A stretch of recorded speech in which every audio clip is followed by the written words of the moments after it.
Su Kaitong stood by the river, the moon casting its silvery golden light, causing the water to shimmer with reflections. The moon river meandered gracefully, resembling the moon itself, winding its way forward. At its distant end, shrouded in the ethereal glow of moonlight, the river seemed to don a mysterious veil. In her memory, it appeared she had visited this place several times before. Each time she arrived, it was within the confines of her slumbering dreams. In those dreams, a voice seemed to gently beckon her. Ziyue, return, Ziyue, come back, Mo is waiting for you. Who is Mo? Who is Ziyue?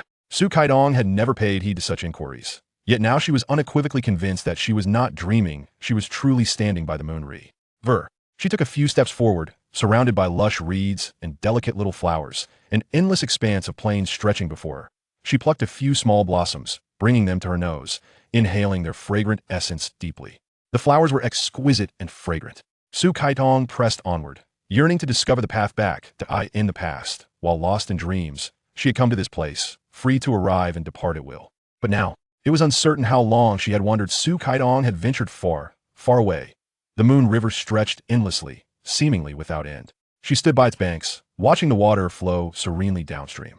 Su Kaitong stood by the river, a profound sense of urgency swelling within her, feeling lost and overwhelmed, yearning to weep.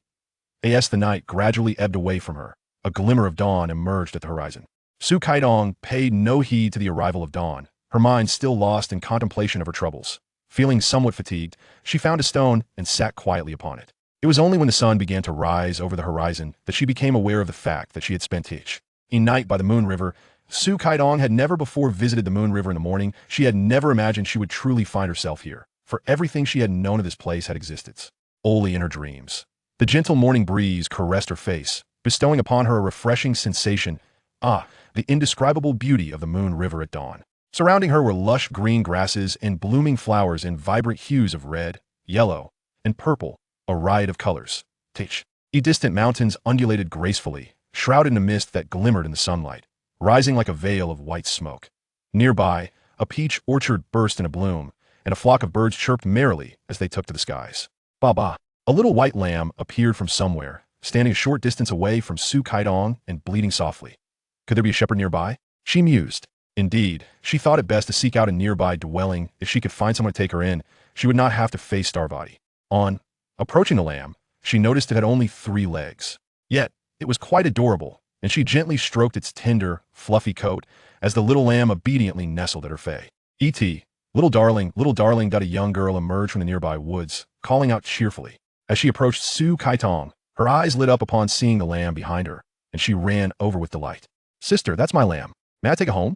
Su Kaitong nodded in affirmation, and the little girl joyfully scooped up the lamb into her arms. Little darling, why are you being disobedient and wandering here?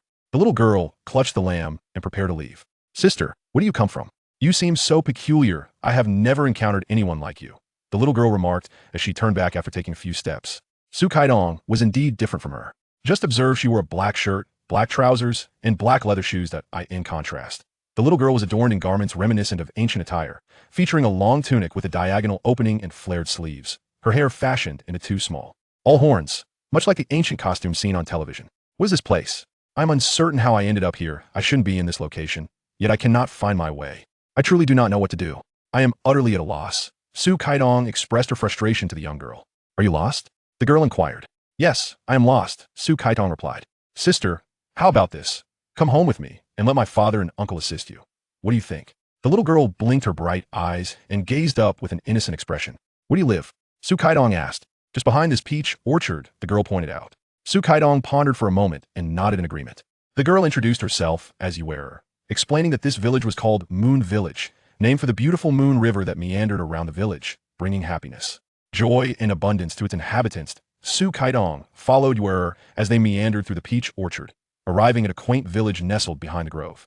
The arrival of Ziyue with an unfamiliar woman caused quite a stir throughout the entire village.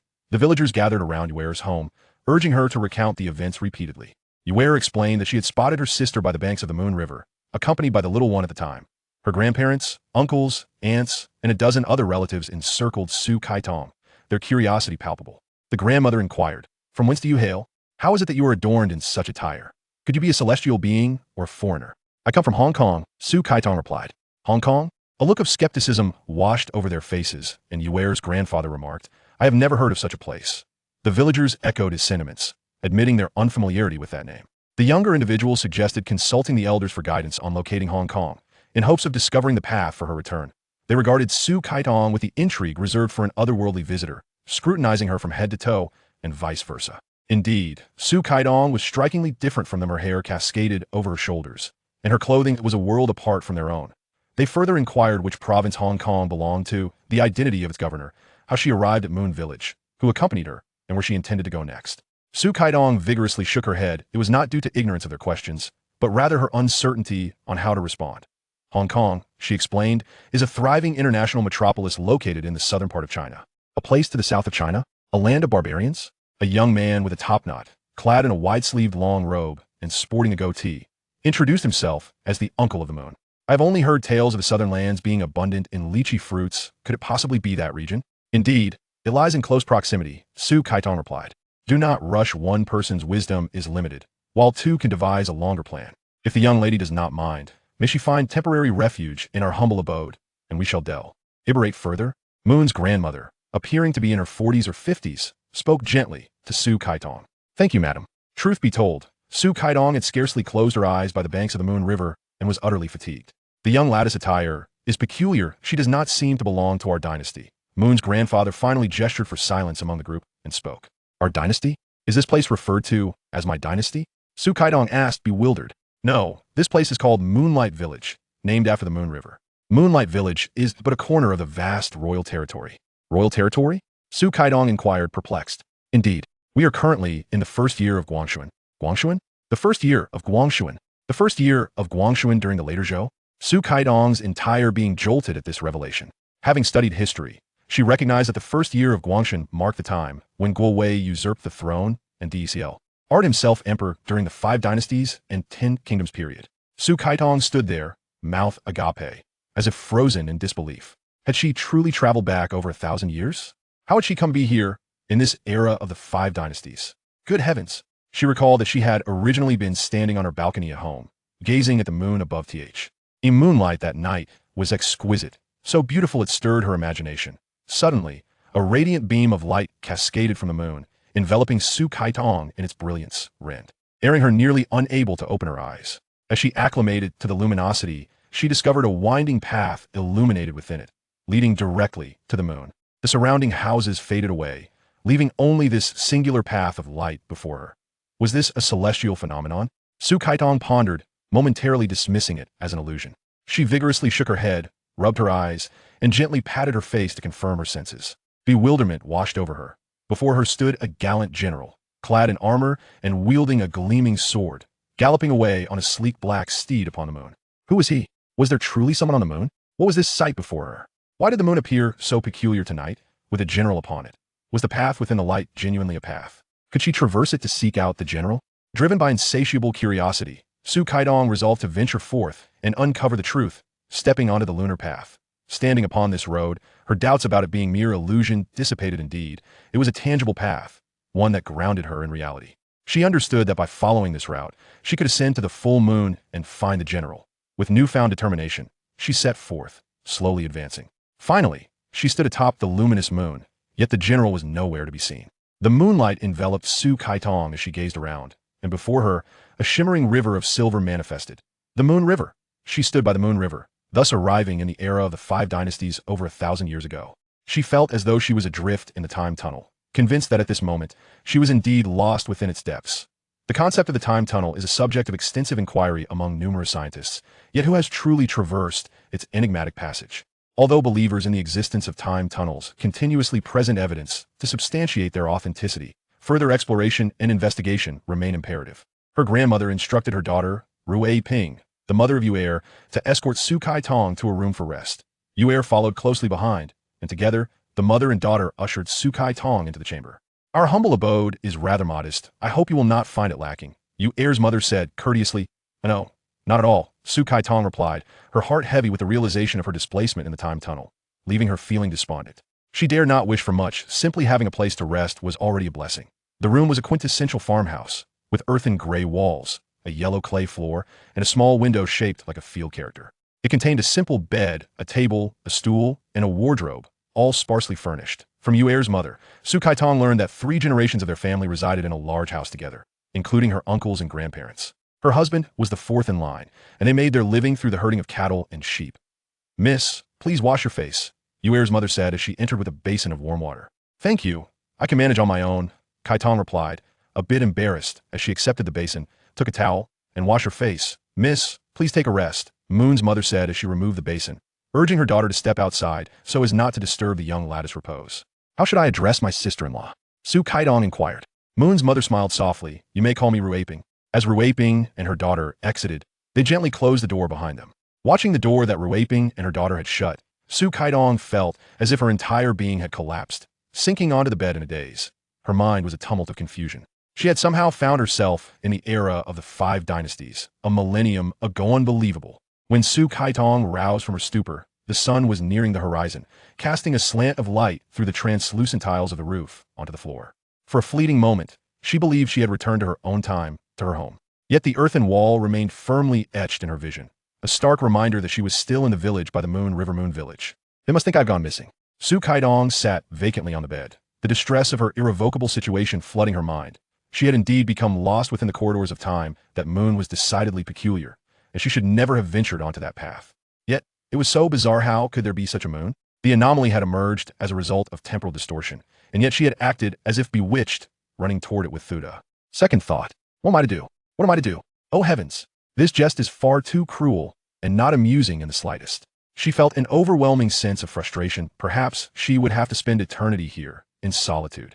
She silently wept, resting her head upon her arm, sobbing softly. After a spell, her heart felt somewhat lighter, and as she lifted her gaze through tear-streaked eyes, Su Kaitong odicked a neatly laundered set of clothes placed beside the bed. Ruaping gently pushed the door open and, seeing Kaitong awake, smiled warmly. "Miss, you have been asleep for nearly an entire day. Is that so?" Su Kaitong replied, her voice lacking in vigor. "Are you hungry?" Ruaping inquired. Her words struck a chord, and Kaitong realized her stomach was indeed empty. Su Kaitong nodded in affirmation. Ruaping placed some pastries on the small table, and Kaitong, feeling no need for formality, began to eat. The pastries were quite palatable as long as they filled her stomach. She paid little heed to their flavor. Starved, Su Kaitong devoured the food ravenously. Ruaping observed her with a smile, saying, "Take your time, but be careful not to choke." Kaitong's mouth was stuffed with pastries, and she shook her head at Ruaping, attempting to reassure her.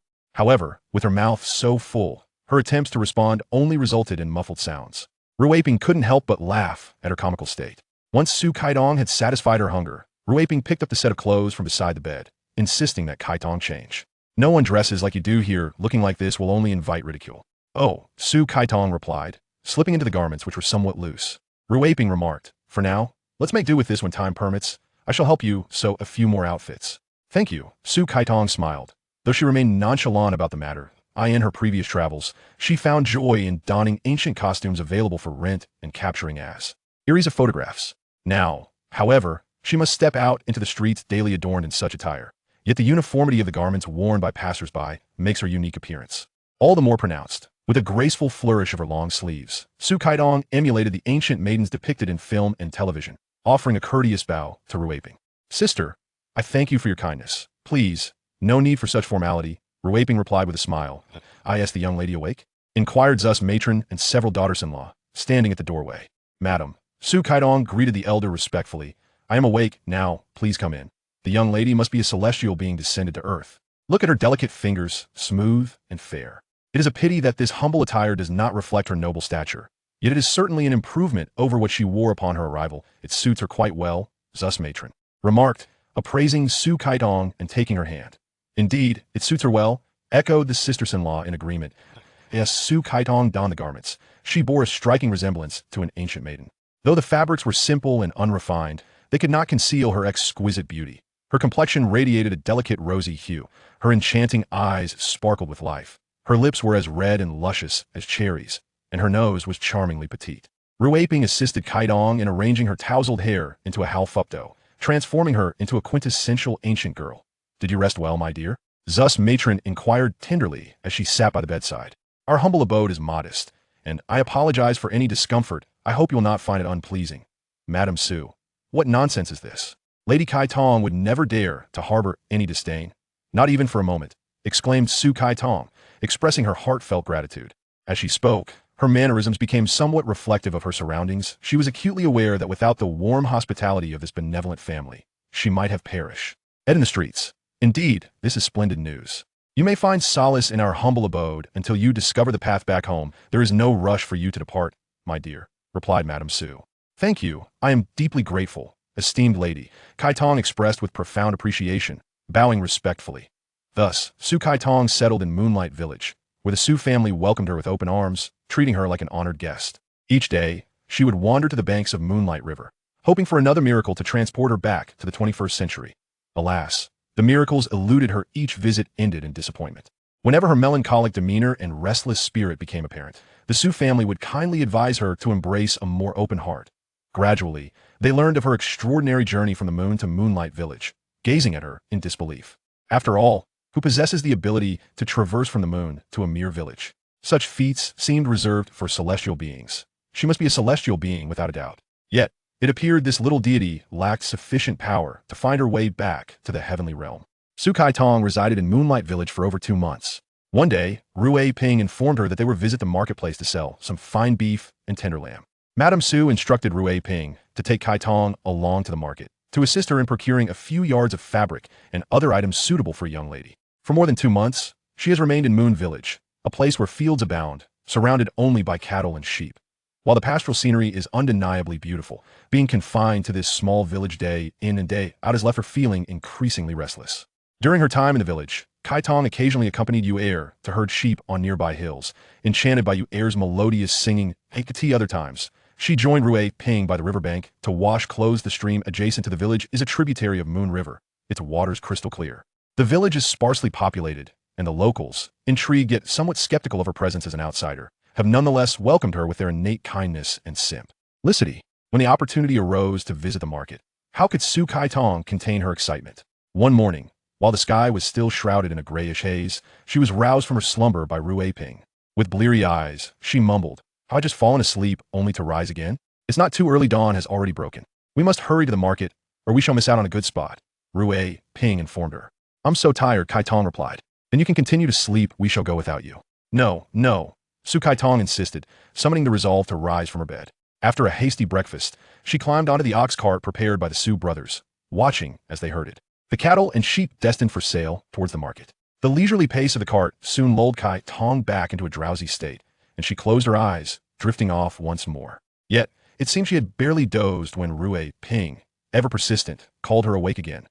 Kai Tong reluctantly opened her eyes and inquired, "Have we arrived?" Then, she buried her head again, yearning for slumber. "Yes, you sleepy head," Rui Ping replied, noticing her lack of movement, and forcefully pulled her down from the ox cart. Chapter 1. Su Kai Tong stood by the riverbank, the moon casting its silvery golden glow, making the water shimmer like scattered jewels. The Moon River meandered gracefully, resembling the moon itself, twisting and turning as it flowed onward to its far end. Shrouded in the ethereal mist of moonlight, the river was veiled in an air of mystery. In her recollection, it seemed she had visited this place several times before. Each time, she remembered being enveloped in a deep slumber, where a gentle voice seemed to call out to her, "Ziyue, return, Ziyue, return, Mo awaits you." Who is Mo? Who is Ziyue? Su Kai Tong had never paid heed to these inquiries, but now she was unequivocally certain that she was not dreaming. She was truly standing at the banks of the Moon River. She took a few steps forward, surrounded by lush reeds and delicate blossoms, an endless expanse of plains stretching before her. She plucked a few small flowers and brought them to her nose, inhaling the fragrance that filled her lungs with a sweet aroma. The flowers were beautiful and fragrant. Su Kai Tong ventured further, yearning to find her way back to in her dreams. She had arrived here at will, able to come and go as she pleased. But now, it was unclear how long she had wandered. She had traveled far and wide. The Moon River stretched endlessly, seemingly without bounds. She stood at the riverbank, watching as the waters flowed serenely downstream. Su Kai Tong remained dazed by the riverbank, an indescribable anxiety welling within her. She felt utterly lost and longed to weep. The night slowly receded from her presence, revealing a faint glimmer of dawn on the horizon. Su Kai Tong was oblivious to the arrival of dawn, lost in contemplation of her troubles. Feeling a bit fatigued, she found a stone and sat there in a daze. It was only when the sun began to rise on the horizon that she realized she had spent the night by the Moon River. Su Kai Tong had never visited the Moon River in the morning. She had never imagined she would actually come here, as everything about this place had only ever existed in her dreams. The gentle morning breeze caressed her face, bringing a refreshing sensation. Ah, the beauty of the Moon River at dawn is indescribable, surrounded by lush green grass and blooming flowers in vibrant hues of red, yellow, and purple. In the distance, the mountains undulate, cloaked in mist that rises like a soft white veil under the sun's rays. Nearby, the peach orchard is alive with blossoms, as flocks of birds chirp and flutter into the sky. Bah! Bah! A little white lamb suddenly appeared from somewhere, standing not far from Su Kaitong, bleating softly. There must be a farm nearby, Su Kaitong thought. Yes, she should seek out the inhabitants as soon as possible if she could find someone to take her in. She would not have to face his starvation. Approaching the little lamb, she noticed it had only 3 legs. Despite this, it was quite endearing, and she gently stroked its soft, white fur as the lamb obediently settled at her feet. Little darling, little darling. A small girl emerged from the woods, calling out excitedly. As she approached Su Kaitong, her eyes lit up upon seeing the lamb behind her. Big sister, that's my lamb. May I take it home? Su Kaitong nodded, and the little girl joyfully scooped up the lamb in her arms. Little one, why are you being disobedient and wandering here?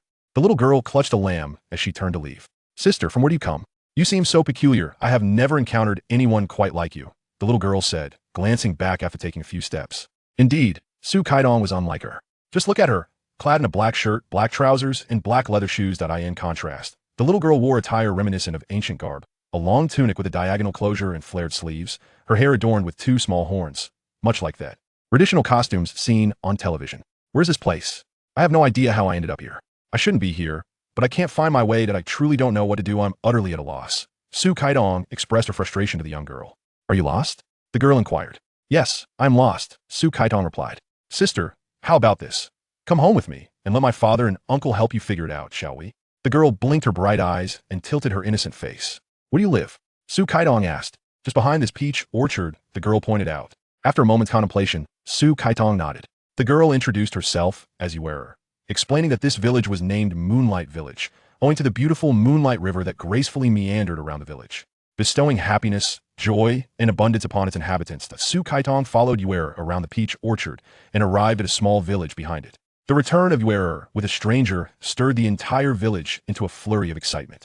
They gathered around Ziyue's home, urging her to recount the events repeatedly. Ziyue explained that she had spotted her sister by the Moon River in front of the peach grove while she was with Xiao Guaiguai. Her grandparents, uncles, aunts, and a total of over 10 family members surrounded Su Kaitong. The grandmother inquired, where do you hail from? What accounts for your peculiar attire? Surely, you cannot be a celestial being or a foreigner. I come from Hong Kong, Su Kaitong replied. Hong Kong? Suspicion flickered across their faces. Ziyue's grandfather remarked, I have never heard of such a place. The villagers echoed his sentiment, admitting their unfamiliarity with the name. The younger one suggested consulting the elders to determine where Hong Kong might be, so they chart a path for her return. They gazed at Su Kaitong with the curiosity reserved for an otherworldly visitor, scrutinizing her from head to toe, as if she were an alien being. The contrast between her and them was striking. Her hair cascaded over her shoulders, and her attire was a far cry from their own. They pressed further, asking which province Hong Kong belonged to, who the governing officials were, how she arrived at Moon Village, with whom she had traveled, and her intended destination. Su Kaitong vigorously shook her head, not due to ignorance of their inquiries, but rather because she was at a loss for how to respond. She explained that Hong Kong was a thriving international metropolis situated to the south of China. Is this the southern region of China, the land of the barbarians? A young man with a topknot, clad in a wide-sleeved long gown and sporting a goat-like beard, inquired. He introduced himself as the elder uncle of Ziyue. I have only heard that the southern barbarian lands are abundant in lychee fruit. Could it possibly be that place? Indeed, it is near there, Su Kaitong replied. Not rush. One person's plan may be limited, but 2 can devise a broader strategy. Young lady, if you do not mind, please rest in my humble abode for the time being, and we can discuss further. What do you think? Ziyue's grandmother, appearing to be in her 40s or 50s, spoke gently to Su Kaitong. Thank you, madam. To be honest, Su Kaitong had scarcely closed her eyes by the Moon River the entire night and was utterly fatigued. Miss, your attire is quite peculiar. It seems you are not of our dynasty. Ziyue's grandfather finally gestured for silence and spoke. Our dynasty? Is this place referred to as my dynasty? Su Kaitong asked in astonishment. No, this place is called Moonlight Village, named after the Moon River. Moonlight Village is merely a corner of the vast imperial territory. Imperial territory? Su Kaitong queried with confusion. Precisely. It is currently the first year of Guangshuan. The first year of Guangshuan? The first year of Guangshuan during the later Zhou. Su Kaitong exclaimed, her entire being jolted upright. She had studied history and knew that the first year of Guangshan marked the year when Guo Wei seized power and declared himself emperor during the 5 dynasties and 10 kingdoms. Su Kaitong stood there, mouth agape, as if in a stupor. Had she truly traveled back over 1,000 years in time? How'd she come to this? To the era of the 5 dynasties over a millennium ago. My heavens! Su Kaitong recalled that she had originally been standing on the balcony of her home, gazing at the moon in the sky. That night the moonlight was exquisite, so beautiful, that it sparked endless daydreams. Suddenly, a brilliant beam of light cascaded from the moon, enveloping Su Kaitong in its radiant glow, nearly blinding her. As she adjusted to the luminescence, she discerned a pathway winding its way up to the moon. The surrounding houses faded into obscurity, leaving her with nothing but this luminous path. A celestial phenomenon? Su Kaitong pondered briefly, initially dismissing it as a mere figment of her imagination. She vigorously shook her head, rubbed her eyes, and gently patted her face to assure herself that it was not an illusion. Su Kaitong stood in stunned silence. Before her appeared a gallant general, clad in armor and wielding a sharp sword, riding a sleek black steed, charging forth from the moon. Who is he? Is there someone on the moon? What is this spectacle before my eyes? Why does the moon appear so peculiar tonight, with a general upon it? Is this illuminated pathway truly a path? Can she tread upon it to seek out the general? Driven by an insatiable curiosity, Su Kaitong resolved to venture forth and uncover the truth. Stepping onto the moonlit road, standing upon the path, she no longer questioned the nature of her vision. It was indeed a road, firm beneath her feet, assuring her that by following it, she could ascend to the Fu Ll moon and find the general. Without hesitation, she began to walk steadily forward. At last, she stood atop the full moon, yet the general was nowhere to be seen. Bathed in moonlight, Su Kaitong gazed around, and before her materialized a shimmering river of silver. The Moon River. She stood by the Moon River, thus arriving in the era of the 5 dynasties over 1,000 years ago. Lost within the temporal tunnel, she believed she was indeed adrift in its depths. The concept of the time tunnel is a subject of extensive research and discussion among numerous scientists, yet who has truly traversed such a phenomenon? Although there are scientists who advocate for the existence of time tunnels, continually presenting evidence to substantiate their reality, further exploration remains necessary. Her grandmother instructed her daughter, Rui Ping, the mother of Yue, to escort Su Kaitong to a room for rest. Yue followed closely behind, and the mother-daughter duo led Su Kaitong into the chamber. Our humble abode is rather modest. I hope you do not find it lacking, Yue's mother said with courtesy. No, not at all, Su Kaitong replied, her heart heavy. The reality of being lost in the time tunnel left her feeling despondent. She dared not wish for more. Having a place to rest was already a blessing. The room was a quintessential farmhouse, with earthen walls, a dirt floor, and a small window shaped like a field. It was furnished with a simple bed, a table, a stool, and a wardrobe, all rather sparse in their arrangements. From Yue's mother, Su Kaitong learned that 3 generations of their family resided together in a large house, including her uncles and grandparents. Her husband was the 4th in line, and they made their living through the pastoral care of cattle and sheep. Please wash your face, miss, Yue's mother said as she returned with a basin of warm water. Thank you. I can manage myself, Kaitong said, feeling a bit embarrassed as she accepted the basin, took a towel, and washed her face. Miss, please take a rest. Yue's mother removed the basin, instructing Yue to step outside and not disturb the young lattice repose. How should I address my sister-in-law? Su Kaitong inquired. Yue's mother smiled softly. You may call me Ruiping. As Ruiping and her daughter exited, they gently closed the door behind them. Gazing at the door that Ruiping and her daughter had shut, Su Kaitong felt as though her entire being had crumpled onto the bed, her mind a tumult of confusion. How could she have arrived in the 5 dynasties a millennium ago? Goodness! When Su Kaitong awakened, the sun was nearing its descent, a slant of light filtering through the transparent tiles of the roof and casting shadows upon the ground.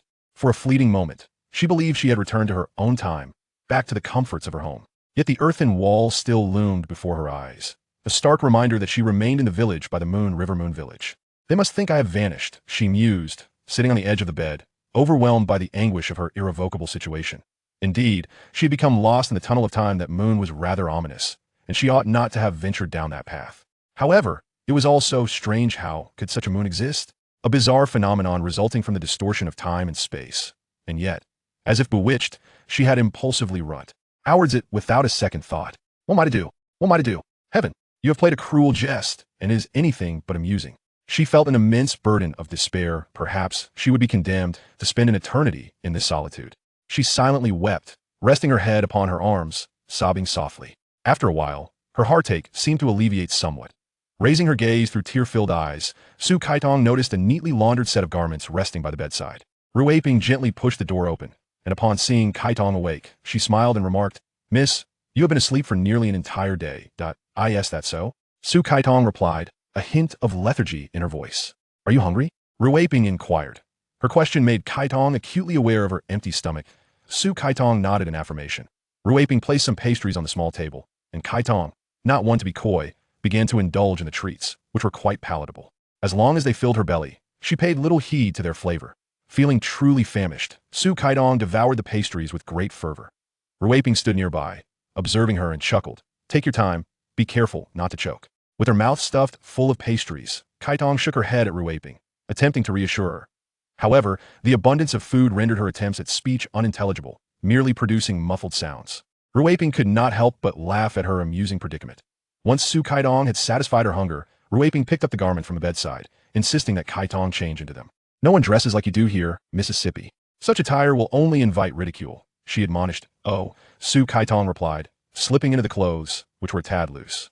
Ruei Ping continued, "For now, make do with this. I shall assist you in sewing a few more outfits when time permits." "Thank you," Su Kaitong smiled, though she remained somewhat indifferent to the matter. In the past, whenever she traveled to a new place and encountered ancient costumes available for rent, she delighted in capturing a series of photographs. Now, however, she finds herself clad in such attire daily, wandering through bustling streets where everyone dons identical garment her choice to forego them would render her conspicuously unique. With a graceful flourish of her long sleeves, Su Kaitong emulated the ancient women depicted in films and television, bowing to Ruei Ping with a playful courtesy. "Sister, I thank you for your kindness. Please, no need for such formality," Ruei Ping replied with a warm smile. "Miss, has she awakened?" Mrs. Su and several daughters-in-law inquired from the doorway. "Madam," Su Kaitong greeted the elder respectfully, "I am awake now, please come in. Surely, our miss is a celestial being descended to earth. Just look at her delicate fingers, fair and supple. It is a pity that this humble attire does not reflect her nobility nonetheless. It is far more becoming than the garb you arrived in.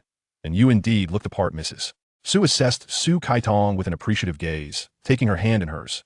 "Indeed, you look the part truly," the sisters-in-law chimed in agreement.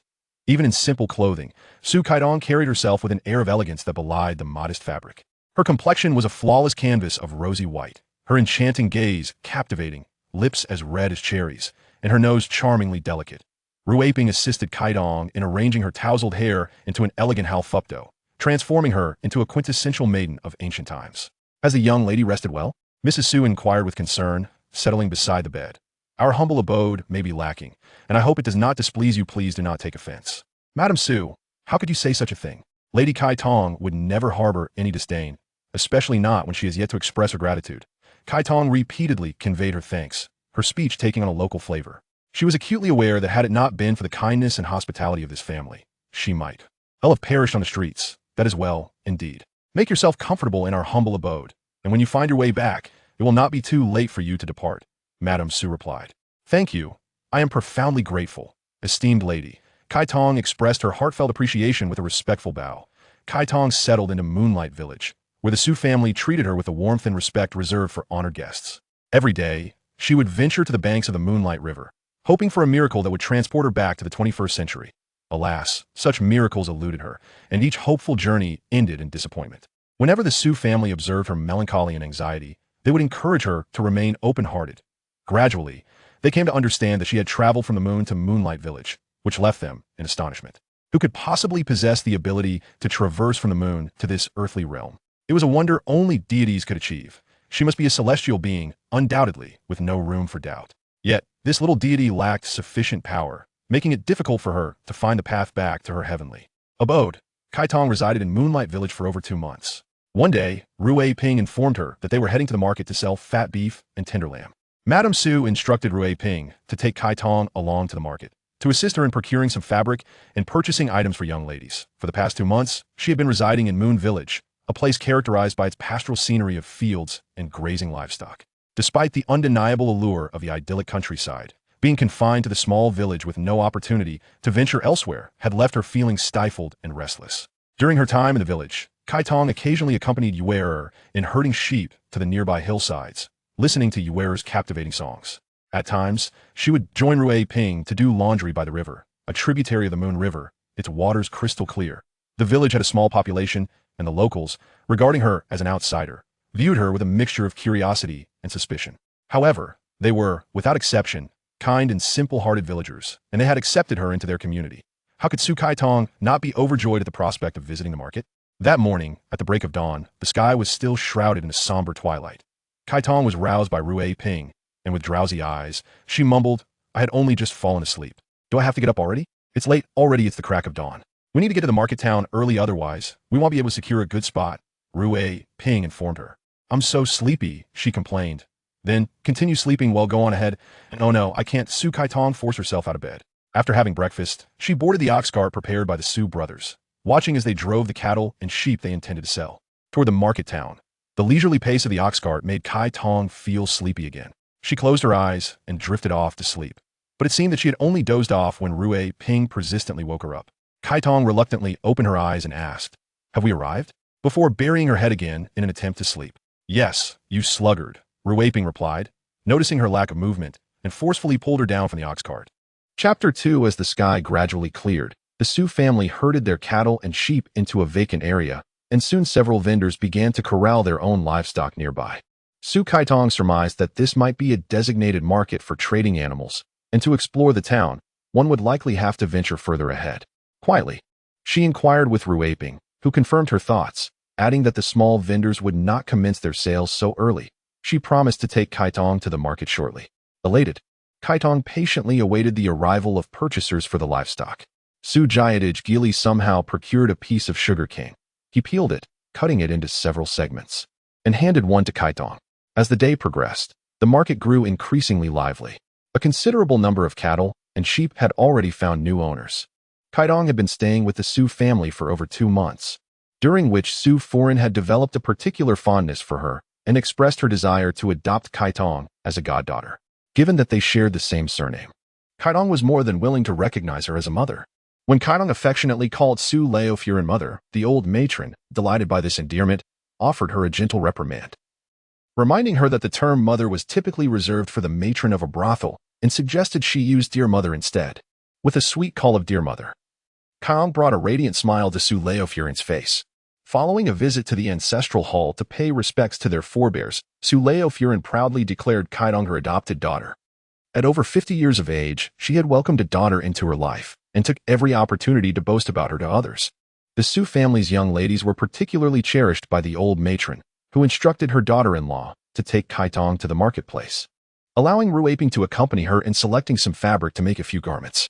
"Dear girl, shall we take a stroll in the market?" Rui Ping called to Kaitong.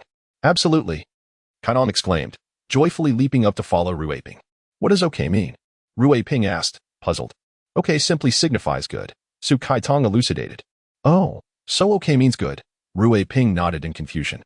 Requesting some silver coins from her husband, Su Gui Tang, a robust man in his 20s.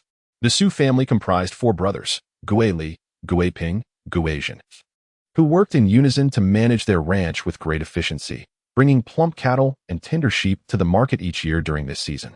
The market was vast, bustling with vendors selling livestock, poultry, fruits, needlework, and ornaments. Kaitong approached a jade stall, picking up a translucent jade pendant intricately carved with a small chick. As Kaitong was born in the year of the rooster, she found the little chick on the pendant to be incredibly endearing. However, realizing she had no money, she reluctantly set it down. "Do you like it?" Rui Ping whispered. Kaitong smiled. "If you like this pendant, why not purchase it?" The stall owner, a man in his 40s, remarked, "This jade is exquisite. Look at its vibrant green hue, crystal clear, without a trace of impurity." "How much is it?" Rui Ping inquired. 10 taels. "So expensive?" Kaitong exclaimed, clicking her tongue. Rui Ping, however, began to haggle with the jade vendor, while Kaitong tugged at Rui Ping's sleeve, insisting it was too costly for her. Ultimately, Rui Ping managed to purchase the pendant for 8 taels. As Kaitong held the pendant, gratitude filled her heart, for the Su family treated her as one of their own. "I do not know how to express my thanks. This pendant is too precious." "Why are you thanking me?" "Consider it a gift from my aunt," said Rui Ping.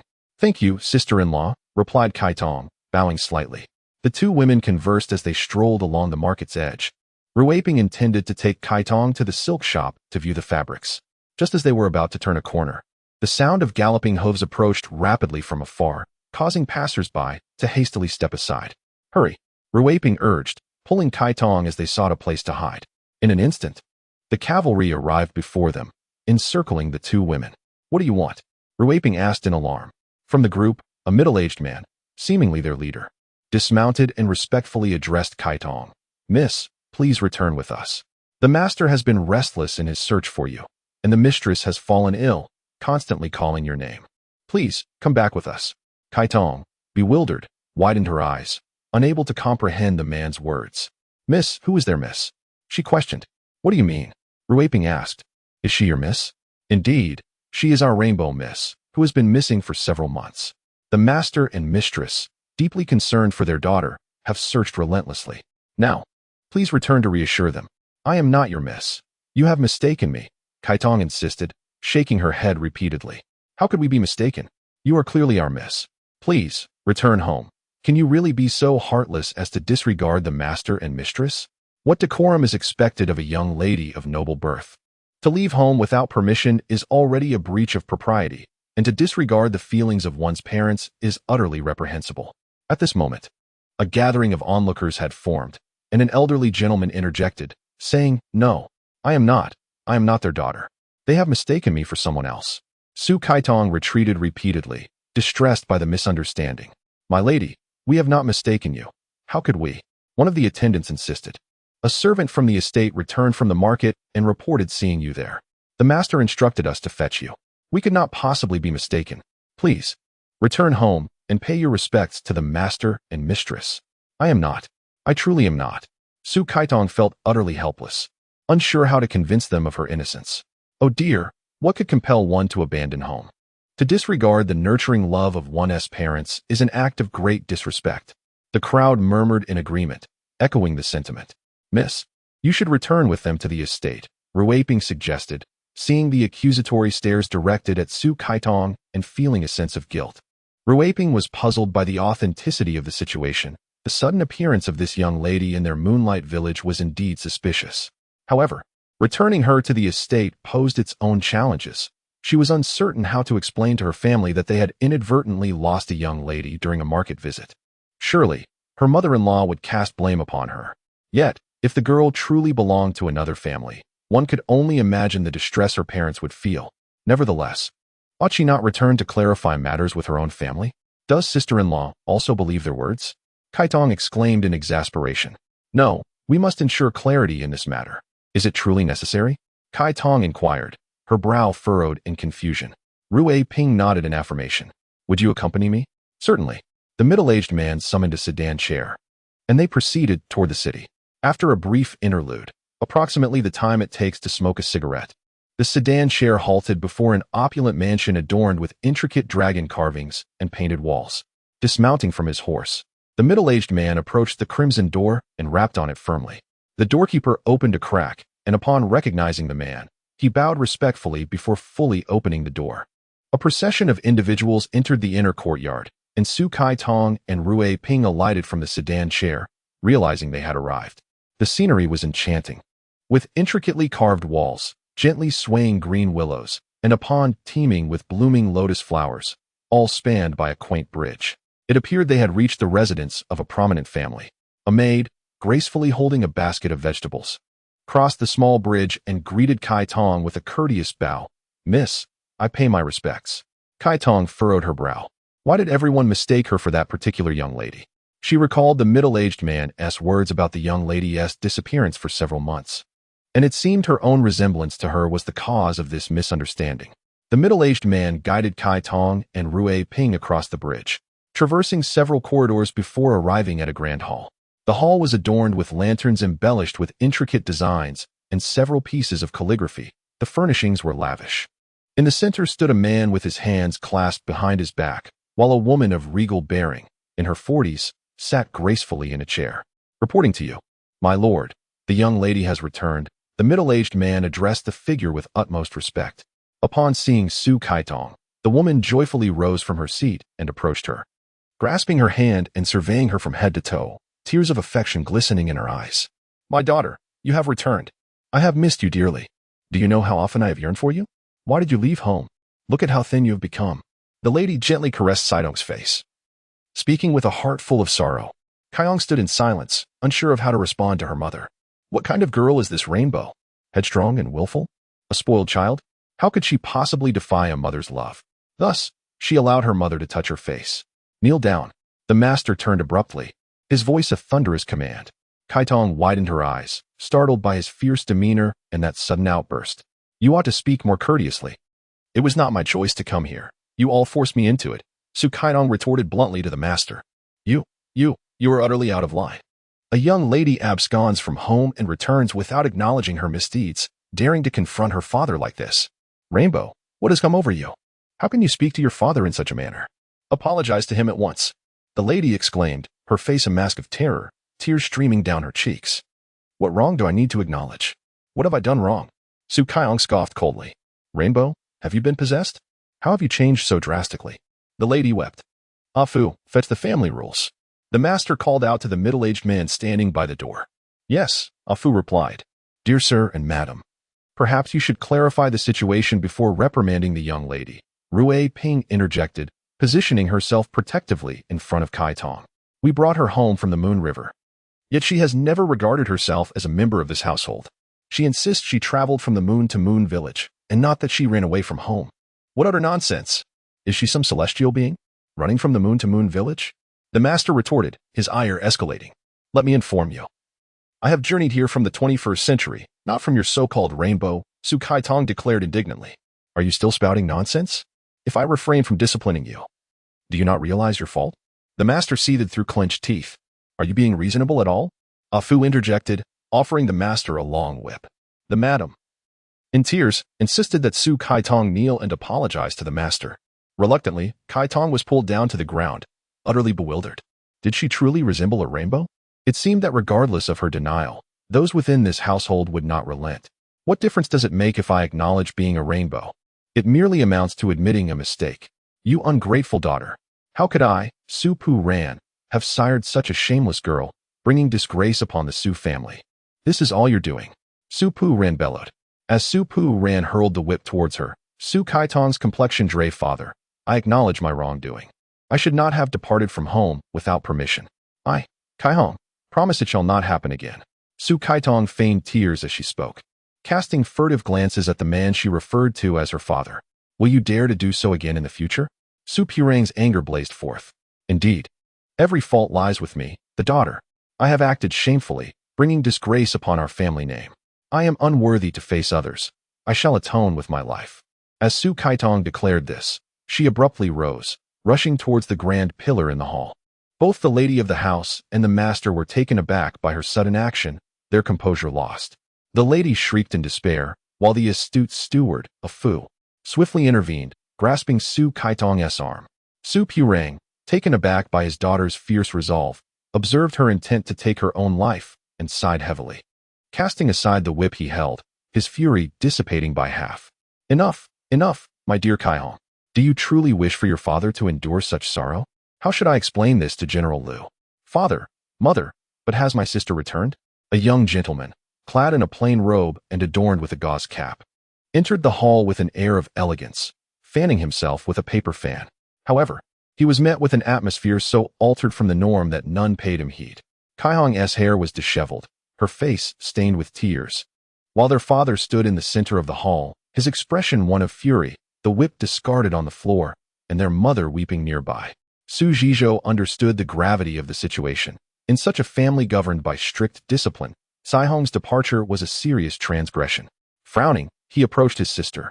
Noting the glimmer of tears in her eyes, he took her hand gently and said, Has your sister returned, Ding?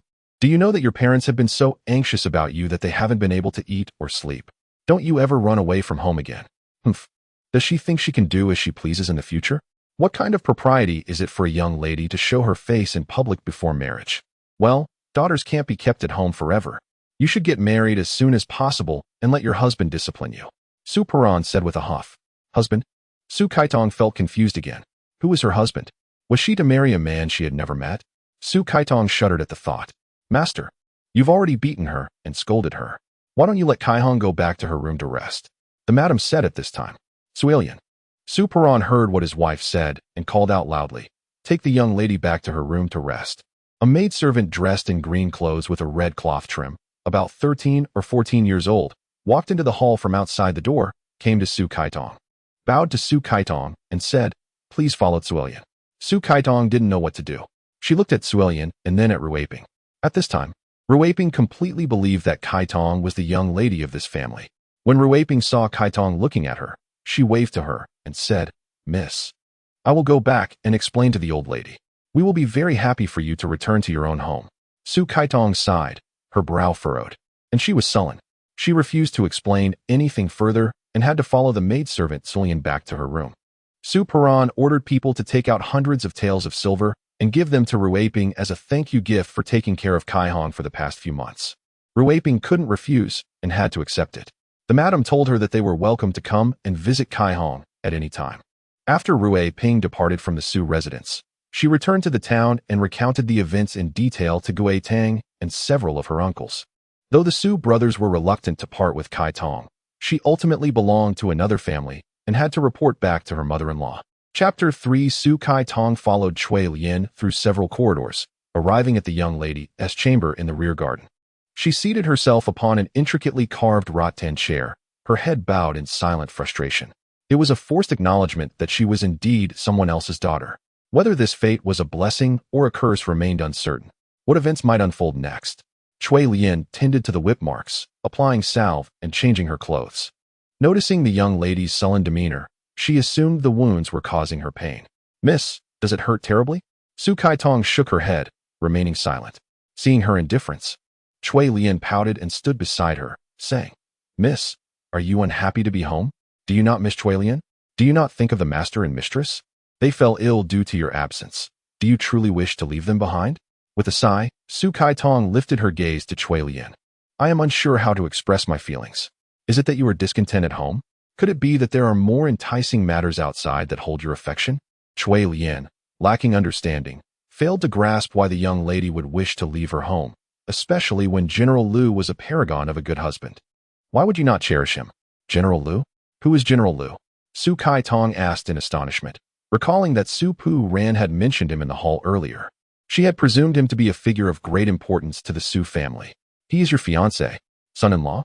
Whose son-in-law?" Su Kaitong stood up, unconvinced. She noticed a delicate yarn doll on the dressing table and picked it up to play with. "Miss, have you forgotten who you are? The son-in-law is your husband." With a thud, the yarn doll slipped from Su Caidong's grasp and fell to the ground. "My husband? He married me? Oh my goodness, how has it come to this? Have you truly forgotten your own husband? You are not yet wed. The marriage will be consummated in the spring of next year," Chui Lian interjected, gently touching Su Caidong's forehead and then her own chest. "Next spring? What month is it now? How many months until the wedding?" Su Kaitong asked in astonishment. "She is not a rainbow. How could she marry that general? How is that possible?" "Miss, it is currently March 29th, and there are approximately 10 days until the wedding." Chui Lian counted on her fingers. No, I am not your family's young lady. I am not." Su Kaitong exclaimed urgently. "Miss, what troubles you? You are undoubtedly our young lady. How can you deny it? You have endured much outside, so perhaps you have lost sight of your true identity." "No, listen to me. I am not Su Kaihong. I truly am not." Su Kaitong grasped Chui Lian's shoulders and insisted, "I am utterly bewildered as to how I ended up here." "Oh." Chui Lian suddenly burst into tears. "You are undeniably the young lady. You are." Chui Lian struggled fiercely to break free from Su Caidong's grasp, her face awash with panic as she stumbled backward, casting anxious glances at Su Kaitong. "Madam, sir, Miss has been possessed," she cried out, hastening towards the exit of the garden. "What has caused this alarm?" Just as Chui Lian rushed out of the back garden, Madame and Su Ziyue approached, the former distressed over her daughter and eager to investigate the commotion. Su Ziyue, doting on his sister who had been missing for several months, had lost his appetite, tirelessly seeking news of her whereabouts, yet to no avail. Now that she had returned, only to be met with their father's wrath. He was deeply concerned for her well-being and had accompanied their mother to check on her. Before they could enter the back garden, the cries of Chui Lian reached their ears. Su Ziyue intercepted her, and Chui Lian recounted in detail how Su Kaitong denied being Miss Kaihong. Upon hearing this, Madame was overwhelmed with sorrow, tears streaming down her cheeks, lamenting the hardships her daughter must have endured, to the extent of forgetting her own identity. Hastily, Su Ziyue and his mother made their way to the back garden, where they found Kaihong languidly swinging on a swing set. Upon noticing her mother and brother, Su Kaitong descended from the swing. Kaihong, madam inquired, her voice trembling. What on earth has transpired out there? How could you forget even who you are? With a heart full of maternal compassion, Su Kaitong found it difficult to defy her mother. She sighed inwardly, realizing that in this moment, denying their kinship might not be an option. That wretched Kaihong, exhausting others with her distress, was truly unfortunate. The Rainbow's mother and brother are deeply concerned, feeling that the situation is utterly dire. The Rainbow, enduring the hardships of the outside world, longs for the warmth and affection of home, where parental love envelopes her. Yet, she finds herself in a disgraceful position, committing acts that defy familial loyalty, and thus seeks forgiveness from her mother and brother. Su Kaitong, with a furrowed brow and downcast eyes, expresses her remorse, which brings forth tears from her mother. Are you well out there? Are you well fed and warmly clothed? The mother asks, her heart aching with worry. My daughter, alas, I am to blame. I implore you to punish me, Kaitong responds. Immediately kneeling before her, Su Kaitong wishes to strike herself for her foolish words that have caused her mother such anguish. The plight of parents everywhere. She has lost her daughter and is heartbroken, taking on the role of the daughter to soothe the pain of her loss. For Su Kaitong, this does not seem a loss at all. What harm is there in assuming the identity of another's daughter? She willingly embraces this falsehood. My dear child, please rise. What hardships have you endured? Quickly tell your mother. Why did you leave home? What prompted your departure? Oh, how could I possibly punish you? As long as you are safe, as long as you are happy, the mother says, lifting Kaitong and wiping her tears. The mother grasps Caidong's hands, gazing intently at her face, hoping to discern the tribulations she has faced outside. Su Kaitong bows her head, contemplating how best to respond to her mother's inquiries.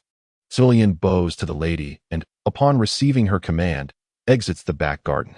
Su Kaitong reflects on her own misfortune, pondering why she has squandered the comfort of home for the uncertainties of disappearance. However, one must wonder, what could possibly compel Su Kaitong to vanish? Could it be that she is fleeing from an impending marriage? Mother, I have a request, and I wonder if you would grant it, Su Kaitong inquired. My daughter. Feel free to speak, her mother replied. I do not wish to marry.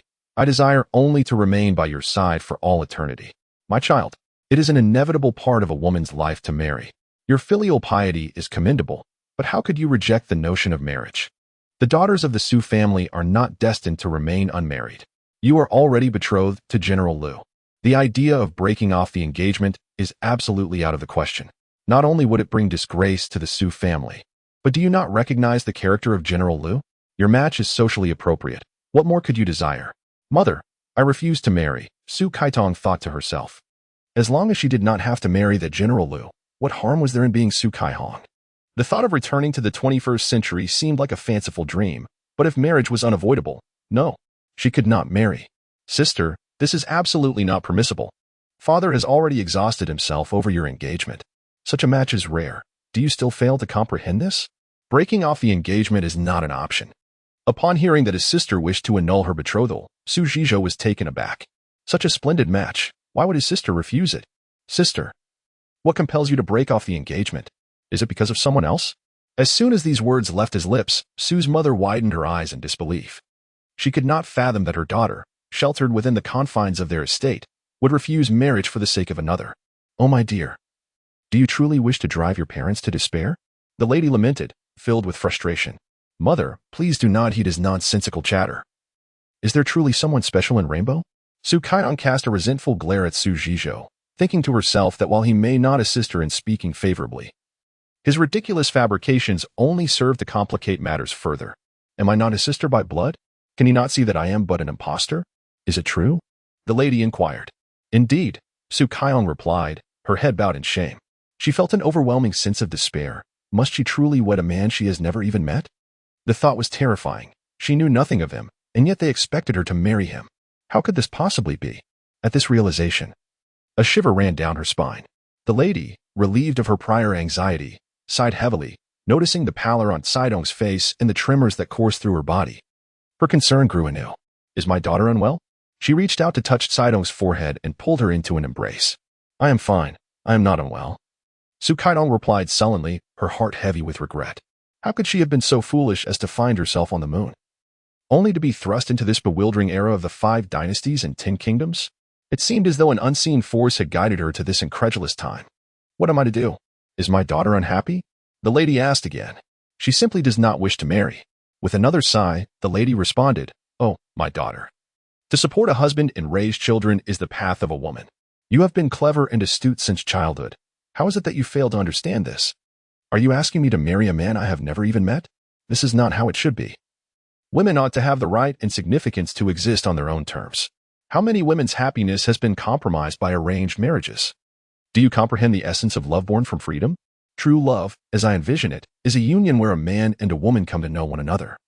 Nurturing affection and admiration, ultimately falling in love and willing to devote everything to one another before embarking on the journey of marriage and parenthood. Do you understand? Su Kaidong exclaimed passionately. Madame Su and Su Ziyue stared at Su Kaidong in astonishment. Free love? What does that even mean? A man and a woman falling in love and marrying each other? Such audacious words emanating from the lips of a refined young lady? Has she lost her senses? Once Su Kaidong had expressed her thoughts, she noticed the bewildered expressions on Madame Su and Su Ziyue's faces and realized her folly. How could she expect them to grasp her sentiments?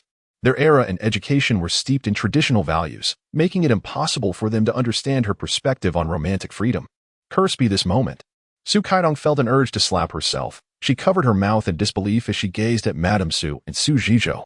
For a fleeting moment, silence enveloped the room, with three pairs of eyes locked in mutual astonishment. Mother, Su Kaidong finally mustered the courage to say, I am not speaking nonsense.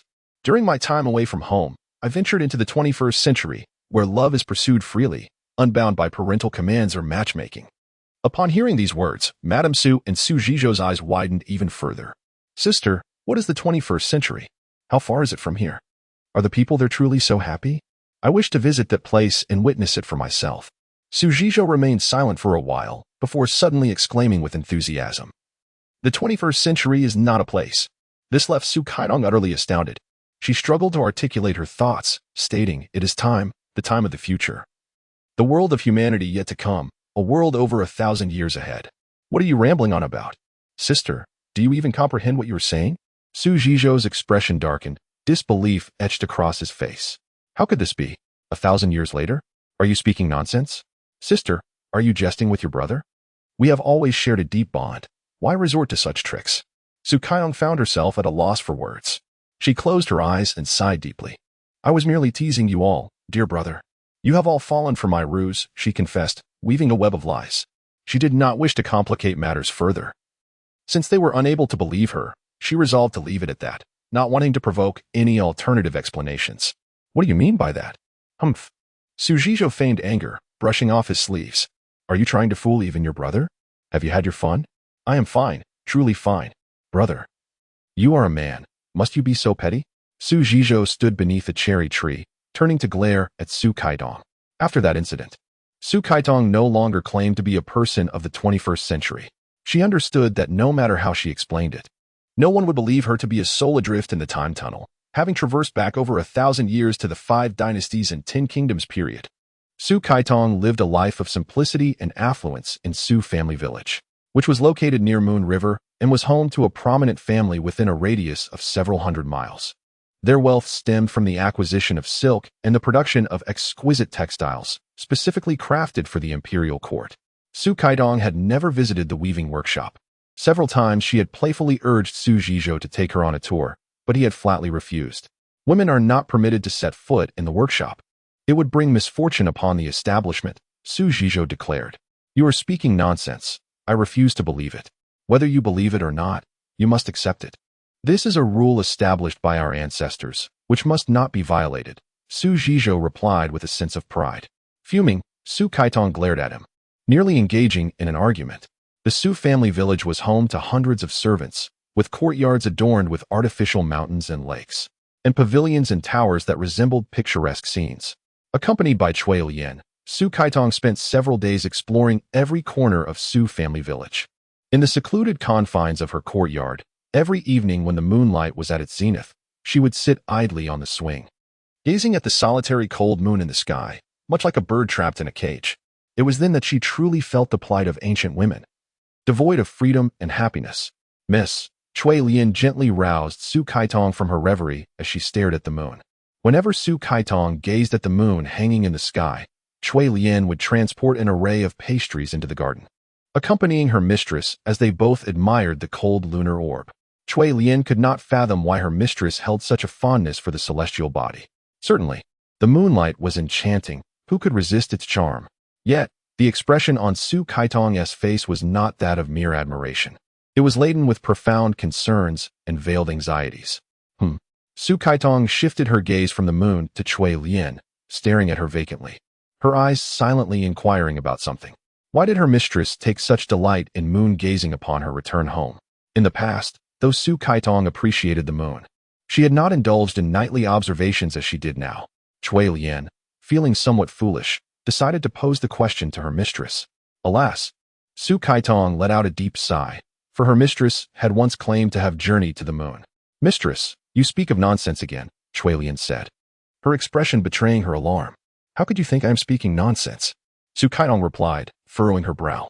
Chui Lian, how old are you? And how long have you been at Su Manor? This year, I am 13, mistress.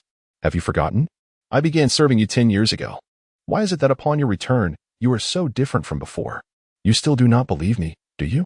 I truly once ran to the moon, arriving from there to the banks of the Moon River, only to be regarded by you all as Miss Rainbow. Not merely regarded, you are indeed our family's young lady. Chui Lian responded, a hint of confusion evident in her tone. If I assert that I am not the young lady of your family, and if I claim to have traversed from the moon to this era, do you truly find it impossible to believe? Can you not accept my words? Su Kaitong approached Chui Lian, scrutinizing her face as she inquired. Chui Lian, bewildered, could not comprehend the young lady's words. She shook her head in response. Can you not entertain the possibility of my truthfulness? Do you perceive me as one lacking clarity of mind? Does my demeanor suggest such? Su Kaitong, growing anxious, grasped Chui Lian's arm and pressed her. Chui Lian, I am genuinely not deceiving you. Why does no one believe me? Yet, it is hardly surprising. Matters beyond your imagination are indeed difficult to accept. Yes, Mississippi, you ought to trust me. I truly have journeyed to the moon. Otherwise, why would I so frequently gaze at it, lost in reverie? The moon, while enchanting, hardly merits daily admiration. Indeed, Mississippi, do you still doubt me? No. Miss, Chui Lian believes you. Very well, I understand that you may find it hard to grasp all at once. Allow me to explain gradually. Chui Lian was a loyal and kind-hearted maid, whose only desire was to serve her mistress well. Su Kaitong dared not press her further, for how could such fantastical notions be easily accepted by a young girl? Gradually, Su Kaitong endeavored to befriend her, sharing tales of the 21st century, recounting how one could journey to the stars aboard a spacecraft, exploring the mysteries of the cosmos. That evening, the master and servant found themselves ensnared in a tedium so profound that it nearly drove Su Kaitong to madness. She had lost interest in gazing at the moon, for it had ceased to hold any allure. Yet, she felt compelled to seek diversions to pass the time. Miss, why don't we play a riddle game? Chui Lian suggested. What riddle shall we guess? Are there any that are worth pondering? Su Kaitong inquired impatiently. Well, let us guess. How utterly dreary it is. So excruciatingly dull. Su Kaitong buried her face in her pillow and cried out in exasperation. Miss, what troubles you? Please do not frighten Chui Lian. Chui Lian, still pondering what riddles to propose, feared her mistress was unwell, her face paling in alarm. Silly girl, Su Kaitong scolded, but upon seeing Chui Lian's frightened expression, she could not help but chuckle. Chui Lian, though not particularly clever, felt relieved to see her mistress was fine, pouting and standing by the bed with a pitiful demeanor. Oh, I cannot endure this any longer. Miss, please do not despair. Alas, women of ancient times were truly pitiable. Miss, alas, how tragic. Alas, how lamentable. Alas, how desolate. She sighed woefully, uttering her lamentations repeatedly, to the point that Chui Lian covered her ears in distress. Miss, please cease your sighing. What is there to do? Su Kaitong sighed again. Chui Lian, let us play hide and seek. The ancient texts declare that young ladies residing in vast mansions find joy in such games. I too shall partake in this amusement. No, miss, please refrain from playing hide and seek. The last time you did, you vanished without a trace, and this time I shall not engage in such games again, for I fear you may disappear once more. The master and mistress might sell me away. Upon hearing the mention of hide and seek, Chui Lian was so frightened that she shook her head vigorously, her anxiety palpable.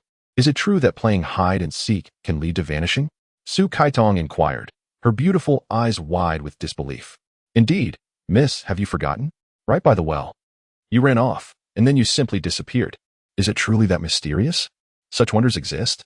Su Kaiong exclaimed, leaping from her bed, pulling Chui Lian towards the garden. Where is the well? Where is it? She searched frantically, but no well was in sight. Behind the flower bushes to the east stood only a high wall, which bore a locked gate. Where's the well? There is none in the garden. The master believed you had fallen into the well and sent people to search the dry well for you, but they found nothing. Consequently, he ordered the well to be sealed, erecting a wall to prevent us from approaching it again. Miss, has someone abducted you? Su Kaitong shook her head. Have you forgotten? Miss, it matters not. As long as we avoid playing hide and seek, you shall not be lost again. If you were to vanish once more, the master and mistress might sell me away, and I do not wish to part from you. Silly girl, do not speak so much. Where is the key to that locked gate? Miss, what do you intend to do? You cannot possibly be thinking of playing there again, can you? The key is with the master. Su Kaitong did not anticipate that the key would be with her elderly father. Thus, obtaining it would prove to be a formidable task. She yearned to explore the space, pondering whether its magnetic field was entwined with a particular point in time, which might explain Su Caihong's mysterious disappearance. Approaching the door, Su Kaitong furrowed her brow, contemplating how to unlock it. Miss, let us return to our room. The night has grown late, and the chill is biting, Chui Lian implored, tugging at Su Caitong's sleeve. Chui Lian, could you fetch me a piece of wire? Su Kaitong requested. Wire? Now, what does the miss require wire for? Chui Lian inquired, puzzled. Do you fancy butterflies, Chui Lian? I could fashion one for you using the wire, Su Kaitong offered. Really? Chui Lian exclaimed with delight. Her spirits lifted at the thought of a butterfly crafted from wire, and she hurried outside in search of it. Bathed in the enchanting moonlight, the night deepened, and the air grew colder. Su Kaitong lay restless, unable to sleep, as the silvery light poured through the window. Rising quietly, she donned her robe and carefully opened the door, wishing not to disturb the slumbering Chui Lian beside her. Venturing into the garden, the moonlight illuminated the surroundings with a resplendent glow. Approaching the wall, she retrieved the wire that Chui Lian had found, inserting it into the lock and turning it gently until it clicked open. With a soft creak, she pushed the door ajar. In the moonlight, Su Kaitong beheld an elevated well platform not far ahead. She approached the site where it was said Su Kaihong had vanished. The well had been filled in. Overtaken by rampant weeds, though it lay in a corner of the garden, it exuded an overwhelming sense of desolation. Such desolation, a mere wall separated them. Yet the divide felt insurmountable. Su Kaitong stood by the wellhead, oblivious to any suspicious elements. The disappearance of Su Kaihong in this very spot seemed unremarkable. It was inconceivable for a person to vanish from existence without reason. Either she had met with foul play, or there existed a concealed passage beneath the ground. Yet, the earth bore no signs of the hidden route Su Kaitong anticipated finding, not even a hint of disturbed soil. Carefully scrutinizing the ground, she tread and prodded, yet uncovered no anomalies. Could it be that Chui Lian was deceitful? Had she conspired to murder her mistress? Or perhaps she had colluded with outsiders to abduct the young lady. Su Kaitong turned her gaze to the surrounding wall, which stood about 10 feet high. It seemed a daunting task to spirit someone away over such a barrier. However, if abduction were the case, there would be no rationale for not extorting the master. Circling the well, Su Kaitong grew weary and decided to rest upon its edge. Suddenly, a radiant beam of moonlight cascaded around the well, showering the ground with a glimmering silver sheen. The brilliance rendered her momentarily blinded. Was time and space warping again? A surge of exhilaration coursed through Su Kaitong. She could return to the 21st century. As she acclimated to the luminescence and gradually opened her eyes, she beheld a staircase illuminated by the moonlight, ascending to a quaint structure. Perhaps the darkness of the night had concealed this building from her earlier view. Su Kaitong sprang to her feet, intent on exploring the small edifice. Bathed in moonlight, the structure appeared to shimmer with golden brilliance, radiating light in every direction. She ascended the stairs and entered the building, where she encountered a semicircular archway, inscribed with the grand words, Mirror Garden. The Mirror Garden? Su Kaitong mused, pondering that the name sounded akin to an ancient tome. What could this Mirror Garden be? As she strolled in, she discovered a garden within.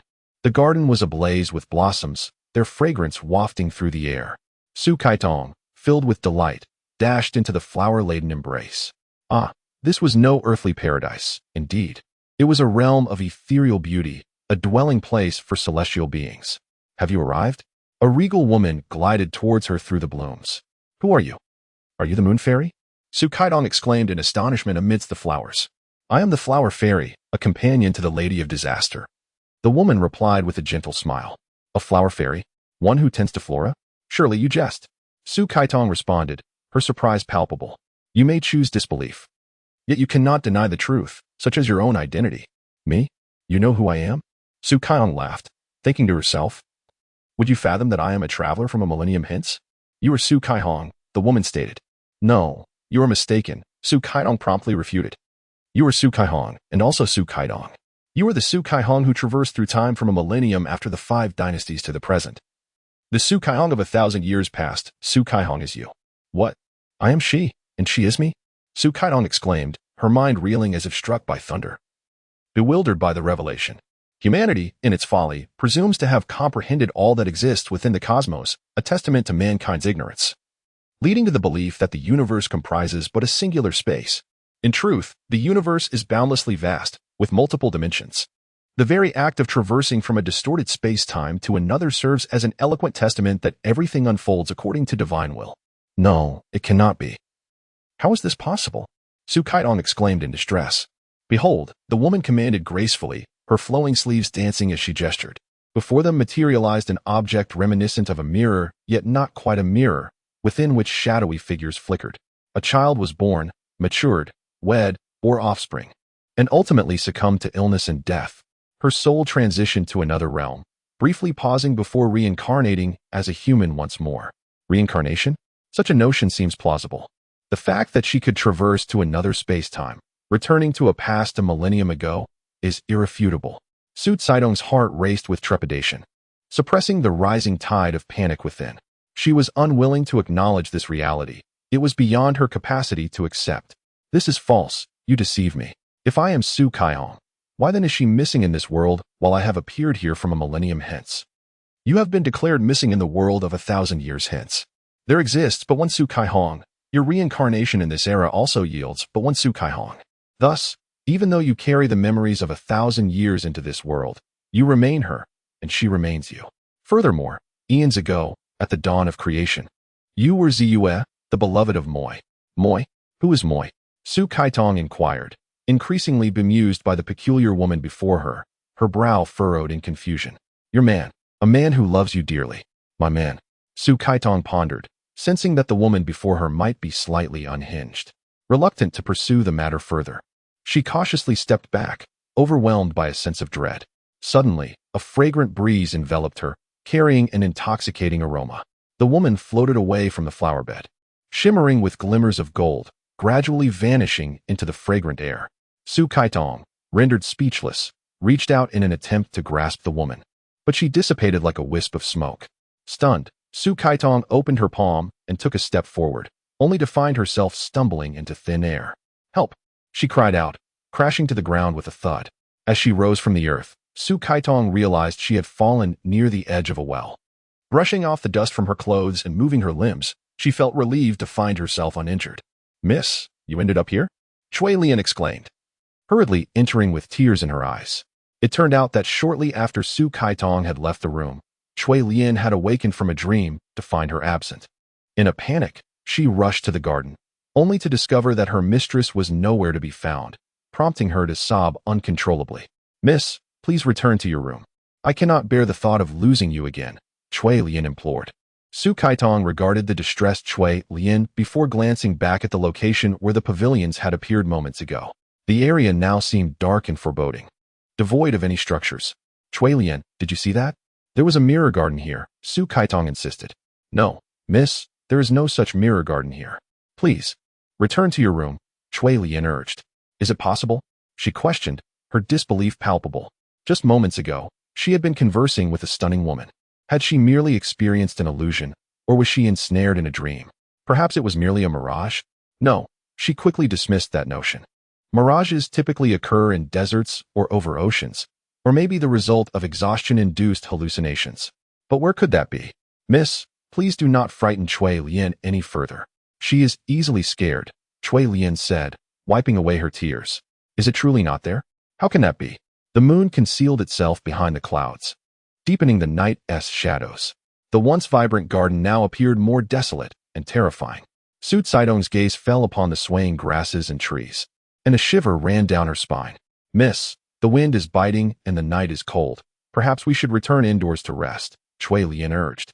Noting how the wild grass trembled in the breeze and seeing her mistress shiver with concern for her well-being, Su Caitong nodded in agreement, following Cui Lian out of the neglected garden.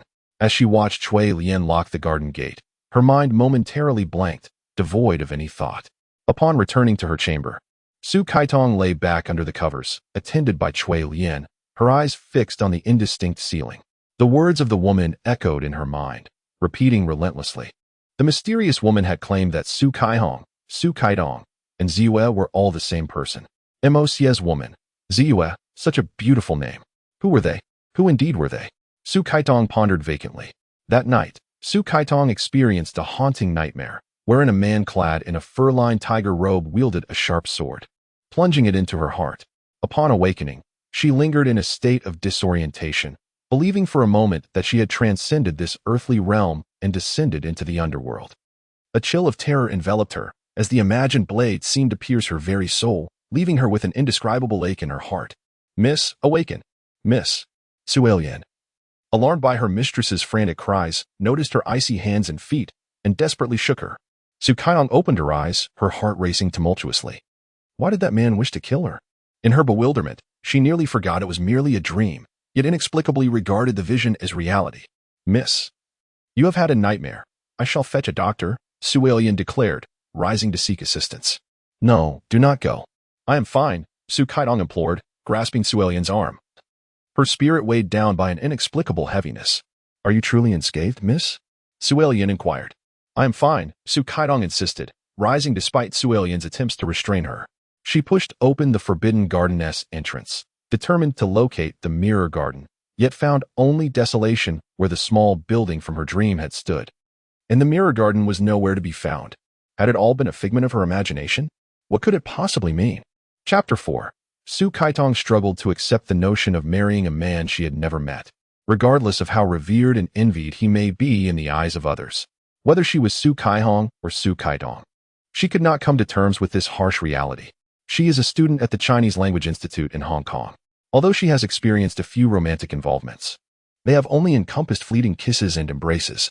Now, she is expected to marry a man she has never met. How can she be expected to face such a daunting prospect? Su Caihong must have left her family for the sake of marriage. She may even be deceased. How could a girl who has never stepped beyond the confines of her home manage to survive independently in the world? Unless, perhaps, she elopes with her beloved, embarking on a life filled with happiness and sweetness. Having already forsaken her home, it is only natural that she would wish to remain hidden from her family, perhaps journeying to distant lands in the south or north, anywhere that would keep them from discovering her whereabouts. Su Caihong's departure does not warrant Su Caitong to take her place. She will not marry General Liu. What common ground could possibly exist between them? How could they resonate with each other? There is a grave concern that even communication would pose a challenge. Cui Lian, if I were to leave, would you be saddened? Su Caitong once inquired of her maid. "Miss, what troubles you?" Cui Lian expressed her apprehension, unwilling to see her mistress depart. "Cui Lian, do you still not believe I am a person of the 21st century?" Su Caitong lamented countless times, yet no one seemed to trust her words, leaving her feeling somewhat helpless. Although Cui Lian had not known Su Caitong for long, the bond between them was akin to that of sisters, for Cui Lian held great affection for her mistress. The concept of the 21st century, which Su Caitong spoke of, was foreign to Cui Lian, and thus she could not fathom what it entailed. "I believe that Miss Rainbow from your household is a courageous woman, born into this feudal society. She has endured severe oppression, yet bravely resists the imposition of arranged marriages. Her valor is commendable." "Miss, Cui Lian does not understand what you are saying," Cui Lian expressed with a sense of despair. "For some time now, you have been speaking nonsensically, and I am quite frightened. I consulted a doctor who prescribed some medicine, but there has been no improvement. Please recognize that I am Su Caitong, not Su Caihong. We are two distinct individuals, products of different eras and educational backgrounds." Su Caitong said, leaning closer to Cui Lian. "Miss, I do not comprehend why you continually assert this, but having been with you for 3 years, Who else could you possibly be but my Miss Rainbow? Your household? Cui Lian exclaimed. You are speaking nonsense again. Why do you persist in believing that I am speaking nonsense? Su Kaitong retorted, glaring at Cui Lian with irritation. I do not know, Cui Lian replied, shaking her head and stepping back. Su Kaitong sighed deeply. Cui Lian remained confused, and Su Kaitong did not press her further. As time passed, old lady Su, accompanied by Rui Ping and Yue, came to visit Kaitong, overjoyed to learn that she had reunited with her parents. The Su family had welcomed the elderly matriarch for a brief stay at Su family village, while Yue, visiting the Grandview Garden, found everything to be novel and intriguing. She followed Kaitong around all day, addressing her as aunt. The Su family expressed their gratitude to the old lady with generous gifts. On the day of old lady Su, Rui Ping, and Yue's departure, Su Kaitong felt a deep sense of reluctance. She embraced Rui Ping and held onto the old lady's hand, her eyes filled with tears. Su Kaitong had been residing in Su family village for over 2 or 3 months. She no longer gazed at the moon, for she believed it would no longer bring forth miracles or phenomena of time and space distortion. Each day, she and Zulian idled away in the back garden. At times, she would teach Zulian to read and write, and at other times, she would instruct her in singing and composing music. She explained to Zulian the principles of time tunnels and engaged in chemistry experiments with her, helping Zulian realize that she was different from the original young lady. However, Zulian remained obstinate, convinced that the young lady had merely entered the 21st century to receive the education of that era. Su Kaitong felt helpless, aware that acceptance could not be instantaneous. Su Kaitong spoke to Zulian about the people and matters of the 21st century, discussing the notions of free marriage and love, the equality between men and women, and the advancements of science and technology, artificial satellites, film and television, the mysteries of cosmic science, and so forth. Miss, are you saying that people in the 21st century enjoy freedom in marriage? Freedom in love? It took Zuelian quite a while to grasp the meaning of such freedoms. Wouldn't he that lead to chaos? She still found it hard to accept. With a smile, Su Kaitong replied, What do you mean? Being with the person one loves is a source of happiness and joy, is it? Zuelian gradually understood that her young lady truly could not accept a suitor who was yet unbetrothed. She felt a pang of sympathy for Su Kaitong and for the future son-in-law. Miss, do you truly wish to break off the engagement?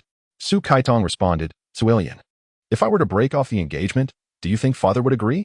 I doubt that my father would be inclined to agree to this marriage, as it is a matter of considerable importance, especially since Mr. Liu has been a close acquaintance of my father for many years. He is unlikely to consent. Cui Lian, what do you think the young lady should do? Cui Lian, lacking in wit, could not conceive of a viable solution. I suggested, why not marry General Liu? You foolish girl, you know that is not feasible, yet you mock me. Cui Lian dared not. She merely felt it a pity that the young lady would not wed General Liu. A girl is fortunate to find a good match. Why do you never comprehend this? Su Kaitong inquired, her eyes wide with astonishment. I understand. You have been to the 21st century and cannot accept a man you have never met. But, dear lady, have you considered that you now reside in our era, a millennium distant from the 21st century? Women of this age must marry according to their circumstances, be it a rooster or a dog, or even a monkey that runs amok. You. Yes, indeed.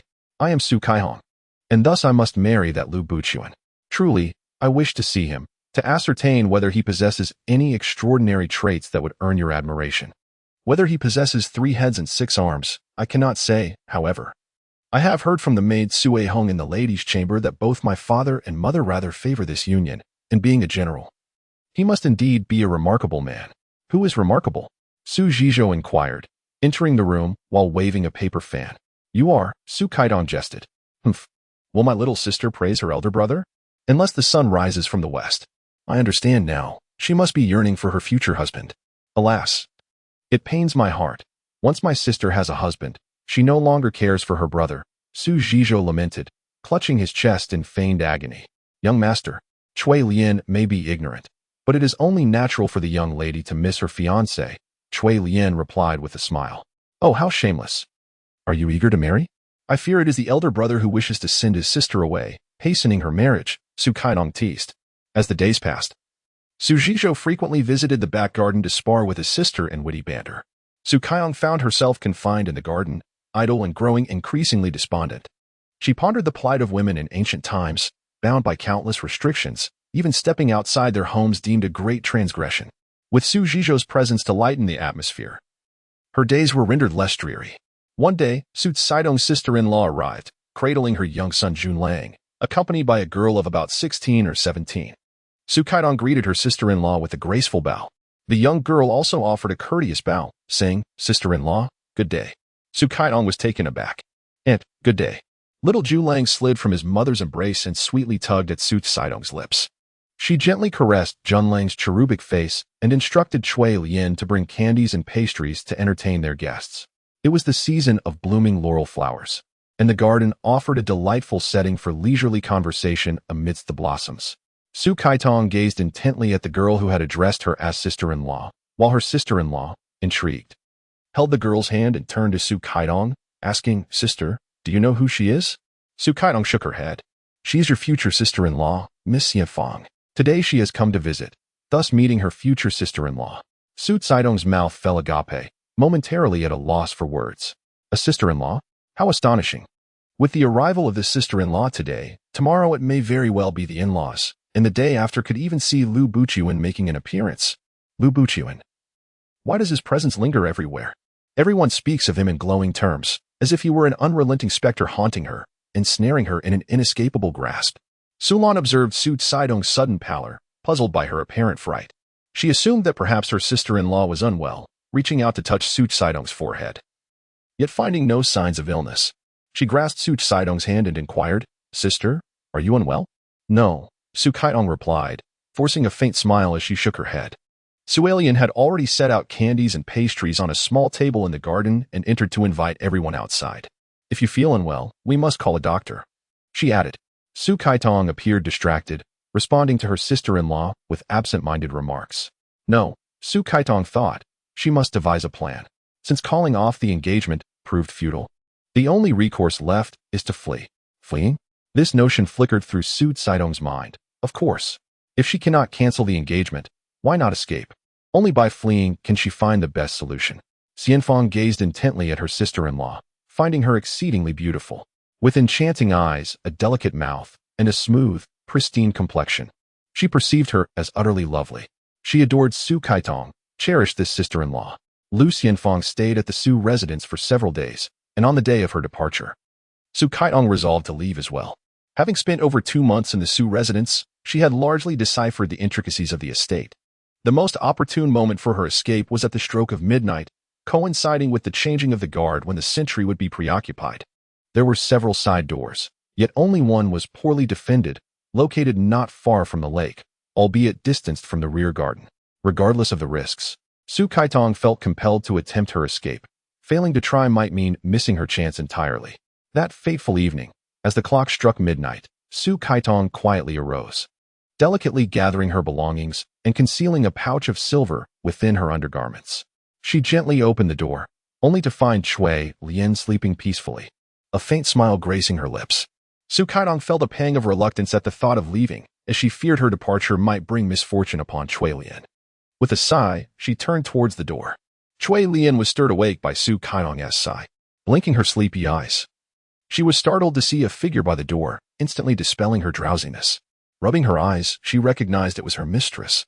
"Miss, where are you going?" Cui Lian inquired, panic rising in her voice. As the door creaked open, moonlight flooded the dimly lit room. Cui Lian hurriedly rushed to the threshold, grasping Su Caidong's arm. Surprised to have awakened Cui Lian, Su Caidong sighed once more. "Cui Lian, our fates as mistress and servant have reached their conclusion. I must depart from the Su family. You must understand, I am not Su Caidong. I am Su Caidong, a soul displaced from the 21st century, traversing through the corridors of time to this era. Therefore, I cannot wed General Lu Buqiuan. I hope you can empathize with my plight. Miss, if you are to depart, take Cui Lian with you. She will forever follow you, regardless of where you go. Even if it means returning to the 21st century, Cui Lian yearns to behold that world. However, Miss, your departure is fraught with uncertainty, and following you may lead Cui Lian to endure considerable hardships, with an unpredictable future ahead. Yet, if you can withstand suffering, how could Cui Lian not? She is not a pampered child. Very well, let us leave together." Cui Lian sought Su Caidong's consent, promptly gathering a few changes of clothing and fetching some provisions from the kitchen to stave off hunger during their journey. The two then evaded the patrolling guards and the gatekeepers, finally escaping the confines of the Su family estate. Cui Lian trailed her, traversing a considerable distance. Yet she could not match Su Kaitong's pace. Su Kaitong had undergone military training and practiced race walking. Fearing capture by the Su family, she urged Cui Lian onward, perpetually fleeing day and night, enduring the elements as they traveled. In truth, Su Kaitong had no particular destination in mind. Her sole desire was to swiftly depart from Su family village and evade the pressure to wed Lu Buchuan. Having been on the run for over 10 days, one day, the pair arrived at Shabapa town. The marketplace was bustling with a throng of people, vibrant and lively. A troupe of performers played drums and horns while a girl of around 10 engaged in a series of acrobatic feats, drawing a large crowd. Su Kaitong had little interest in such street performances. To her, they seemed trivial. With weary expressions, the two hastened through the marketplace. A group of men approached. Among them one clad in satin, wielding a paper fan with a lascivious demeanor. He was the notorious local ruffian, Yang Kuan. Bolstered by the influence of his uncle, Guo Wei, who was a favorite of the emperor, he wreaked havoc upon the town, establishing a villa named Flower Appreciation Garden. This garden was not a place for the cultivation of flowers, but rather a den where he abducted any woman of beauty he encountered, forcing them into marriage for his own debauchery. It was evident that passers-by hurriedly steered clear of him. Su Kaitong and Cui Lian, oblivious to the impending danger, continued on their path. Upon spotting Su Kaitong, Yang Kuan's eyes gleamed with desire. This woman was strikingly beautiful, resembling a celestial being. With a lewd grin, he swaggered over to her. Su Kaitong noticed the gang of men blocking their way, the leader's face twisted with malevolence. A wave of distaste washed over her.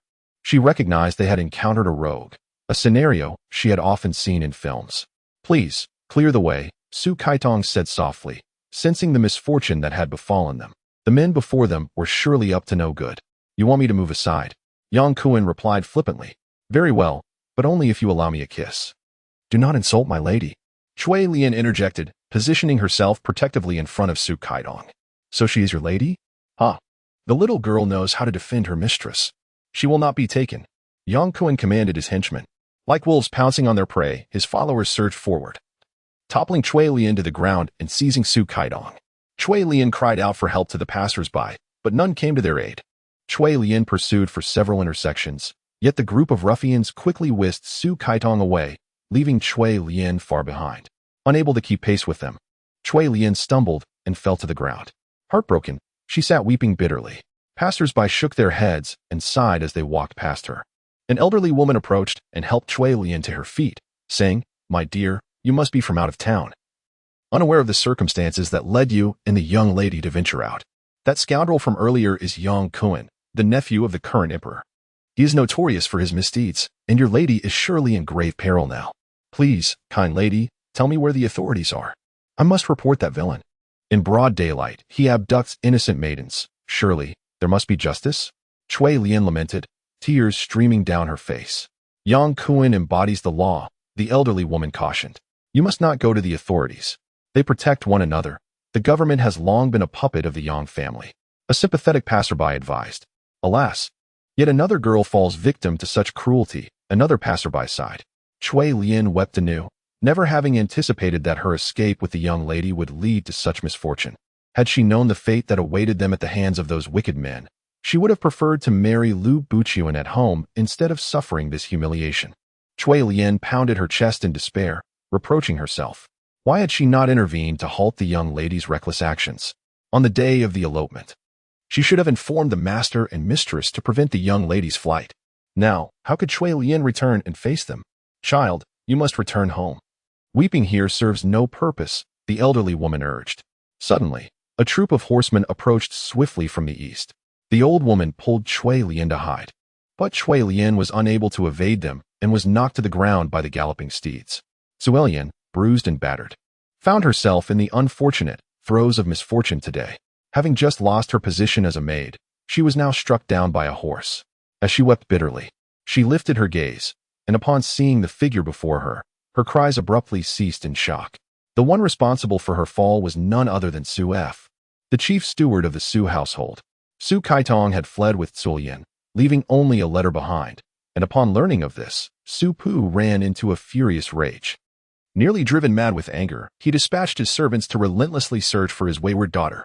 Ziyue, tightening the reins of his horse, was taken aback to find that the girl lying on the ground was none other than the maid, Ziyue. He flung his whip towards her neck and barked, "You insolent wretch! How dare you abduct the young lady? Return her at once. Don't harm me, esteemed steward. I have not taken the young lady. I implore you. Go save her," pleaded Ziyue desperately. "You must return her at once." Without heeding her words, Ziyue tightened the whip's grip. "Steward, no?" Ziyue, struggling for breath as the whip constricted around her throat, Ziyue fought valiantly to explain her innocence. "Oh, sir, the young lady was seized by a band of villains.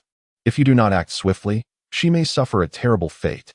An old woman, unsure of the unfolding scene, witnessed the girl's dire predicament and overheard the conversation hinting at the search for the abducted young lady. "What did you say?" Ziyue turned to inquire of the elderly woman. "Your young lady has been taken by local ruffians. If you do not hurry to her aid, she may fall victim to their cruelty," came a voice from the onlookers. "Really?" Ziyue loosened the whip and turned to inquire of Cui Lian.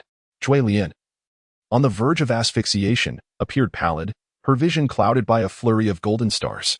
As Ziyue relaxed his grip, Cui Lian lost her balance and fell to the ground. Gasping for breath, she nodded in response to Ziyue's query. He hoisted her onto the horse's back and, addressing the onlookers, sought directions to the young residence. With a firm squeeze of his legs, the steed galloped forth, accompanied by a throng of attendants, heading towards the Yang estate. Upon arrival at an opulent mansion adorned with exquisite carvings and paintings, Ziyue dismounted with urgency, forcefully pounding on the door while shouting, "Yang Kun, you scoundrel, return my lady at once." The housekeeper, startled by the raucous commotion outside, scurried into the residence to report to Yang Kun. Yang Kun, reveling in his recent acquisition of Su Kaitong from the marketplace, felt a surge of elation.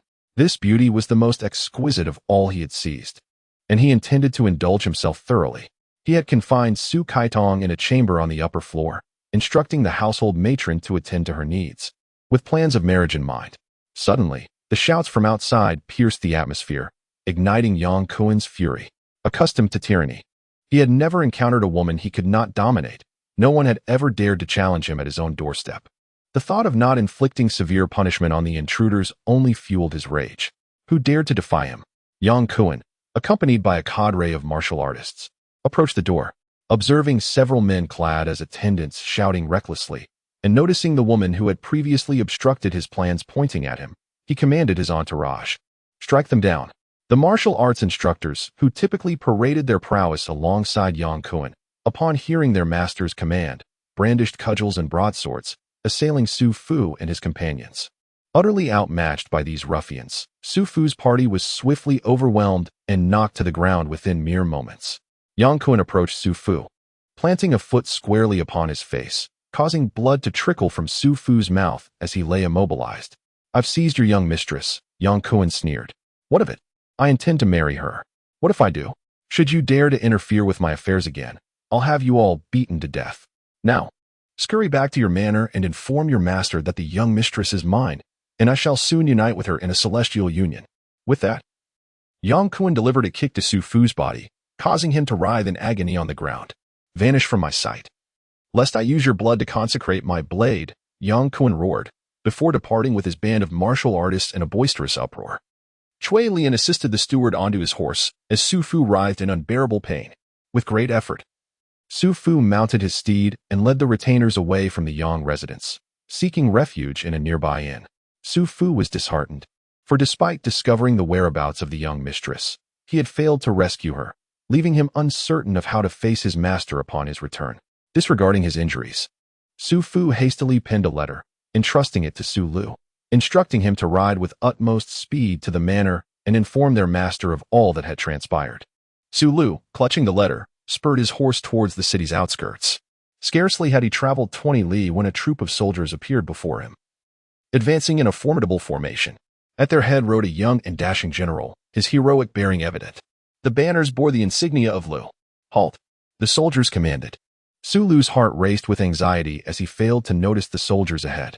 He tightened the reins and charged recklessly into their ranks, intent on carving a path through. Ignorant of the danger, he was met with resistance. The guard beside the general, Observing that the horses ahead were unwilling to yield, swiftly drew his bow. With a sharp twang, an arrow flew through the air, striking the horse's foreleg. The steed, caught off guard, stumbled and fell, hurling Su Lu into the grassy embankment nearby. As the soldiers surged forward, their blades glinted menacingly, pressed against Su Lu's throat, rendering him defenseless. Bound tightly, Su Lu was thrust before the general. As he looked up, he was struck by a sense of familiarity. The general was none other than Lu Buqian, the fiancé of his sister. In the backdrop of this turmoil, Guowei had proclaimed himself emperor, establishing the Zhou dynasty. Lu Buqian, a fierce warrior under Guowei, had fought valiantly alongside him, navigating the chaotic tides of battle across the land.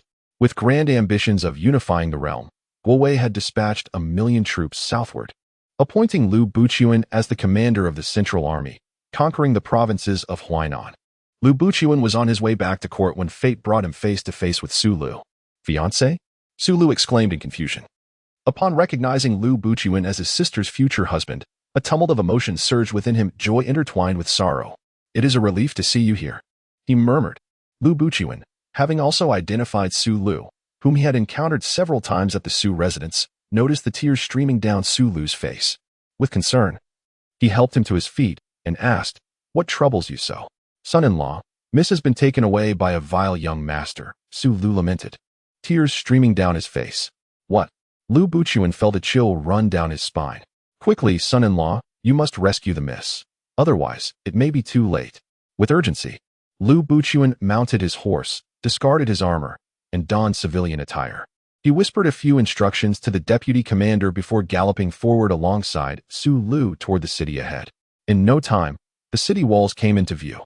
The two men spurred their steeds and swiftly arrived at the inn where the Su family's servants were temporarily housed.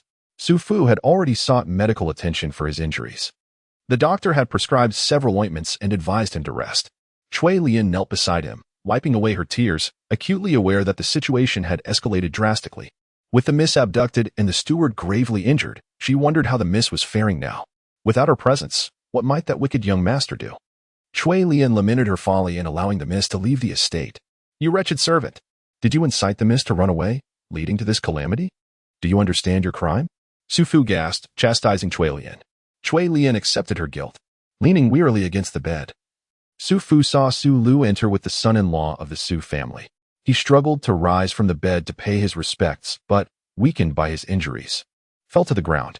Lu Buqian helped Su Fu back onto the bed, then turned to the kneeling maid, his brow furrowed even deeper in concern. "Why did you come here in the miss's absence? How could she have been taken away?" No one dared to respond to Lu Buqian's inquiry. The young lady of the Su family had fled home to escape marriage. How could they explain this to their master? Observing the crowd with their heads bowed, unable to meet his gaze, a sense of suspicion arose within Lu Buqian. Lu Buqian's voice, though not loud, resonated with an undeniable authority. "It is my fault. I failed to protect the young lady and allowed her to be taken by that scoundrel." Su Lu, terrified by the master's question, fell to his knees, repeatedly banging his head on the ground in a fervent plea for forgiveness. "Is this truly the case?" Lu Buqian inquired, his back turned to the group of servants. His tone grave. "I deserve punishment. I deserve punishment. Whatever the master decrees, I shall obey," Su Lu lamented, while the other servants, witnessing his submission, knelt in unison, their heads bowing fervently in remorse. With a cold snort, Lu Buqian furrowed his brow. He had overheard the words of Steward Su upon his arrival, particularly the mention of the young lady's departure. Yet, it was evident that the servants were deliberately evading this topic. Casting a discerning glance at the servants, he pondered for a moment before instructing them to rise, as he could not extract the truth from them. Lu Buqian decided to set this matter aside for the moment and instead inquired with Su Fu about the circumstances surrounding the young lady's abduction. He resolved to visit the Yang residence that very night at the second watch to ascertain the situation. When the watchman announced the second watch, Lu Buqian donned his night attire, strapped on his sword, and stealthily scaled the wall from the inn's rear garden, making his way toward the Yang residence. Upon arriving at the back courtyard of the Yang estate, he found the surroundings enveloped in silence. Producing a small stone, he tossed it into the courtyard, and the sound of it striking the ground echoed in the stillness. After a prolonged pause without any response, Lu Buqian deftly leaped over the wall and entered the courtyard. Under the cloak of shadows, Lu Buchuan stealthily advanced towards the front courtyard. The grand residence was ablaze with light, deftly evading the vigilant eyes of the guards. He leaped to a window and moistened a peephole with his saliva. Through the aperture, he beheld a scene of revelry, dancers swirling beside a pond, their silhouettes captivating. And in the heart of the hall, a man of opulent attire and lascivious mien sat enthroned, surrounded by a bevy of women vying for his favor. Scrutinizing the assembly, Lu Buchuan found no trace of Su Kaihong. He retreated with feline grace and sought refuge in the boughs of a towering tree. A nearby building radiated light from its windows, beckoning him. With a display of lithe agility, Lu Buchuan scaled the edifice and positioned himself above the illuminated chamber. Peering through the translucent tiles, he observed a matron standing behind a woman of ethereal beauty, murmuring words into her ear. "Leave," the woman commanded, her voice resonant with defiance as she fixed the matron with a piercing gaze. It was none other than Su Kaihong, Lu Buchuan's betrothed. "My dear girl, why persist in your melancholy?" the matron implored. "Consorting with Master Yang would grant you a life of gilded luxury. What woman would not covet the chance to marry such a wealthy patron? If it pleases you so, why not take him yourself?" Su Kaihong retorted with a scornful laugh.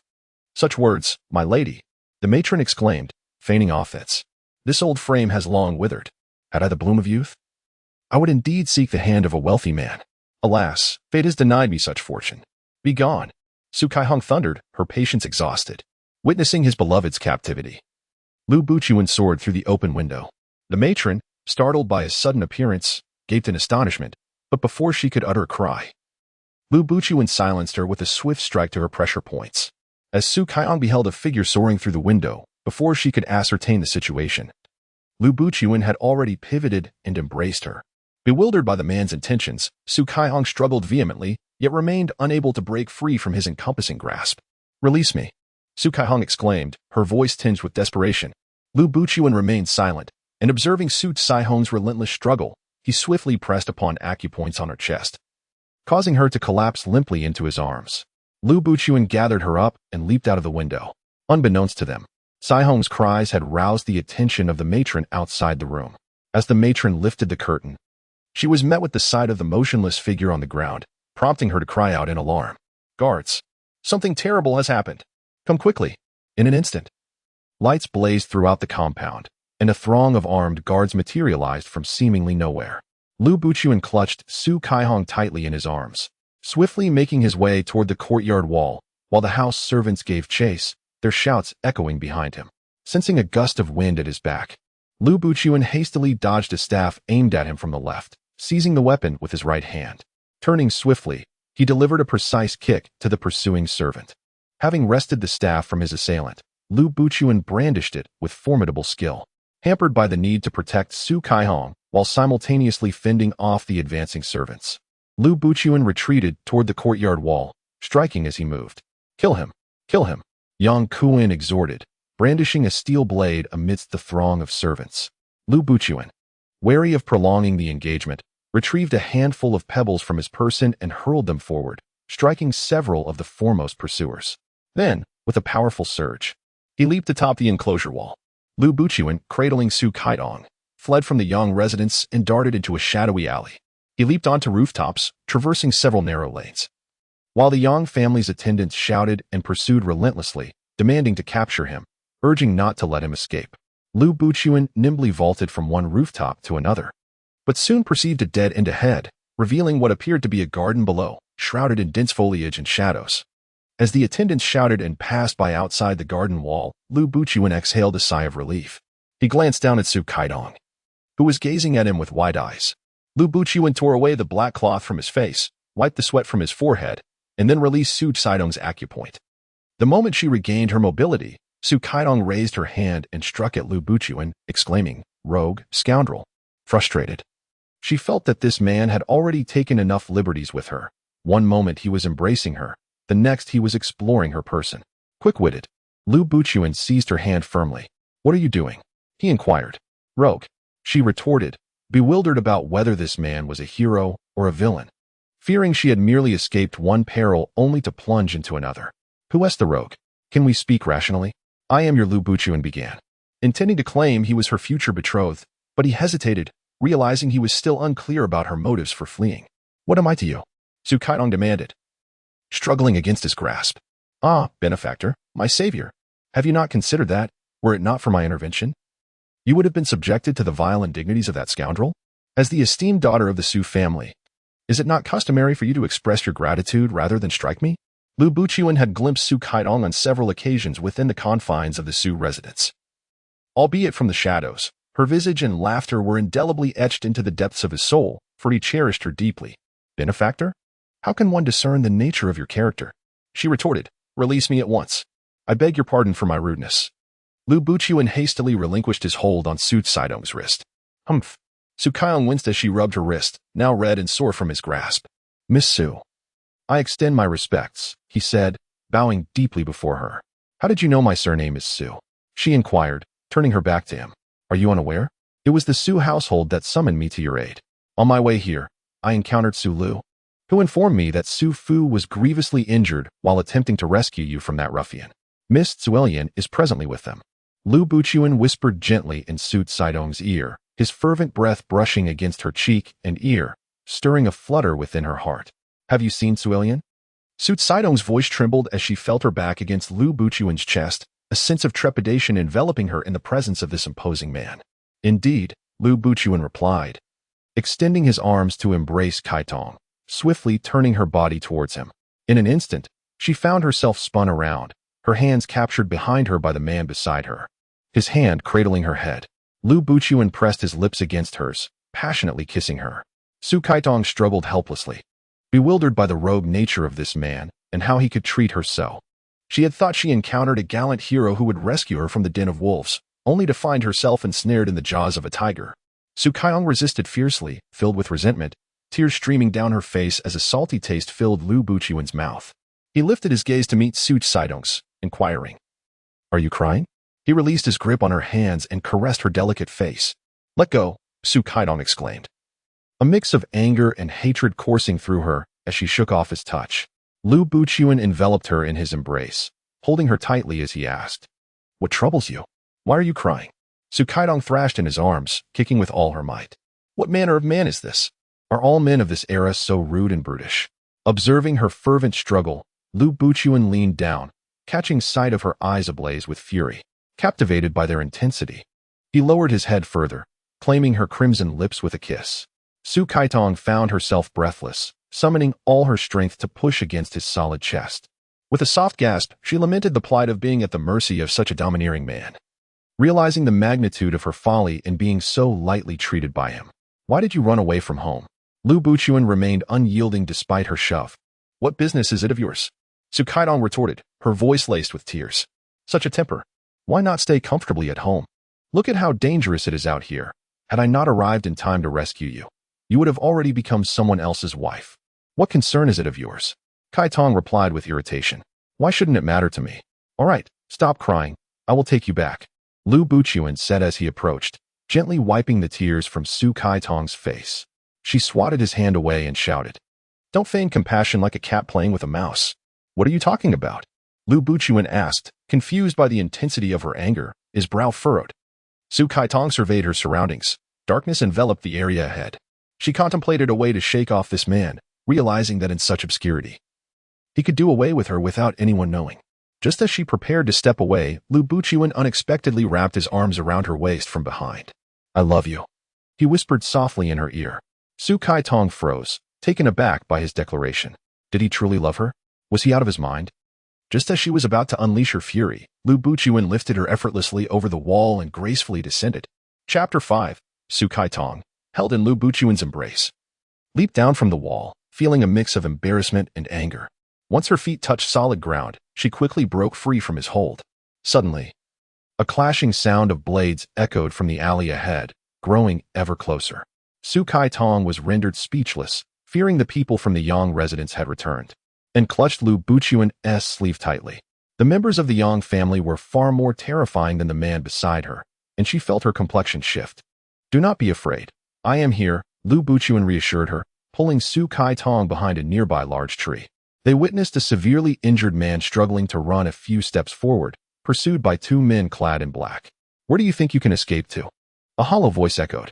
The man in front halted, while two men behind him simultaneously raised their large blades. The man brandished his sword to parry, the clash of steel reverberating through the eerie stillness of the night, sending shivers down one's spine. One of the men clad in black swiftly drew his blade, lunging towards the man's face. The man raised his sword in defense, but the blade grazed his cheek, blood pouring forth in an instant. "You cannot flee now, surrender." The hollow voice sneered. Lu Buchuan pressed Su Caitong's face against his chest, shielding her from the gruesome sight. Su Caitong struggled desperately. Although the man beside her treated her with a degree of insouciance, he was unlikely to harm her, and as long as he was present, her safety seemed assured. Yet, how could she place her unwavering trust in him? "Hand over the sword," came another hollow voice. The injured man let out a cold laugh. Steeling himself as he swung his sword backward, Lu Buchuan picked up a few stones from the ground and gently tossed them, striking the black-clad man's hand. The man yelped, losing grip of his weapon. The injured man drove his sword into the heart of the black-clad assailant, ending his life. Lu Buchuan hurled another stone at the remaining black-clad figure, and with all his strength, the man managed to pierce the foe with his sword. Lu Buchuan released Su Caitong and rushed to the man's side, noticing his pallor and the numerous wounds adorning his body. "Brave warrior, how do you fare?" Lu Buchuan inquired. The man opened his eyes, a smile of joy illuminating his face. "Thank you, at last. I have met you," the man said, laboriously retrieving a long box wrapped in silk from his back and handing it to Lu Buchuan. "I am Dongha, the guardian spirit of the Mo Sword.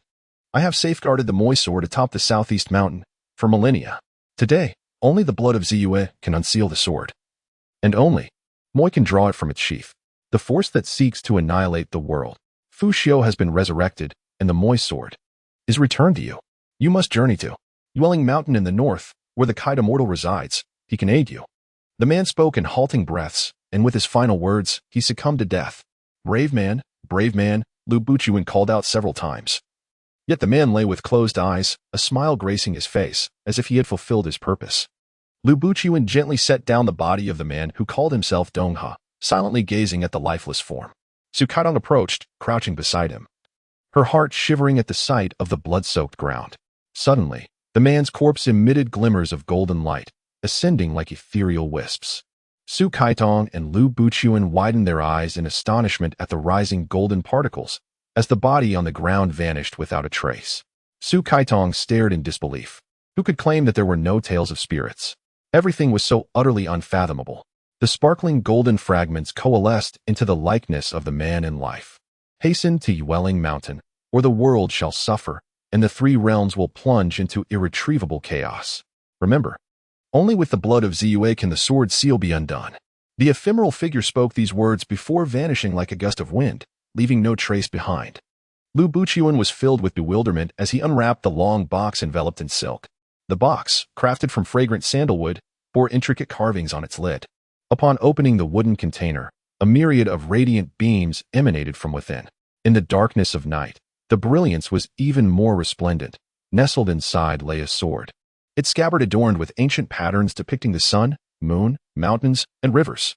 Could this be the legendary Mo Xie sword of the heavens and earth? Lu Buchuan traced the engravings on the scabbard, a wave of inexplicable emotion surging within him. The legend spoke of Mo Xie wielding this very sword to cleave the universe apart. He yearned to draw the sword, to behold its magnificence, yet no matter his efforts, he found himself unable to unsheath it. Who was Mo Xie? Where could one procure the blood of the purple moon? The northern Yuyan mountain? If he were to deliver the sword to the mountain, could he discover Mo Xie and the purple moon? As dawn gradually broke, they had spent the entire night awake. Su Caitong, in the refreshing morning light, beheld the man who had professed his love for her, and realized he possessed an extraordinary handsomeness and an imposing demeanor. "Who are you?" she asked, staring at him in astonishment, a wave of dizziness washing over her as a familiar yet intimate sensation coursed through her heart. Who was he? Had she encountered him before? In a dream? In the depths of her soul? How could she, in relation to this ancient man, feel such a connection? An inexplicable flutter arose within her, perhaps a remnant of the tumultuous events of the previous night, or perhaps it stemmed from his kiss, or his declaration of love for her. Lu Buchuan noticed Su Caitong gazing at him with a weary expression, her eyes fixed upon him. He responded with a gentle smile, his gaze softening as it fell upon her. His intention was to safely escort Su Caitong back to the Su residence before embarking on his journey northward in search of Yuanming Mountain. Perhaps upon arriving there, all enigmas would be clarified. However, the northern regions were embroiled in turmoil, with Lu Chong declaring himself emperor and the Khitan invading, leading to ceaseless warfare year after year. Are you tired? Lu Buchuan pulled Su Kaitong closer, enveloping her in his embrace as he spoke softly. In truth, Su Kaitong was already quite fatigued. She remained passively in his arms, having shed all her defenses and armor. Was it his appearance that bewitched her, or was it his declaration of love? In that fleeting moment, she genuinely wished to remain nestled in his embrace for eternity, finding his hold to be so warm and irresistibly comforting. Entrusted by others, I must remain loyal. I shall journey to Yuanming Mountain, but first, I must return you to the Su residence. Su Fu and Chui Lian are still awaiting us at the inn. I will not return to the Su residence, Su Kaitong declared resolutely. Why do you refuse to go back to the Su residence? Did you leave of your own accord? What compels you to depart? Lu Buchuan inquired, his confusion evident. They insist that I marry a man I have never laid eyes upon. They have never asked for my consent. I am utterly oblivious to his appearance, whether he is stout or slender, tall or short. Will there be any affection between us? Such a monumental decision in life is not a trivial game of children. Can you truly profess love for someone you do not know? You have no understanding of his character whatsoever. They often extol his virtues in my presence, insisting that I must marry him without fail. How absurd and ludicrous. I refuse to become his bride. I cannot marry him in such a manner. Lu Buchuan felt Su Caitong's adamant refusal like a piercing sword thrust into his heart, leaving him in disarray and his countenance pale. He believed that his love for her was sufficient. What could she possibly find unsatisfactory? You do not wish to marry him? Lu Buchuan inquired with a stormy expression. I do not, Su Kaitong replied with unwavering conviction. Lu Buchuan's demeanor darkened further. He reminisced about his journey, having joined the army at 13 with aspirations to achieve greatness. Over the years, he had fought valiantly, earning renown as a distinguished general. Countless matchmakers had come to him, yet none had captured his interest. Year after year, his anxious parents feigned illness, urging him to return home and wed. Reluctantly, he acquiesced, promising to marry if a suitable match presented itself. The matchmakers nearly wore out their welcome. Yet Lu Buchuan imposed a condition. Each one who came bearing the birth details of a prospective bride must arrange for him to meet her in secret. However, upon meeting, he was invariably met with disappointment, leading to the continual failure of his matrimonial pursuits. Su Peron was a longtime friend of Lu Wang, and upon celebrating his 60th birthday with a grand banquet, he sent a messenger to deliver an invitation. Lu Buchuan, accompanied by his elderly father, visited Su's residence to extend their birthday wishes. The moment Su Peron laid eyes on Lu Buchuan, he was instantly fond of him. Does your son have a wife?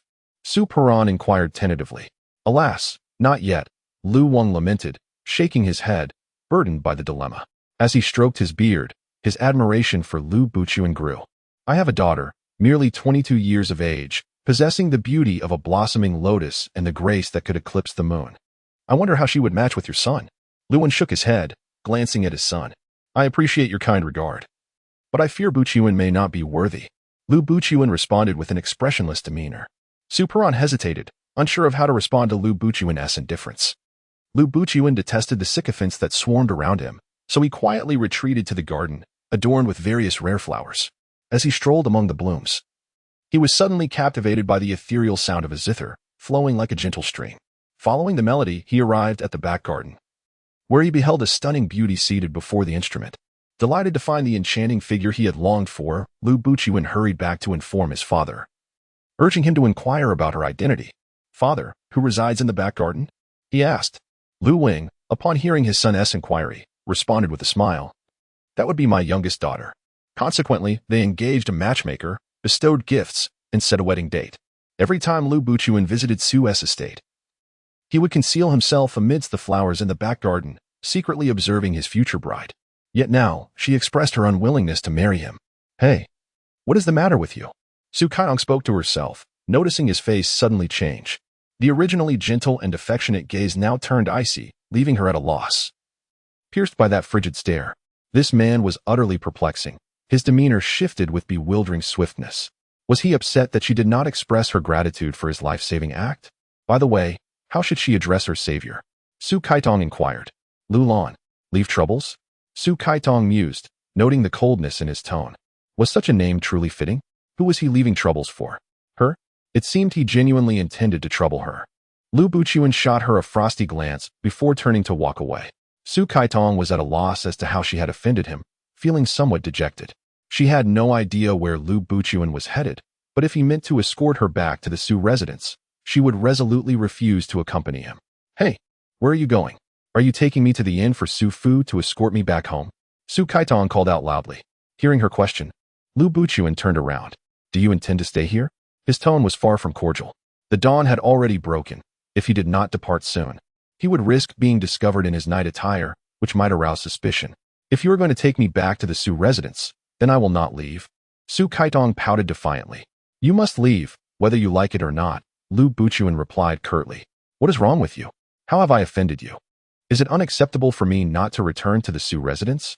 Su Kaitong was extremely irritated. She simply could not comprehend this man. He was truly odd. Just last night, he had spoken to her with such tenderness, professing his love, and yet here he was, with a sour expression at the break of dawn. No. Lu Buchuan replied coldly. I will accompany you to the north to seek out Yuanming Mountain, shall we? She truly wished to avoid returning to the Su residence. Fatigue enveloped her, and she yearned for rest. Lu Buchuan's expression remained frigid, perplexed by the notion that a woman unwilling to marry him would choose to follow him on a quest to the north. He fell into contemplative silence. Suddenly, the two black-clad figures, who had perished the previous night, rose from the ground and lunged towards Su Kaitong with alarming swiftness. These figures possessed no noses or mouths, only two dark, hollow eye sockets. Su Kaitong, witnessing these undead apparitions, screamed in terror and fainted. The black-clad figures seized her and fled. Upon hearing Su Caitong's agonizing cry, Lu Buchuan swiftly turned around, only to see the lifeless assailants carrying her away, already several paces distant. He was taken aback, drawing his sword and altering his stance to pursue them. The black-clad figures fled the city with Su Kaitong in their grasp, and Lu Buchuan relentlessly followed until they reached a dilapidated temple outside the city. Realizing they could not shake Lu Buchuan, one of the assailants abruptly halted, drawing a large knife to strike at him. Lu Buchuan met the attack with his sword, countering with a flurry of strikes, each aimed to claim a life. The sword is here, he declared, as he parried and attacked. The sword is yours, but we only desire her. A hollow voice echoed from behind the black cloth. Then let us see what my sword can do. Beset by the exigency of neutralizing his adversaries with celerity, Lu Buchuan was compelled to act swiftly to rescue Kaitong. He was perplexed as to the motives of the two individuals, their attempted theft of the sword the previous evening juxtaposed with their current abduction of Su Kaitong. Despite the sword now being in his possession, release her. Lu Buchuan unleashed a series of attacks, assailing the assailant's high, mid, and low sections. With a flash of his blade, he cleaved the black-clad figure, who immediately collapsed, lifeless. Propelled forward, Buchuan pursued the remaining figure, who, upon realizing the inevitability of capture, hurled Su Kaitong towards him. Reacting instinctively, Lu Buchuan cast his sword aloft, lunging forward to intercept Su Kaitong before she plummeted to the earth. The sword unerringly pierced the heart of the fleeing assailant, who succumbed instantly. Cradling the unconscious Su Kaitong, Lu Buchuan observed her pallid countenance, a testament to her terror. His heart ached with a confluence of pain and resentment as he enfolded her tightly in his arms. Nyangzi, Nyangzi, he murmured, vigorously stimulating the philtrum of Su Kaitong. Gradually, Kaitong stirred, her eyes widening with confusion as she gazed vacantly at Lu Buchuan. You are awake? The anxiety that had gripped Lu Buchuan dissipated as Kaitong regained consciousness, supplanted by an aloof demeanor. He rose, gently disengaging Kaitong. Kaitong lifted her gaze. Momentarily disoriented, a wave of dizziness washed over her, leaving her listless. Wow, Su Kaitong exclaimed, her voice piercing the air as she collapsed helplessly to the ground, her legs trembling beneath her. Her face was devoid of color, and she shivered like a leaf caught in the autumn breeze. What is the matter with you? Lu Buchuan, taken aback by Su Caitong's distress, quickly knelt beside her, gently grasping her shoulders, his brows knitted in concern. There are ghosts, she stammered, pointing at the lifeless body on the ground. There are no ghosts, Lu Buchuan replied, turning his gaze to the figure sprawled before them. Indeed, there were no spectral apparitions. They had been vanquished by his own hand. No, Su Kaitong wept, burying her face in Lu Buchuan's embrace. She clutched him tightly, as if fearing that letting go would mean losing him forever. Lu Buchuan lifted Su Kaitong and carried her into the dilapidated temple. The interior bore the marks of decay, with crumbling walls and a desolate atmosphere. In the center lay a toppled statue of Buddha, surrounded by a thick layer of dust, while rats scurried about in the shadows. He found a relatively clean spot and set Su Kaitong down, observing her fragile form, so small and vulnerable, which stirred a profound mix of pity and sorrow within him. "It's all right. Truly, it's all right," Lu Buqian reassured her. Su Kaitong sat on the ground, her face streaked with tears and fear as she gazed up at him. Exhausted and helpless, she felt a tumult of emotions. His superficiality, his erratic warmth and coldness brought her both pain and resentment, deepening her confusion. As she reflected on her bewildering journey through time and space to this world, feeling utterly alone and abandoned, her heart ached, and she could no longer contain her anguish. Bursting into tears once more, Lu Buqian, witnessing her profound sorrow, found himself momentarily at a loss for how to console her. Su Kaitong wept uncontrollably, leaving Lu Buqian in a state of utter helplessness. Here was a man of stature, a warrior who had gallantly traversed the battlefield, capturing foes and vanquishing enemies. Yet he had never encountered such emotional turmoil stemming from romantic entanglements. He had never been this close to a woman, let alone consoled one. Exhausted from her tears and the sleepless night filled with fright, Su Kaitong finally succumbed to fatigue, her eyes fluttering shut as she drifted into a deep slumber. When Su Kaitong opened her eyes, the sun had already begun its westward descent. The dilapidated temple was immaculately tidied, yet Lu Buqian was nowhere to be found, causing her heart to sink. Hastily, she exited the temple and spotted Lu Buqian in front of it, having procured a horse from somewhere, tending to it with care. He had changed out of his night attire into a more comfortable outfit. Leaning against the temple entrance, Su Kaitong gazed at Lu Buqian, her heart stirring with an inexplicable flutter as she pondered his identity. Who was he? Why did she feel as if they were already acquainted? Had she encountered him before? In a dream, perhaps? Lu Buqian turned to find Su Kaitong awake, leaning by the door, her face a blend of confusion and beauty that struck him profoundly. This woman, this enchanting presence, stirred emotions within him he could scarcely contain. He secured the horse to a tree and re-entered the temple. "Are you hungry?" he inquired, presenting her with a bowl filled with sweet potatoes. "And you?" Su Kaitong accepted the bowl with a gentle tone. "Once we've satisfied our hunger, we shall return to the city. Will you escort me back to the Su residence?" Su Kaitong absent-mindedly stirred the sweet potatoes in her bowl, her appetite having dissipated. A mouse scurried past Su Kaitong's feet, startling her to the point of nearly dropping her bowl and chopsticks. "Even if you are reluctant to marry Lu Buqian, there is no need for you to flee your home," Lu Buqian remarked, standing behind Kaitong and facing the temple gate. Su Kaitong sighed. "I do not wish to return to Su Manor. Would you take me away? To Yuanming Mountain, perhaps?" In her heart, Kaitong likened Su Manor to a cage, and herself to a bird trapped within. Having come from a free and open 21st century, could he truly comprehend the sensation of being devoid of freedom? Yet, there resided another reason deep within Su Kaitong's heart. Yuanming Mountain might very well be a celestial haven, where she might harness the powers of the immortals to return to the 21st century. Though I may be foolish, I would never commit acts of disloyalty or ingratitude. A sheep remembers the kindness of its nurturing. How much more so should a human? How could I bear to cause my parents sorrow? Su Kaitong felt the weight of Lu Buqian's words, which painted her as ungrateful, overwhelmed by a torrent of grievances. Tears streamed down her face as she fled the dilapidated temple, seeking refuge beneath a tree in front of it. A whirlwind of emotions engulfed her, and she was besieged by sorrow.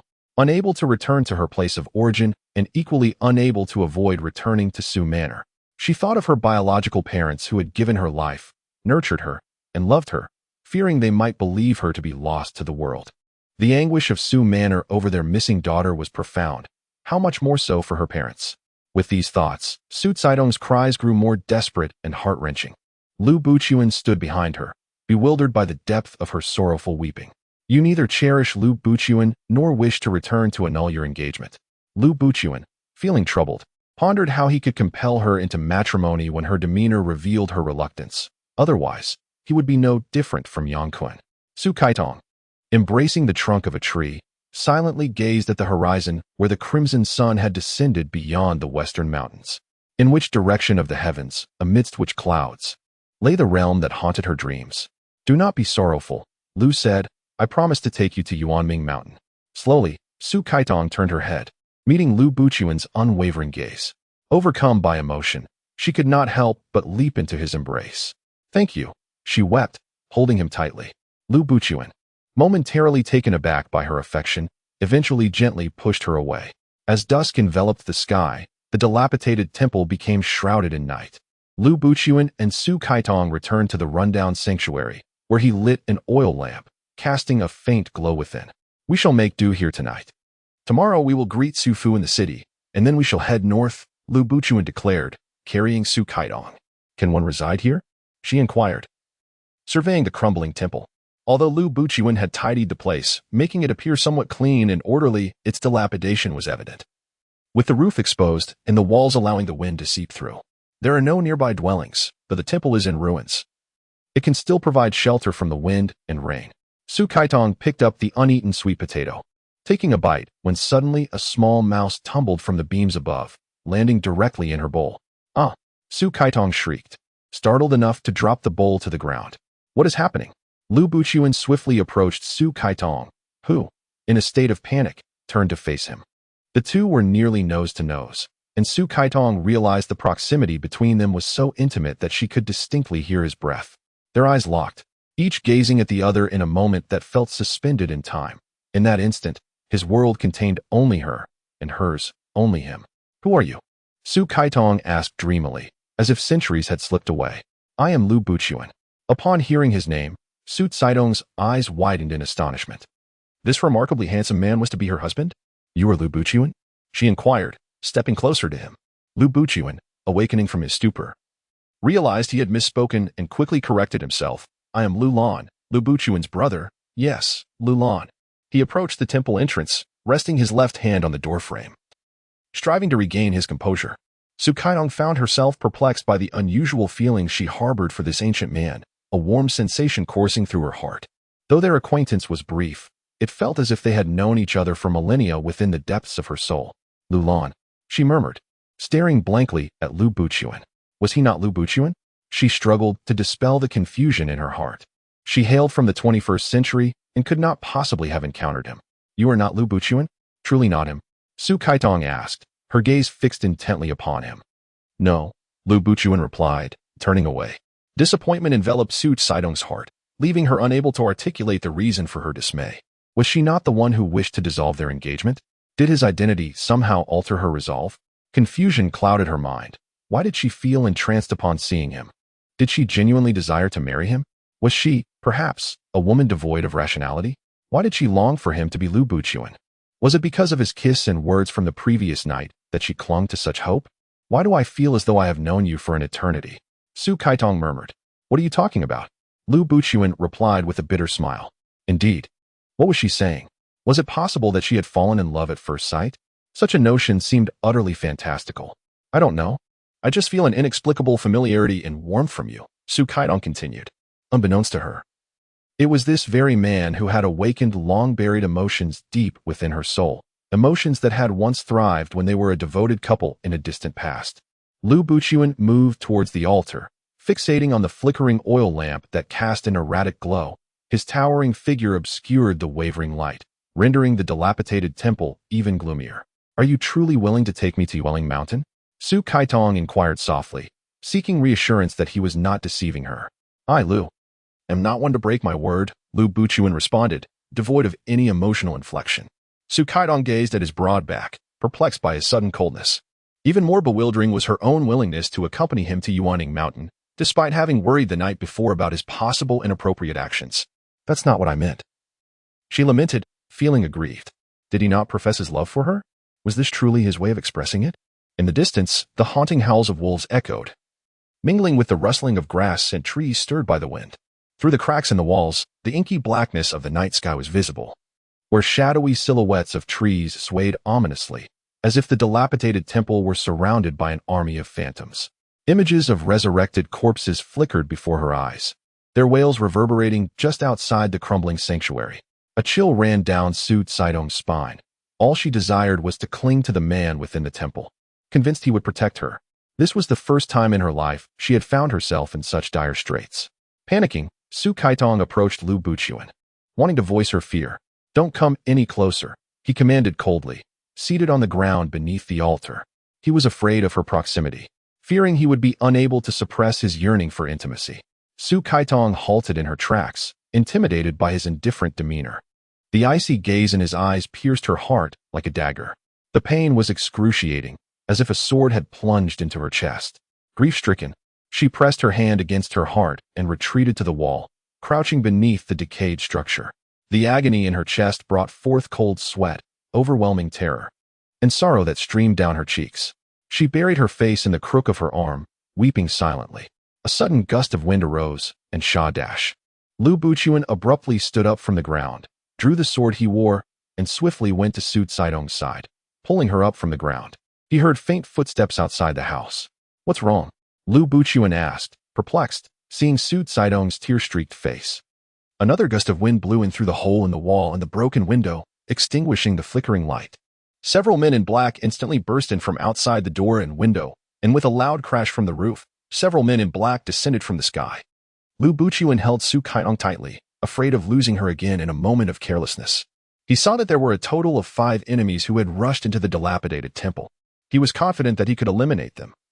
But taking care of Kaitong would inevitably hinder him. The men in black surrounded the two of them. A mournful wind howled, the long night stretched on. And inside the dilapidated temple, the glint of swords flashed, and ghostly wails echoed. Lu Buchuan wielded his long sword, like the movement of cold, distant stars, with resounding clangs. The weapons in the hands of the men in black were all knocked to the ground. Lu Buchuan struck back with his sword, stabbing down the man in black beside him, cutting a bloody path. The black horse carried the two of them, galloping northward. The men in black rose from midair like ghostly apparitions. Were they men or ghosts? Su Kaitong screamed in terror. Lu Buchuan pointed his sword straight at the sky. Demonic fiends, prepare to die. The specters in midair circled around, sneering, their speed increasing. Their laughter becoming even more terrifying and grotesque, like demons spinning in the air. Mo Xie, Ziyue, let us perish together. The piercing shriek echoed, sending shivers down the spine.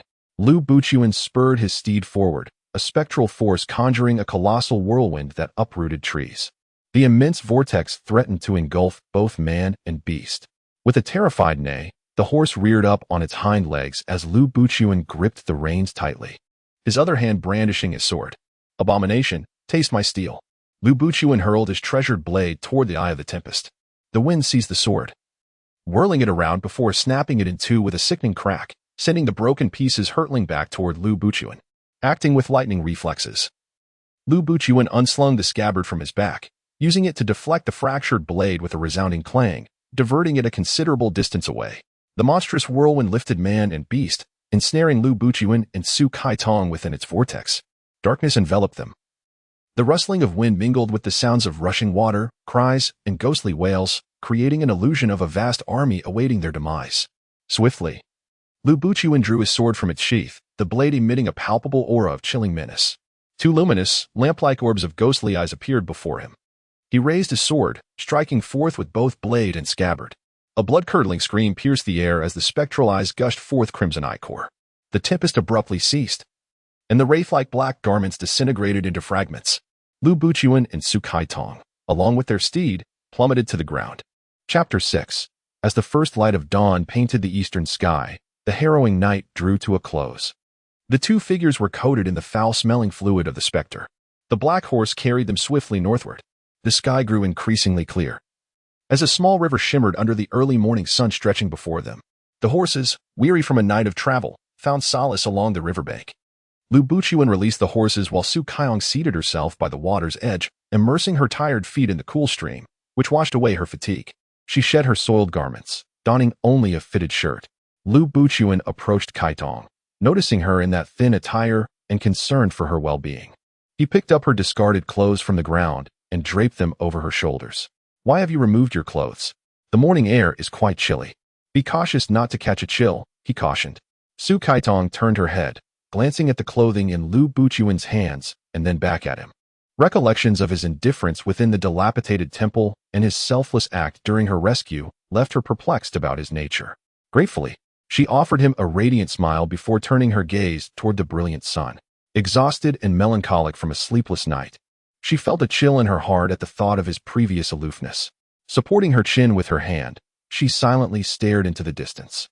Lu Buchuan found himself entranced by Caidong's luminous smile, sitting beside her as he splashed his face with a handful of clear water. He turned to observe her, only to notice her weary expression and pale complexion as she rested her chin in her hand.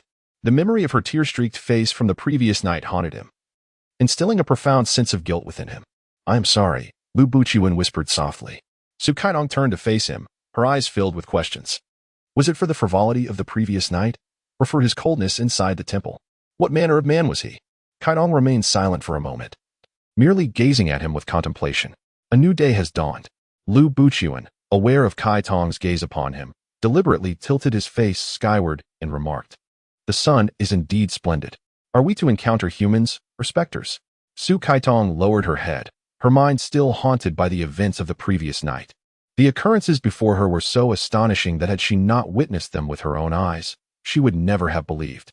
Having fought valiantly for many years, vanquishing foes and capturing thieves, she had never before experienced such phenomena. It appears that the heavens are on the brink of a catastrophic upheaval. With the emergence of the Mo Xie sword, a tempest of blood and chaos is inevitable. Lu Buchuan shook his head and pondered. Why? The Mo Xie sword is not a mere trinket of this world. Legend has it that in the dawn of humanity, Mo Xie wielded this sword to cleave the heavens and vanquish the malevolent dragon that sought to impede creation. He tenderly caressed the scabbard of the Mo Xie sword, for he was a man who cherished blades. To behold the Mo Xie sword was a lifelong aspiration. Such a beautiful legend, such a captivating tale. What shall we do now? Su Kaitong inquired. We shall journey northward and deliver the sword, to witness what transpires.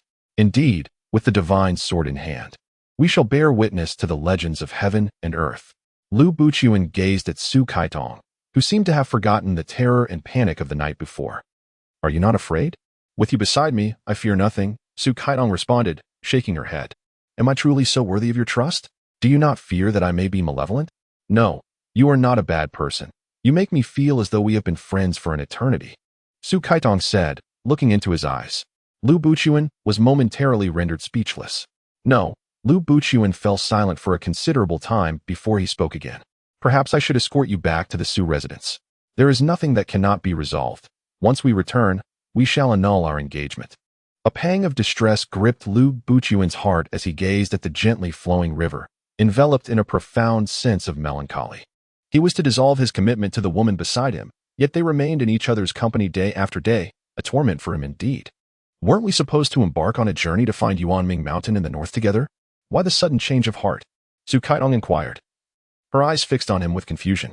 Though you and Lu Buchuan intend to sever your engagement, it is inappropriate for a solitary man and woman to remain together, which could tarnish your reputation. I may be a mere brute, but I understand the principles of propriety. My bond with Lu is akin to that of brothers. If you do not return to the Su residence, how shall I explain this to them? The decision to annul the engagement is not within my purview. Su Kaitong spoke softly, feeling that those from ancient times lived burdensome lives, adhering strictly to the principles of propriety in every aspect of existence, from behavior to moral cultivation, never forgetting them even when eating or sleeping. It seemed to her a stifling suppression of individualism and creativity. She sighed inwardly, realizing she could not demand that they alter their ways. Every era carries its own limitations, and who has the power to change history? Having become lost in this age, she could only advance or retreat in harmony with it. It is possible, it must be possible. As long as you desire it, the engagement can be annulled. How can you be so certain? Su Kaitong asked, puzzled. Lu Buchuan remained silent, pondering to himself. I am Lu Buchuan. How could I not know? Can you truly decide? Su Kaitong pressed further. Indeed, Lu Buchuan leaped up from the riverbank, responding affirmatively. You are Lu Buchuan? Su Kaitong inquired, astonished. No, Lu Buchuan. Realizing he had inadvertently revealed too much, quickly denied. I am merely his brother, Lu Lan. I can persuade my brother Buchuan. He is not a man devoid of reason. Su Kaitong turned her gaze to him, hoping to detect some inconsistency in his demeanor. So, Master Lu possesses a profound understanding of Lu Buchuan's character. I would be eager to hear more, Su Kaitong prompted.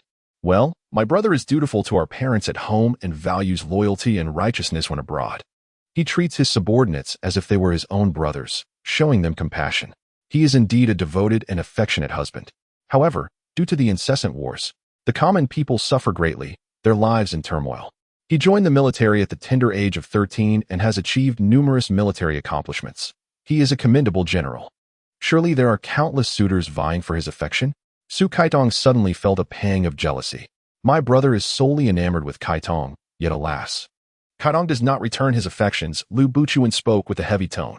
Su Kaitong swiftly turned to glare at Lu Buchuan. He averted his gaze from her, staring instead at the gently flowing waters of the river.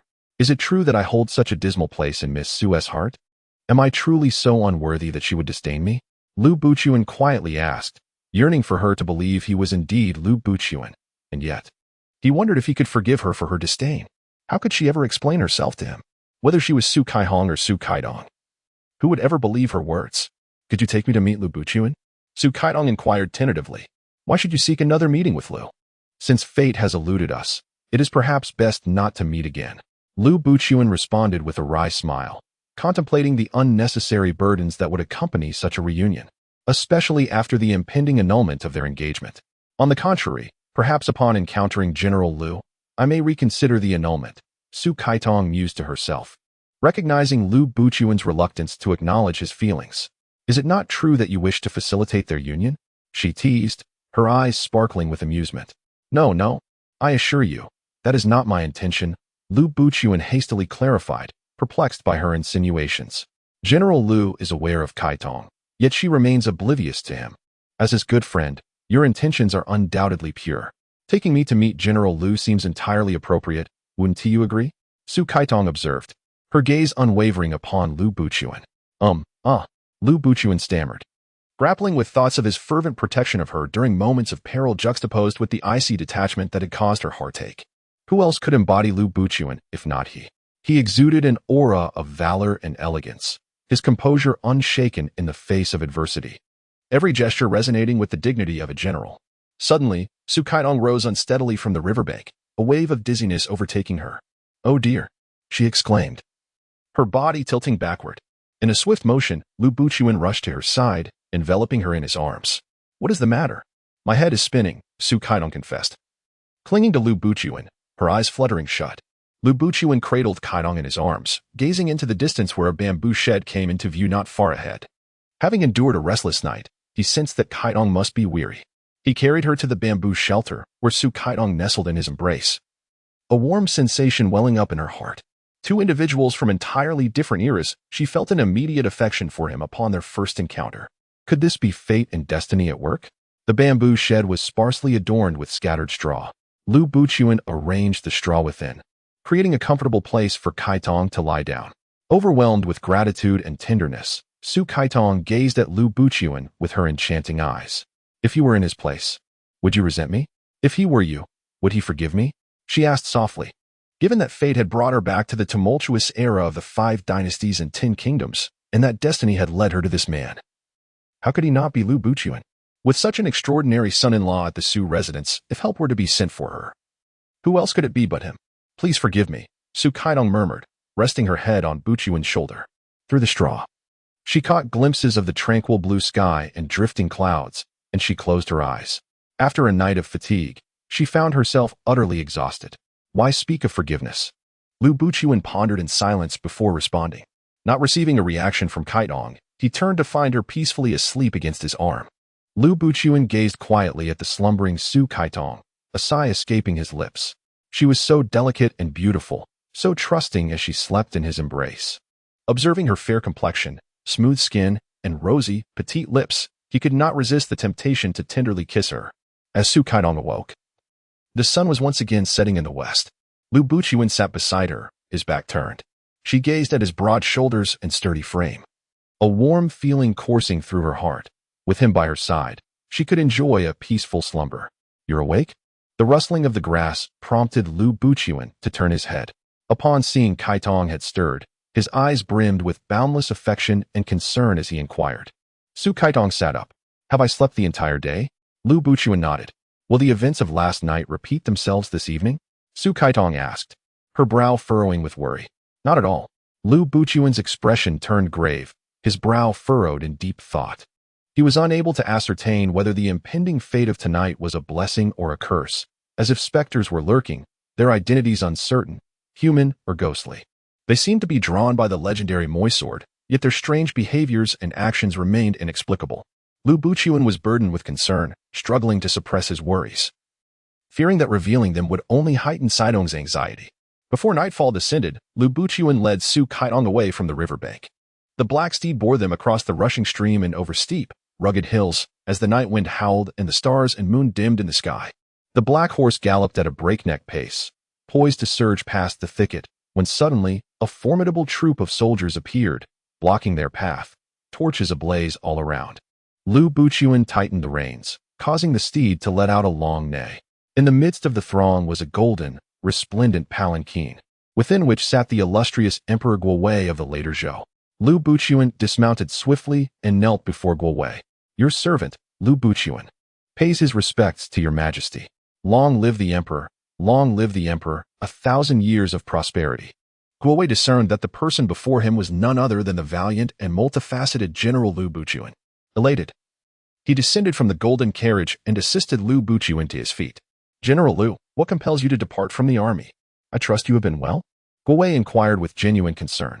"Your Majesty, the circumstances arose abruptly, and I had no choice but to leave. I implore your understanding," Lu Buqian replied, bowing respectfully. What matter could be so urgent? The north is in turmoil, and the Khitan are intent on seizing the central plains. This is a prime moment for us to achieve merit and establish a legacy for generations. How can one forsake such an opportunity for matters of the heart? Guowei lamented the necessity of Lu Buqian's departure, wishing to persuade him to stay. "Your Majesty, I earnestly aspire to follow you in founding a lasting legacy. However, I must temporarily leave the army due to the gravity of this matter. I regret deeply that I have fallen short of your expectations and cannot assist you in establishing your foundation," Lu Buqian expressed sincerely. "You are the founding emperor of the later Zhou, Guowei?" Su Caitong regarded Guowei with keen interest. "How dare you speak the name of the emperor so casually?" A guard wielding a broadsword interjected, stepping forward to chastise Su Caitong. "Who are you?" Guowei, still intent on questioning Lu Buqian, was taken aback by the enchanting woman who disregarded decorum by directly addressing him. He waved off the guard with a perplexed expression. "So you are indeed Guowei, the founding emperor of later Zhou?" Su Caitong remarked nonchalantly. "Indeed," Guowei nodded, his gaze fixed upon Caitong. "Your Majesty, there is no need for you to proceed to Jinzhou at this moment. Return to Bianjing and await good news," Su Caitong said with a subtle smile. "Who are you? And how do you know the purpose of my journey?" Guowei inquired, a cold smile gracing his lips as he spoke with an air of authority. "Your Majesty, please forgive Miss Caitong's ignorance. She meant no offense," Lu Buqian exclaimed, astonished, as he too was baffled by how Caitong had discerned Guowei's intentions. "Does your Majesty believe her? Or does her revelation of your mission provoke suspicion?" Su Caitong boldly continued. "Speak. What else do you know?" Guowei's countenance darkened with fury as he returned to his throne, gesturing for the guards to encircle Lu Buqian and Su Caitong. "Your Majesty leads the army personally due to the threat posed by the Northern Han and Khitan forces stationed at Jinzhou, endangering the safety of the later Zhou. Now you prepare to march on Jinzhou. However, the city is fortified and difficult to breach. Should you attempt to cross the Ziyue River, it would be an opportune moment for Murong Yanxiao to advance on Bianjing, resulting in dire consequences." Surrounded by guards, Su Caitong remained composed, her heart steady. The Murong Yanxiao she mentioned was indeed a significant concern for Guowei, a seemingly loyal subject who was, in truth, a treacherous traitor. Su Caitong's knowledge of this history allowed her to articulate her warnings. "You seem quite informed," Guowei remarked, narrowing his eyes as he scrutinized the young woman anew, contemplating her words. At that moment, a messenger dispatched by General Wang Jun arrived, urging the founding emperor of Zhou to refrain from rash actions. General Wang Jun, whom Guowei had sent to Jinzhou to confront the Northern Han and Khitan, echoed the concerns Su Caitong had expressed. Her familiarity with this historical context was evident in her counsel to dissuade Guowei from pursuing a personal campaign. "I nearly jeopardized a significant matter." Guowei suddenly awakened to this realization, promptly dismissing the guards and inviting the two of them to take their seats. Lu Buqian expressed his gratitude to Guowei and took his leave. "My lord, in 20 days, a heavy snowfall will descend, and Jinzhou will fall without a fight. There is no need for haste," Su Caitong remarked as she turned to Guowei before departing. "How do you know this?" Guowei inquired anxiously. Su Caitong merely smiled and remained silent. She tugged at Lu Buqian, who lifted her onto the black steed, urging it forward with a squeeze of his legs. And they rode away. A small village appeared before them, coinciding with the rising sun in the east. The kind-hearted villagers, upon seeing the unexpectedly emerged couple, mistook them for celestial lovers descended to earth and welcomed the weary, dirt-covered pair with open arms. They settled in a household, where Kaitong washed away the grime accumulated over several days, taking her and Buchuan's soiled clothes to the stream alongside a group of young wives. The women, in a flurry of conversation, asked Kaitong from whence she came and why she appeared so travel-worn. Kaitong replied that they hailed from Hishi, journeying north to visit relatives. "It seems you are newlyweds, are you not?" inquired a woman in her 30s or 40s. Su Kaitong smiled, uncertain of how to respond. Lu Buchuan, unable to quell his concern as he watched Kaitong join the group of wives at the stream, approached them. The woman who had previously addressed Kaitong noticed Buchuan's arrival and teased, "Here comes the husband seeking his wife." The group of women turned to giggle at Kaitong. Su Kaitong glanced back to find Lu Buchuan standing behind her, hand resting on his sword, and a wave of sweet warmth surged within her heart. "My dear, your wife is truly exquisite," the same woman remarked. Lu Buchuan gazed silently at Kaitong, who happened to lift her head, their eyes meeting in a profound exchange that conveyed deep affection. They resided in a 3-generation household of the Sun family, where, despite the abundance of rooms, the Sun family regarded them merely as newlyweds, and neither Buchuan nor Kaitong felt compelled to clarify. Buchuan intended to stay the night and depart the following day. He borrowed writing materials from the landlord to compose a letter addressed to the Su family, informing Lord Su that his daughter was well under his care. And he kindly requested that his father-in-law refrain from worry. Once the letter was pinned, Lu Buchuan entrusted it to the Sun family for delivery to the courier station. Upon returning to their room, he found Su Kaitong resting by the bedside, seemingly awaiting his return but succumbing to the lure of slumber. After nights of unrest, this was the only moment she could find respite. Buchuan gently draped a blanket over her and settled beside her. "Help! Help!" Su Kaitong suddenly cried out, prompting Lu Buchuan to leap to his feet. It appeared she was ensnared in a nightmare. "Kai Hong, Kai Hong," he softly called, his face etched with anxiety and concern. "Save me." Su Kaitong's eyes remained tightly shut, as if she were speaking in her dreams. Her hands grew cold, her complexion turned increasingly pale, and she continued to plead for assistance. A heaviness settled in Lu Buchuan's heart. Was Kaitong truly trapped in a nightmare? Why could he not awaken her? He shook her vigorously, calling her name, yet Su Kaitong showed no signs of stirring from her slumber. Ghostly apparitions?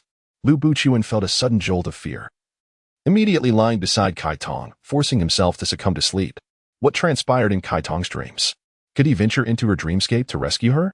Before Lu Buchuan, a dim and foreboding realm materialized, shrouded in silence and desolation, where windswept sands danced, riverbeds lay parched, and the heavens bore no resemblance to the sky, nor the earth to the ground, reminiscent of an ancient, forsaken wasteland.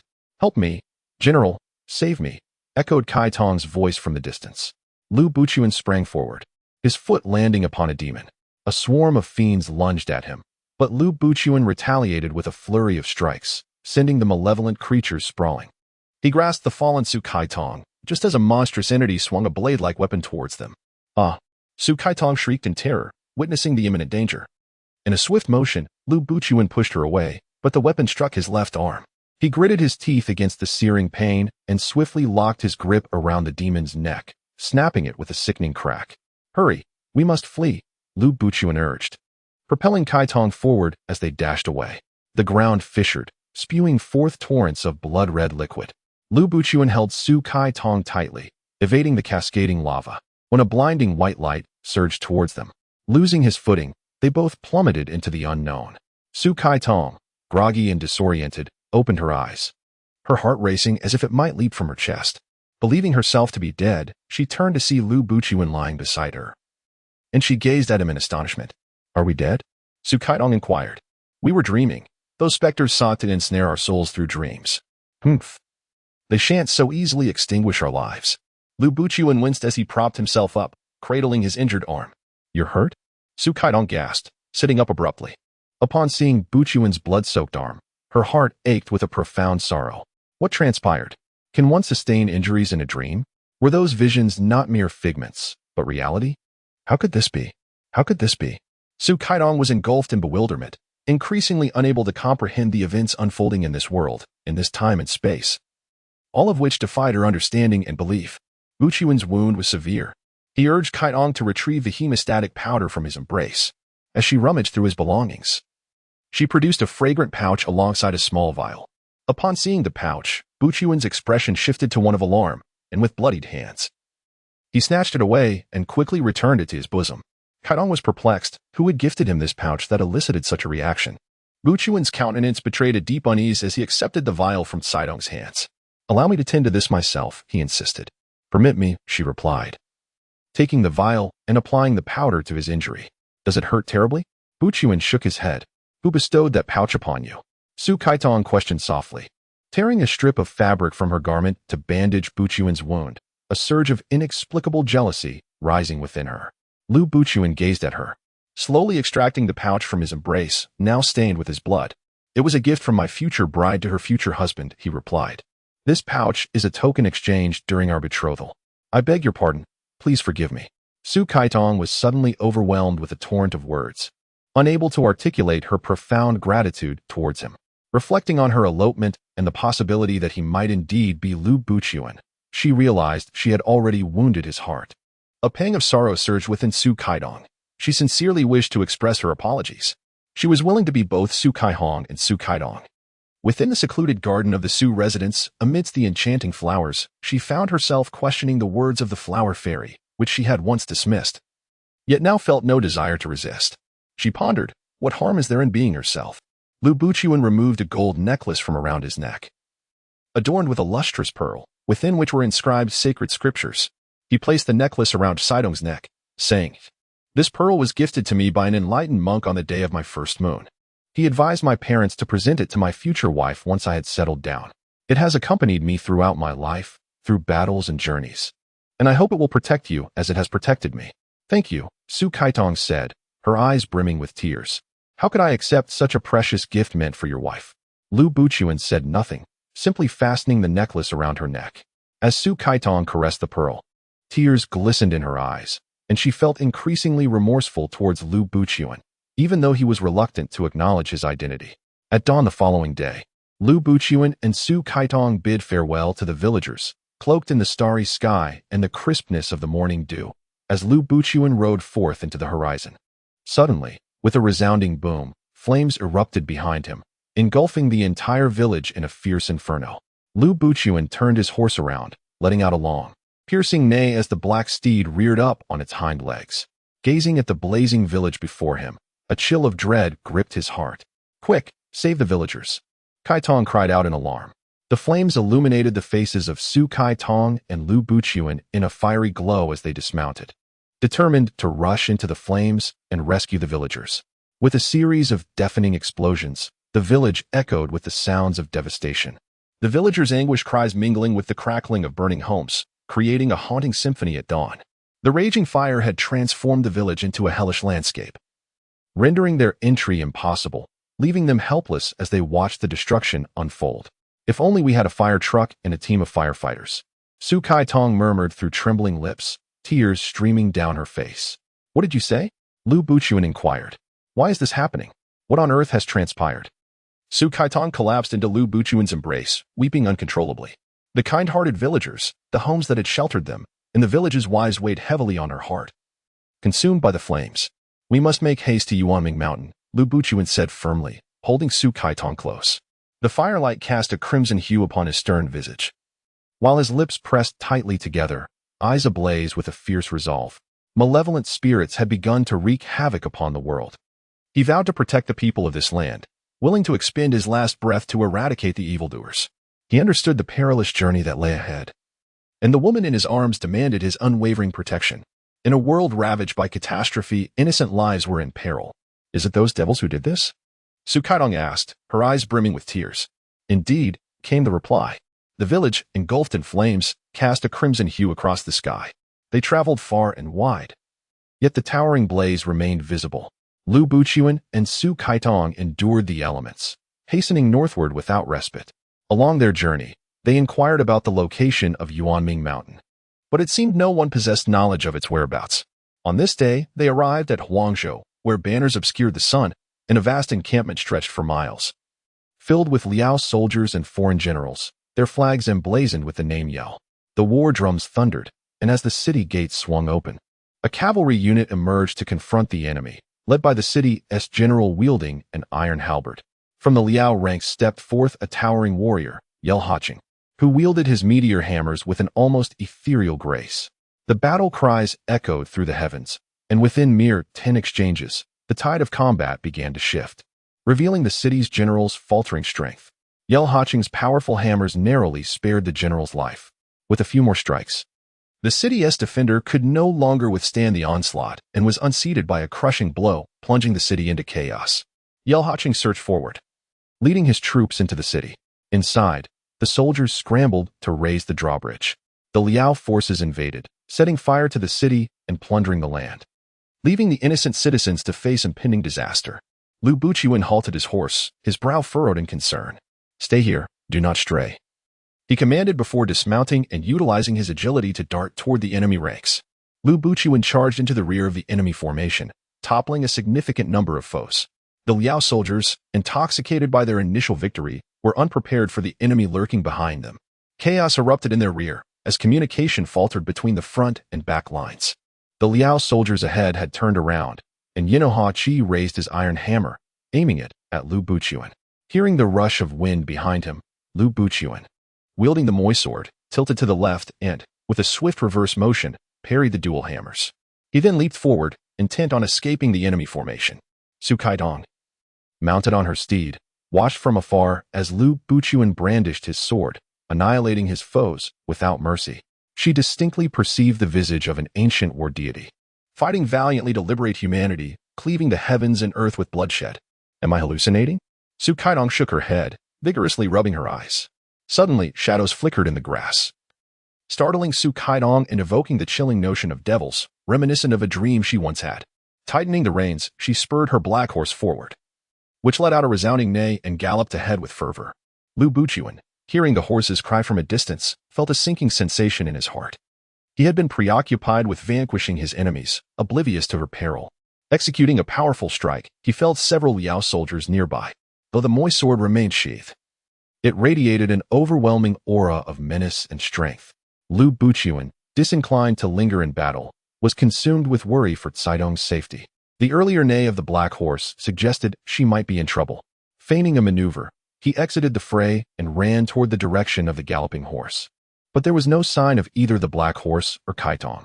Anxious, Lu Buqian sprinted for several miles and stood atop a mound of earth, yet still saw no trace of Caidong or her steed. "Caidong! Caidong!" echoed his calls across the hillside. Lu Buqian's footsteps traversed the outskirts of Huangzhou City.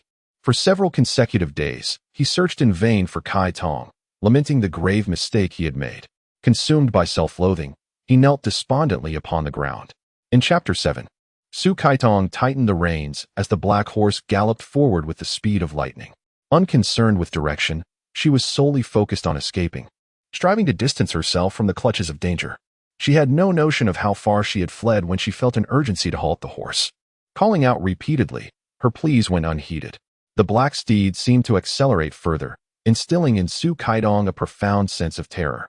She clung desperately to the horse's neck, closing her eyes tightly. The wind rushed past her ears, and everything around her blurred by in a swift motion. Heavens, who will come to my rescue? She berated herself for hastily urging the horse forward without assessing the situation. Were there others hiding in the grass? Lu Buqian must be frantic with worry, and she could not even discern her own location. If only she had a mobile phone, or he had a pager. At this thought, she couldn't help but chuckle, thinking, am I in the 21st century? The black horse continued its frenzied dash until, after approximately 2 hours, it gradually slowed down and eventually came to a stop, proceeding to walk leisurely. Suffocating opened her eyes and straightened her posture, surveying her surroundings. The sight before her rendered her utterly speechless. My goodness, am I dreaming? Am I suffering from a split personality? A mental disorder? Before her stood a skyline adorned with towering buildings, intricate networks of high-voltage power lines and wired communications crisscrossing the space, and billboards proudly reaching for the heavens, all embodying the essence of a modern metropolis. At the place where the horse stood, a row of modest yet distinguished houses nestled amidst a canopy of trees. She remained transfixed, unable to comprehend the scene before her. Good heavens, is this real? Is it truly real? Su Kaitong found herself at a loss for words. Hey, is this the 21st century? Who can answer me? She cried out, fervently wishing that her eyes were not deceiving her. A small car approached from across the road, coming to a halt before Kaitong. Noticing that the woman astride the horse had no intention of making way, the driver shouted from the center of the road. He exited the vehicle and, with astonishment, exclaimed, "Aren't you Miss Su from the neighboring Su family? You've been missing for over half a year. When did you return? Were you off filming a movie?"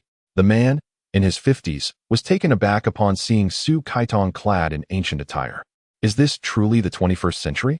Am I genuinely standing on the soil of the 21st century? You're not deceiving me, are you? Su Kaitong gazed blankly at the man, still enveloped in disbelief. Observing her incoherence, the man quickly retrieved a compact mobile phone from his pocket and dialed a number, speaking a few words before stowing the device away. Shortly thereafter, another small car arrived, halting behind the horse. The man approached, and from the vehicle emerged a man and a woman. Su Kaitong, as if awakening from a dream, turned around to find her longed-for parents standing before her. "Mother? Is that truly you? Have you really come back?" Su Kaitong dismounted her horse and leapt into the embrace of her mother. A whirlwind of emotions surged within her. She had never dared to dream that she could return to the 21st century and reunite with her parents. Her mother, Yapin, held her daughter tightly, tears of joy streaming down her face. Having believed her daughter to be lost for over half a year, she had feared the worst. When the news of Caidong's disappearance came from her workplace, Yapin had wept inconsolably. "It is truly Kaidong. It is truly Kaidong." Su Guangxing, witnessing the return of his long-lost daughter, stood nearby, overwhelmed with joy and uncertainty. For the past 6 months, he had searched tirelessly, offering substantial rewards for any information. Yet to no avail. Now that his daughter was back, how could he not feel elated? "Where is my brother?" Kaidong inquired, noticing the absence of her younger sibling, Hyping. "He has gone to school and will return tonight," Yapin replied. As Yapin gazed upon her daughter, she was struck by the sight of Kaitong adorned in ancient attire, leaving her utterly astonished. "Kaitong, where have you been all this time? Why could we not find you? And why are you dressed in such peculiar clothing?" "Mother," Su Kaitong softly called, at a loss for words, with countless things to express but unsure where to begin. It was a poignant scene of reunion and warmth. A middle-aged man, observing their joyful family gathering, felt happiness for them as well. "I believe you should return home and celebrate this momentous occasion." "Oh, we have yet to thank Mr. Liang," Yapin suddenly recollected, realizing her overwhelming joy had caused her to overlook expressing gratitude to their neighbor. "Mr. Liang, my husband and I will visit your home to convey our thanks on another day. Do not mention it. I am genuinely delighted that you have retrieved your daughter, Mr. Yang remarked as he returned to his vehicle. Su Guangxing ushered his daughter and wife into the car while he took hold of the ebony horse. Yaping grasped the steering wheel with one hand and held on to Kaitong's hand with the other, and in a short while, they arrived home. "Lin Ma?" Yaping called out loudly upon entering. "Ah," a voice belonging to a woman in her 50s emerged from the kitchen. "Miss has returned. Quickly, take her upstairs to change." "Mother, I can manage on my own. No need for Lin Ma," Su Kaitong replied as she ascended the staircase. Upon entering her room, Su Kaitong pushed open the door to find the furnishings unchanged since her departure. She slowly approached the mirror and beheld a woman adorned in ancient attire, strikingly beautiful. She touched her face, astonished that the enchanting figure in the mirror was indeed herself. "Am I not dreaming? Is this not some hallucination brought on by confusion?" Kaitong stared vacantly into the mirror, her mind a blank slate. "It is real. I have truly returned." She gently slapped her face to affirm her presence in her own room. How is it possible to be back in the modern era? Was I not in the 5 dynasties over 1,000 years ago? How could I have returned? She remained perplexed by the events that transpired, standing on the soil of the 21st century with an overwhelming sense of unreality. How is he? Has he driven the enemy troops back? Su Kaitong let out a deep sigh. Upon thinking of Lu Buchuan, she turned to rush out, only to collide with the incoming Yapin. The impact caused Yapin to stagger backward, nearly losing her balance. "Kaitong, what has happened to you? You seem utterly lost," she exclaimed. "Mother, I. Su Kaitong could not gather her thoughts and inadvertently referred to her mother as mother. "Kaitong, why do you address me as mother? You have never called me that before," Yapin said, her concern growing as she observed her daughter's peculiar behavior, unable to pinpoint what was amiss. "Mom," Su Kaitong murmured, lowering her gaze, perplexed by her own state. "All right, Kaitong, a multitude of neighbors have come to visit you. They heard of your return and wish to see you. Have you not changed your clothes? Quickly, go and change, then come down, Yapin urged. Su Kaitong nodded and turned back to her room, sitting on the edge of the bed. Though she had returned to her home, she seemed not to have fully re-entered reality, remaining in a state of disorientation. While she felt joy at seeing her parents again, a subtle melancholy surged within her. Kaitong, Kaitong, Yapin called out several times from below, but receiving no response. She beckoned Lin Ma to go upstairs and fetch the young lady. Lin Ma gently pushed open Caitong's door, finding her still in a daze, her clothes unchanged. Approaching quietly, Lin Ma called out a few times before Kaitong slowly lifted her head, gazing blankly at her. Miss, the madam requests your presence downstairs. Oh. Su Kaitong sprang from her bed, pondering how she could venture downstairs still clad in her night attire. I shall change and then descend, she declared. Making her way to the wardrobe in search of suitable garments, she selected a water blue ensemble and proceeded to the bathroom to change. One by one, she shed her clothing, her fingers lingering on the necklace that Lu Buqiwen had placed around her neck. As she caressed the pearls within the chain, tears welled in her eyes. Why had she returned? When she longed to come back, she found herself unable to do so. Yet, when she wished to remain away, circumstances compelled her to return. Miss, are you ready? Lin Ma inquired, knocking at the door. Su Kaitong wiped away her tears and swiftly donned her attire. She removed the ornamental hairpin, letting her hair cascade freely. With a fade of forced smiles, she descended the stairs.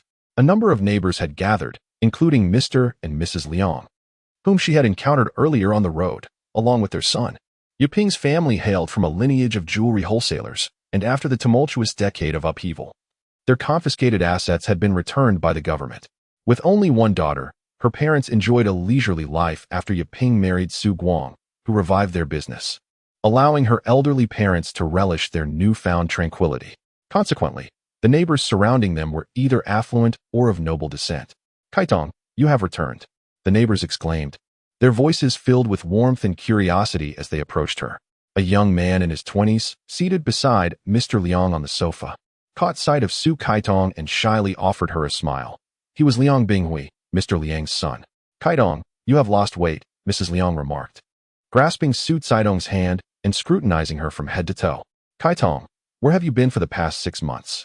Do you realize how desperately your parents have been searching for you? Mrs. He, another neighbor, inquired. Indeed, Rainbow.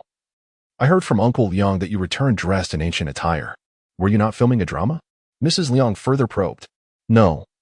Su Kaitong replied as she stepped into the center of the living room, gazing at the gathering of ladies with a sense of annoyance. Yet, they had come with genuine concern, so she felt obliged to acknowledge their presence. I doubt you would believe what I say. What on earth transpired, Kaitong? Su Guangsheng asked, as he had yet to inquire about his daughter's whereabouts over the past half-year, and the neighbors had already arrived. Father, I became lost in the time tunnel and arrived at the 5 dynasties and 10 kingdoms period. Upon hearing this, the crowd's eyes widened in disbelief. Kaitong, you surely cannot be experiencing a mental lapse to utter such words? Mrs. He admonished, shaking her head. You must not wish to return home, thus fabricating such an extravagant lie? Su Kaitong let out a cold laugh, disregarding her words. No, Liang Binghui interjected, standing up. I have heard of time tunnels. There are tales of individuals inadvertently flying into one, only to return 2 hours later than when they departed. Is that truly the case? The others expressed their astonishment, clamoring to inquire about Kaitong's extraordinary experience in the 5 dynasties and 10 kingdoms. Kaitong remained silent, tuning out their questions, her mind already soaring back to that ancient man, lost in reverie. Father, mother, I am utterly exhausted. I wish to retire to my room, Kaitong expressed, her eyes betraying a profound sense of despondency. Su Guangshan and Yapin, perceiving the weariness etched upon Kaitong's visage, nodded in agreement, urging her to retreat to her chamber. Under the silent scrutiny of a gathering of inquisitive neighbors, Kaitong returned to her room, slamming the door shut with a resounding thud. In the living room, a heated debate ensued regarding the existence of a time tunnel. Su Guangxing firmly believed in his daughter's integrity, convinced that her disappearance was indeed linked to the enigmatic time tunnel, despite his own lack of comprehension regarding its nature. His daughter had always been well-behaved, though she exhibited a degree of independence and a desire to eschew reliance on her family. The impulsiveness and aspirations typical of youth were undeniably present. Once ensconced in her room, Kaitong sat by the window, resting her chin in her hands, gazing vacantly at the horizon. A languid lethargy overtook her, accompanied by an inexplicable sense of unease. Alas, Parting is indeed a sorrowful affair. The Black Horse. Suddenly, Su Kaitong recalled her curiosity about the fate of the creature since her return. She flung open her door. Observing the guests in the living room engaged in a spirited debate about the veracity of her words. Father, Su Kaitong called out loudly. Ah, Su Guangxing responded, hearing his daughter summon him. What is it? Father, what has become of the Black Horse? What have you done with it? I have confined it in the storeroom of the backyard, he replied. Oh, Su Kaitong exhaled in relief. I must ensure it is well cared for. Turning back to her room, she pondered the significance of the Black Horse that had facilitated her return.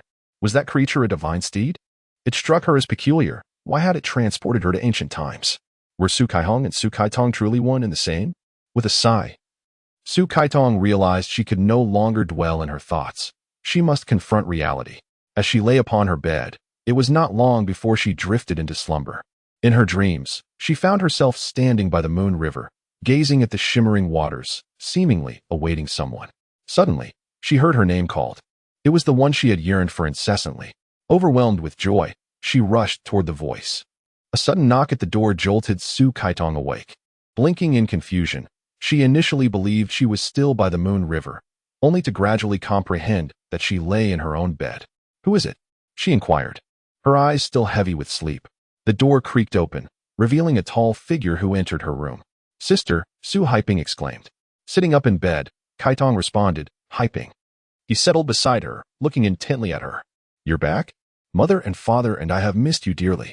Father has searched everywhere for you since your disappearance. But to no avail. I am so sorry for causing you such worry, Kaitong replied. Dear sister, we are the closest of kin, Haiping continued. Mother and father mentioned that during your absence, you were lost in a time tunnel. Is that true? His disbelief was evident. Yes. Is that really the case? Su Haiping jumped up in excitement. Is there truly a time tunnel? Indeed, it is astonishing. Had I not experienced it myself, I would find it utterly unbelievable. At that moment, Yiping gently pushed the door open, interrupting their conversation. Mother, Kaitong exclaimed as she descended from her bed. Time to eat, Yiping said with a gentle smile. Though in her 40s, she retained a youthful appearance, exuding an air of mature elegance. Kaitong, please freshen up and join us. Yiping took Haiping's hand and led him downstairs. By the time Kaitong arrived at the dining table, a feast had already been laid out. During the meal, they discussed the concept of time travel. Kaitong recounted her experiences during the 5 Dynasties period, where she was often mistaken for Su Kaihong. Dad, have you ever heard of the story of the creation of the world? Kaitong inquired between bites. Isn't it about Pangu and Nuwa shaping the earth? Su Guangxing replied. Indeed. It is said that when Nuwa created the world, she sent her warrior Mo Xie to cleave the heavens and the earth. Which is why humanity exists today. We encountered the celestial guardian of Mo Xie's sword, Donghe. What? Su Guangxing's eyes widened in disbelief. While Yiping dropped her chopsticks, Haiping, mid-sip of his soup, nearly choked upon hearing his sister's words. Truly. Donghe spoke of a calamity befalling the heavens and the earth before his demise. Su Kaitong paused, her chopsticks frozen in midair. Lost in thought about the blood-soaked chaos of the 5 Dynasties. Kaitong, what exactly have you encountered? It all seems utterly unbelievable. Su Guangxing's expression darkened. Though he did not doubt his daughter, the gravity of her claims left him perplexed. Yes, I too struggle to comprehend how one could believe such things. Yet, it is the undeniable truth, Su Kaitong sighed. Sister, I believe you, Su Haiping said, grasping Kaitong's hand. Su Kaitong looked at her brother with gratitude. However, there exists a discrepancy between legend and reality, Su Haiping remarked. Su Guangxing and Yapin sighed. Although they were somewhat skeptical, they refrained from voicing dissent. Indeed. In the tales we once read about the creation of the world, it was Pangu's body that separated heaven and earth, thus giving rise to humanity today, Su Guangxing stated. My encounter pertains to Moi's creation of the world. The Moi sword is a divine blade, which ordinary mortals cannot draw from its sheath, for only Moi can do so. And it requires the blood of Ziyue to unlock the sword seal. Su Kaitong paused at this point. Ziyue's blood. In the back garden of the Su family residence. The flower fairy had once told her that she was Moi's beloved, Ziyue. Is it truly so? If that is the case, does the emergence of the divine sword herald chaos in the world? If humanity was annihilated a millennium ago during the 5 Dynasties, logically, the 21st century could not exist today, Su Guangxing pondered. Thunder rumbled ominously, seemingly in response to Su Guangxing's words, with lightning cleaving the sky. In an instant, Darkness enveloped the surroundings, and with a resounding clap of thunder, the house trembled. The Su family members abruptly rose from the dining table, gazing up at the sky outside, while an unshakable anxiety gripped Su Caitong's heart. The thunderstorm raged throughout the night, and the next day, news reported a catastrophic earthquake of magnitude 10 on a nearby continent, which sent tremors rippling through Hong Kong. Simultaneously, newspapers and magazines headlined the astonishing fact of Su Caitong's disappearance into the time tunnel, thrusting her into the limelight as a newsworthy figure, while the telephone at home rang incessantly. Caitong's classmates, aware of her return, called to extend their greetings. On a midday occasion, Su Guangxing returned home accompanied by a man in his 50s, Professor Zhang Jintao from the Physics Research Society. He sought to discuss the matter of Su Caitong's experiences within the time tunnel. Professor Zhang engaged in conversation with Su Caitong throughout the afternoon, diligently taking notes as they spoke. His departure was marked by satisfaction, likely stemming from his discovery of compelling evidence supporting the existence of time tunnels. The following day, the newspapers featured Professor Zhang's authoritative insights, positing that the universe harbors numerous overlapping dimensions of time and space. He asserted that, when time-space distortions occur, individuals from the future could traverse back to the past, while those from the past could journey forward into the future. His statements elicited a significant response, prompting various organizations such as the Spiritual Research Association, the Life Studies Society, the Psychology Society, and the Psychiatry Association to seek out Su Caitong for their own purposes, each hoping to extract valuable information from her experiences. Consequently, some scholars asserted that breakthroughs in soul research had unveiled tangible examples and evidence. They proclaimed that the soul indeed exists in an unknown realm. Conversely, others contended that Su Caitong merely suffered from severe psychological issues, specifically a debilitating form of schizophrenia, leading to her incoherent ramblings. Su Guangxing, feeling a profound sense of guilt, lamented his decision to introduce Professor Zhang into their lives, believing that perhaps this would have spared them from such turmoil. His daughter, beleaguered by the relentless media scrutiny, found herself exhausted as the phone rang incessantly throughout the day. Some callers shouted threats, warning Su Caitong to cease her nonsensical talk, or risk being confined to a psychiatric institution. To speak candidly, father, it is indeed unwise of you. Su Meiping does not entirely concur with her father's actions, yet the foremost priority is to shield my sister from the malevolent whispers of gossip. I apologize. Su Guangxing feels a profound sense of guilt. Father, I am unharmed. Their disbelief is their own concern. We need not pay them any heed. Su Caitong reassures her father. Indeed, let us disregard their words. They may say whatever they wish. We shall continue our lives, living freely for all to witness. Yet, in the face of societal pressure, Yiping's heart feels heavy, though her countenance remains cheerful. Look here, Su Guangxing declares, holding a copy of today's latest newspaper. Several heads huddle together, as the paper reports on the unprecedented earthquakes occurring worldwide, with regions in northern China experiencing seismic tremors of magnitude 8 to 10. The television news has been incessantly broadcasting such reports these past few days. Su Haiping states with a grave expression, the images on television depict once thriving cities reduced to ruins in an instant, engulfed by flames unleashed by the earthquake, a truly terrifying sight. Yiping concurs. Natural disasters compounded by slander create an atmosphere reminiscent of an impending apocalypse. Is there anything we can do? Su Guangxing inquires solemnly. If, dear parents, if one day I were to return to the 5 dynasties and 10 kingdoms, would you consent? Su Caitong cautiously poses the question. Why? Yiping asks, her gaze fixed anxiously upon her daughter, as several pairs of eyes turned towards Su Caitong. If I were to return to the 5 dynasties, Mo Xie would be able to prevent the annihilation of heaven and earth. Would you be willing? I speak only hypothetically. Su Caitong gazed at her parents and younger brother, inquiring, are you suggesting? Su Guangxing looked at his daughter with skepticism. Sister, could it be? The family, united in thought yet voiceless in expression, directed their gaze towards Caitong, hoping fervently that it was not true. Fate, it is all fate, Su Guangxing suddenly reflected. Caitong. Yiping embraced her daughter, her feelings of reluctance palpable. Mother, Su Caitong felt a surge of emotion within her. She knew that one day she would return to the 5 dynasties. Su Caitong confined herself within the house for days, only venturing out on her black horse during the twilight hours. She remained indifferent to the opinions of others, comforted by the love of her parents and brother. Holding the reins of her steed, she stood in the golden dusk, gazing at the distant horizon, convinced that a certain cloud in the sky was a remnant of the place she once visited. Rainbow. She suddenly heard Lu Buqian's call resonate in her ears. Ah! Her heart leaped with joy as she responded with exuberance. Turning around, she found no sign of Lu Buqian, only the silent branches and the secluded villas shrouded in trees. The joy on Su Caitong's face vanished in an instant, replaced by a profound ache, tears streaming down her cheeks. Dear horse, you must know the way, mustn't you? If you can take me here, surely you can lead me back, right? Su Caitong gently caressed the face of her black horse. The dark horse stood quietly beside her, its eyes blinking as if it comprehended her words, offering her an affirmative response. If he were to lose his steed, possessing only an unsealed sword, how could he venture into battle and thwart the cataclysmic forces of nature? Su Caitong was filled with trepidation. Recalling the sword that seemed to pulsate with a mystical energy around her, yet its true nature eluded her understanding.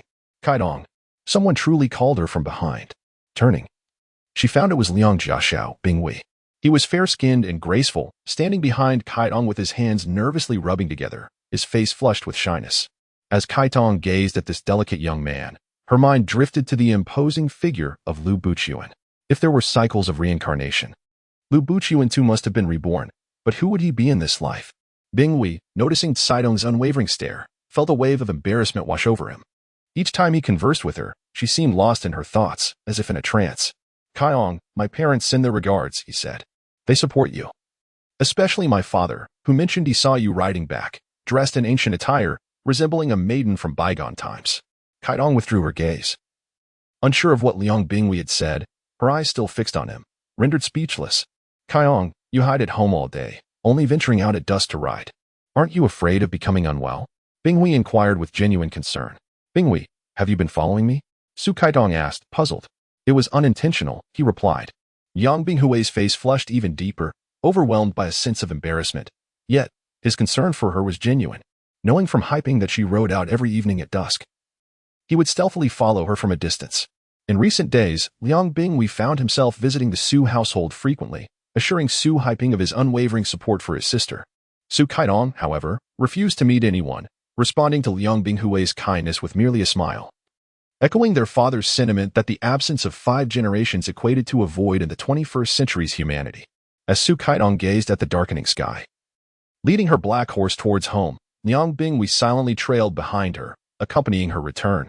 Just as they reached her doorstep, a sudden storm unleashed its fury. Lightning flashed and thunder rumbled, ominous clouds rolling in from the horizon. In that moment, the clear call of Lu Buqian echoed in her ears. Caitong. Su Caitong froze, her spirit unraveling as she felt an overwhelming urge to rush outside. Liang Binghui grasped her hand tightly, anxiety etched across his face, and asked, Caitong, where are you going? The rain is about to pour. I must go back. I must go back. I cannot leave him. He would be heartbroken if he couldn't find me. Su Caitong uttered incoherently, her mind in disarray. Where do you intend to return? You are already at your doorstep, Liang Binghui questioned, perplexed. Su Caitong looked up at the tumultuous sky, her hand pressed to her heart, shivering at the encroaching darkness that filled her with dread. Ah, something is about to happen. But what? I do not know, she thought, her heart racing with trepidation. Caitong. Caitong, what is the matter? Liang Binghui inquired, worry lacing his voice as he observed Su Caitong's dazed expression. Su Caitong regained her senses and noticed Liang Binghui's anxious expression, causing her to lower her head in embarrassment. Binghui, I appreciate your concern, but I fear that my fate is rather bleak, she remarked. Caitong, you shouldn't speak like that. We. Liang Binghui stammered, wringing his hands in agitation, unable to articulate his thoughts. Binghui, we are good friends, are we not? We were good friends in the past. We are good friends now, and we shall always remain good friends, Su Caitong asserted, wishing to dispel any misunderstandings. Is it not possible for us to be more than that? Liang Binghui, blushing, summoned all his courage to ask. Forgive me, Binghui. Perhaps I truly do not belong to this era. Although I was born in this world, I feel as if I must return to the 5 dynasties. Perhaps this is all fate's design. I hope you can understand, Su Caitong spoke earnestly. I do not understand, but I am trying to, Liang Binghui replied, his head bowed. Alas, what is going on with you two? The thunder is rumbling outside, and it is about to rain. Why are you standing at the door and talking? Yapping called from inside. From the balcony, she had seen Liang Binghui escorting Caitong back, yet they lingered outside, conversing. The crack of thunder sent a shiver down her spine. prompting her to urge them to come in. Liang Binghui hurriedly bid farewell to Kaitong, who felt a wave of regret as she watched his departing figure. Upon returning to the hall, Yapping, noticing that only Kaitong had come in, curiously inquired, "Where is young Master Liang? Why did you not invite him in?" "He said he had matters to attend to and would come by another day," Su Kaitong replied nonchalantly. Yuping furrowed her brow, casting an odd gaze at Kaitong. She was aware of the affection that the young master of the Liang family held for her daughter. Yet she also understood that her daughter would inevitably depart from their lives one day. With this thought weighing heavily on her heart, she let out a long sigh. "Mom, what troubles you?" Su Kaitong asked with concern, noticing her mother's pensive demeanor. "Kaitong, it is nothing. You are no longer a child. It is time for you to explore love and friendships. However, as a mother, I must confess that I feel a tinge of reluctance. Mom, I too find it difficult to part from you. I wish only to remain by your side," Su Kaitong replied, her eyes brimming with tears. Fully comprehending her mother's sentiment. "Kaitong, my dear daughter," Yuping said tenderly. "Mom, sister, what is amiss?" Su Haiping inquired as he entered. Noticing the mother and daughter locked in an embrace, tears streaming down their faces. "It is nothing," Yuping said, wiping her tears and shaking her head. Su Haiping sighed inwardly, fully aware of the reason behind the tears of his mother and sister.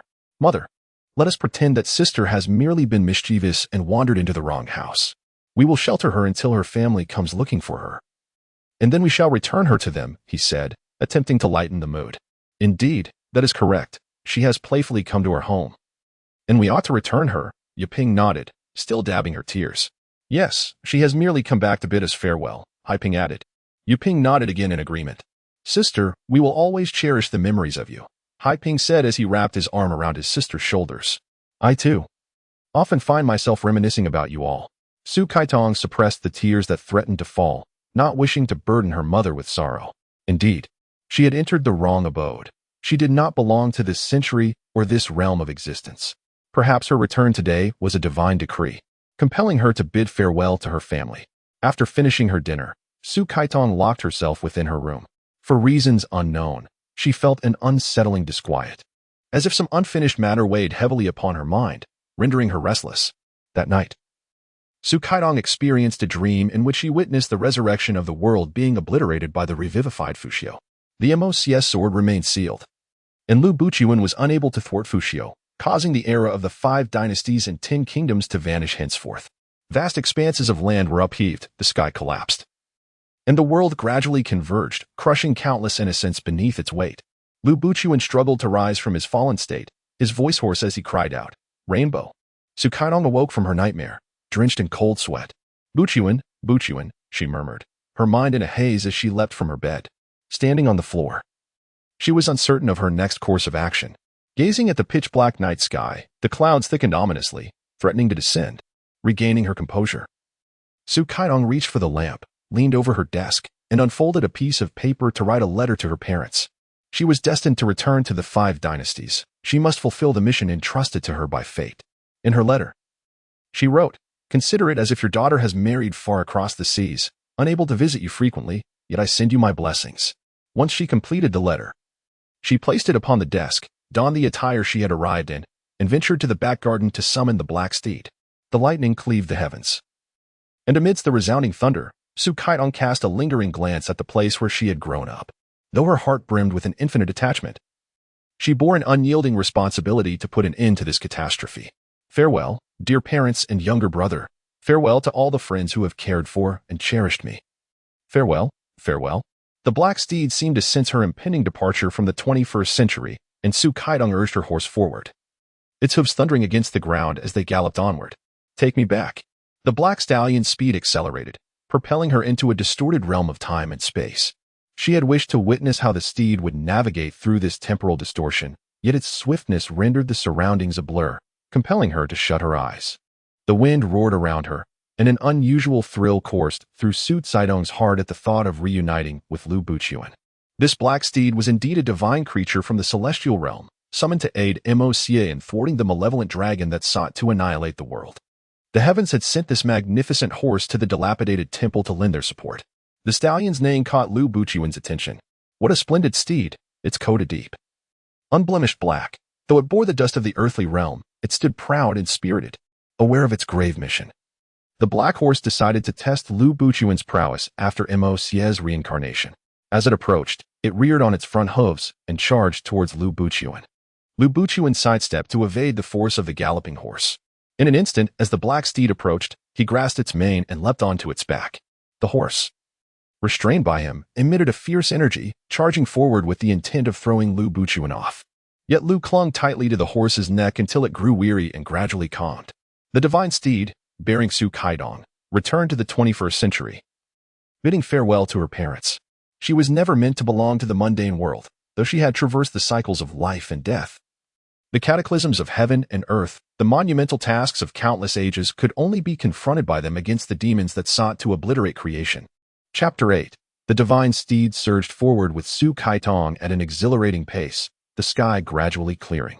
As the sun began to rise, the horse slowed its gallop. Suffocating opened her eyes to an unexpected sight. Majestic mountains loomed all around, their peaks shrouded in mist, creating a scene reminiscent of celestial realms. The black horse deftly navigated the winding path, rounding a bend to reveal, amidst the swirling morning fog, Lu Buchuan standing atop a hill, sword Mo Xie in hand. His face etched with fatigue, his eyes, filled with anxiety and longing, were fixed upon the path ahead. In the dawn's embrace, his calls echoed throughout the mountains. Ah! Suffocating joyfully responded, urging her horse forward. Upon hearing her voice, Lu Buchuan's heart leapt with joy. He turned, and there, on the path behind him, the magnificent black horse was galloping towards him, carrying a beautiful woman, the very vision he had long yearned for, the enchanting rainbow maiden. Lu Buchuan dashed down the hillside, and the horse came to a halt before him. Suffocating dismounted, greeted by Lu Buchuan's fervent gaze. She could scarcely believe the reality before her, joyfully throwing herself into his embrace. Like a rainbow, Lu Buchuan cast the Mo Xie sword to the ground and held Suffocating tightly. His warm lips brushed against her eyes and nose, sealing her lips with his as he murmured, "I will not allow you to leave me again, not at all." Unable to contain herself any longer, tears cascaded down Suffocating's cheeks. Indeed, she loved him. Perhaps it was at the very moment she laid eyes on him. Or perhaps it was the very purpose of her return to the 5 dynasties, all ordained by the heavens, all because of this man. Their destinies had been intertwined long before the chaos of the world. He belonged to her, and she to him. Lu Buchuan kissed Suffocating, his lips meeting the tears that fell upon her face. He gently sipped away her sorrow, enveloped in the fragrant essence of the woman he cherished with all his soul. "Why, Rainbow?" Lu Buchuan inquired softly. "I." Suffocating buried her face in his embrace, overwhelmed with joy and tears. "Do you miss me, Rainbow?" Lu Buchuan asked again. With a gentle nod, Suffocating could not articulate the depths of her love for him. Despite the dissonance of their different times and educations, she was powerless to resist her feelings for him. Lu Buchuan helped Suffocating onto the black horse, then mounted behind her. He wrapped his right arm around her, leaning close to whisper in her ear, kissing her earlobe. "I love you. Do you love me?" Lu Buchuan asked tenderly. Suffocating raised her face and declared, "I love you. I love you dearly, oh so dearly." Lu Buchuan pressed his warm lips against hers, kissing her tenderly for an extended moment. A familiar and affectionate sensation flowed through Suffocating's heart. Suddenly, she found herself lost in a distant realm, where the landscape appeared vast and hazy, and from the chaos emerged a radiant light, within which a cluster of flowers flourished vibrantly. Among this bouquet, Ziyue plucked blossoms to weave a garland, blissfully adorning her head with the colorful creation. She twirled gracefully, singing a melodious tune that invigorated the flowers amidst the chaos. Mo, wielding a treasured sword, stood 100 paces away, gazing at the enchanting woman amongst the blooms, his heart swelling with admiration.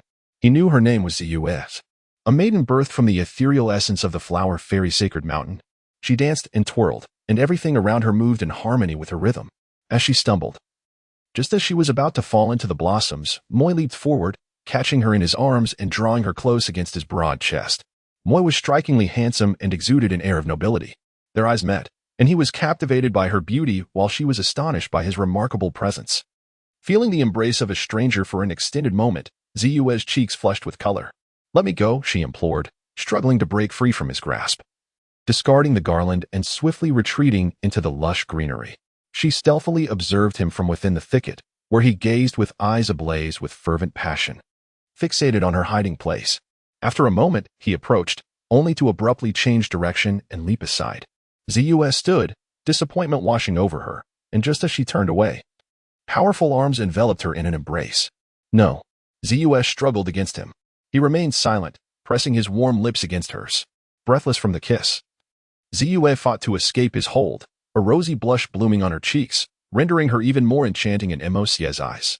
He drew her back into his arms, whispering softly in her ear, "Ziyue, I am Mo Xie." Mo Xie? Su Kaitong murmured in confusion, calling out his name. "Rainbow, what is wrong with you?" Lu Buchuan looked at the dazed Kaitong, pulling her into his embrace. "Who are you? Tell me, who are you?" Su Kaitong pushed Lu Buchuan away. Her eyes clouded with bewilderment. Lu Buchuan gently whispered in her ear, "I am your future betrothed, Lu Buchuan."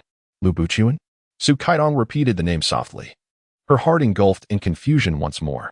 "What is the matter? Do you not remember me?" Lu Buchuan asked. Concern etched on his face as he regarded the bewildered Su Kaitong. "Do you not have another name?" Su Kaitong murmured to herself. "Rainbow, are you all right? What is wrong?" "Rainbow." Lu Buchuan shook Su Kaitong gently, anxiety flooding his voice. Who am I?" Su Kaitong gazed at Lu Buchuan, suddenly engulfed in yet another wave of confusion. "You are the rainbow, Su Kaihong from Zhujiazwang, near Moon River. I am your husband, Lu Buchuan." Lu Buchuan anxiously shook Su Kaitong, questioning why the rainbow was in such a state, not even recognizing herself. "How could this be? You are Lu Buchuan." "Indeed, you are Lu Buchuan, the man to whom Su Kaihong is to be wed." Su Kaitong regained her senses and nestled closely in Lu Buchuan's embrace. "Yes, the rainbow is destined to marry me. But why refer to yourself as Lu Lan?" Su Kaitong inquired, perplexed. "Buchuan is my given name, and Lan is my courtesy name. So, Lu Buchuan and Lu Lan are one and the same?" Su Kaitong asked again. "Yes, they are indeed one and the same person," Lu Buchuan replied, still tense. Su Kaitong chuckled. "Are you all right, Rainbow?" Lu Buchuan gazed at the beaming Su Kaitong, yet remained anxious. "I am fine," Su Kaitong shook her head. "However, you were speaking nonsense just now," Lu Buchuan said uneasily. "I was not speaking nonsense. I was merely a bit confused and disoriented." Su Kaitong looked at Lu Buchuan, pondering why she had seen him holding her. Had they ever been so intimate? He called her Ziyue, and she called him Mo Xie. "Do you understand now?" Lu Buchuan asked, resting his chin on Su Kaitong's shoulder. "I still do not comprehend," Su Kaitong replied, turning her gaze to Lu Buchuan's face so close to hers. "If it remains unclear, then let it be so. There is no need for absolute understanding." Lu Buchuan took hold of the reins, and the black horse ambled forward. "Do you believe I have come from a future world?" Su Kaitong nestled in Lu Buchuan's embrace and inquired. "I believe," Lu Buchuan replied without a moment's hesitation. "Why?" Su Kaitong expressed her astonishment at his unwavering faith. "You are a celestial being, sent from the heavens to grace my life with happiness and joy. You are mine. You are Lu Buchuan's beloved." The horse quickened its pace, rounding a hill, revealing a contingent of troops encamped below. Lu Buchuan furrowed his brow, while Su Kaitong turned to observe him, noting his tightly pressed lips in silence. "Who are those below?" Su Kaitong whispered. "Their allegiance remains unclear," Lu Buchuan murmured, gently guiding his black horse to take refuge within a thicket, keen to assess the situation.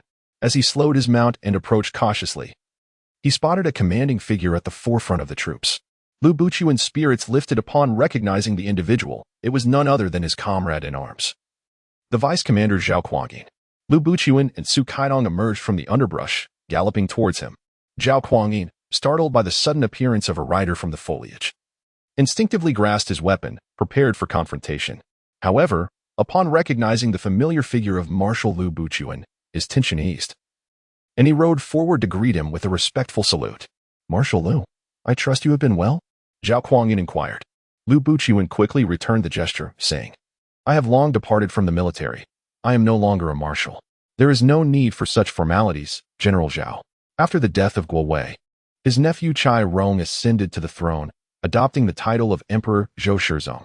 Renowned for his military prowess, Emperor Zhou Shizong dispatched Zhao Kuangyin northward to Yuzhou. The journey was characterized by nightly encampments for rest. Upon reaching the site, Zhao Kuangyin summoned Lu Buchuan to the central military tent. Just as Lu Buchuan settled himself, Zhao Kuangyin knelt and paid his respects. Lu Buchuan, taken aback, hastily helped Zhao Kuangyin to his feet. Zhao Kuangyin implored Lu Buchuan to command the three armies. Yet Lu Buchuan resolutely declined the offer. "Bring forth the wine," Zhao Kuangyin called out. Observing Lu Buchuan's steadfast refusal, He raised his voice to those outside the tent. A soldier soon presented a jar of fine wine, and the two engaged in spirited conversation over drinks. Suddenly, Zhao Kuangyin shifted the topic to the legendary Mo Xie sword. "You are familiar with the Mo Xie sword?" he inquired, causing Lu Buchuan's heart to leap with surprise. According to legend, the Mo Xie sword was the sword of kings, wielded during the creation of heaven and earth. Whoever possessed it could unify the realm. Is it truly possible for a mere sword to possess such extraordinary power? Lu Buchuan responded, contemplatively. When Mo Xie cleaved the heavens, it was merely with that one sword. Zhao Kuangyin raised his cup in tribute. The Mo Xie sword is no ordinary treasure. It brings calamity to those with nefarious intentions. Even those of virtue who acquire it may not necessarily achieve dominion over the world. Lu Buchuan lifted his own cup and drank deeply. "My dear Lu, you possess keen insights regarding the Mo Xie sword. Might I be granted the honor of witnessing it?" Zhao Kuangyin suddenly proposed. Lu Buchuan's heart tightened as he realized that Zhao Kuangyin's true intent was to seek the Mo Xie sword. "No, we are merely ordinary mortals.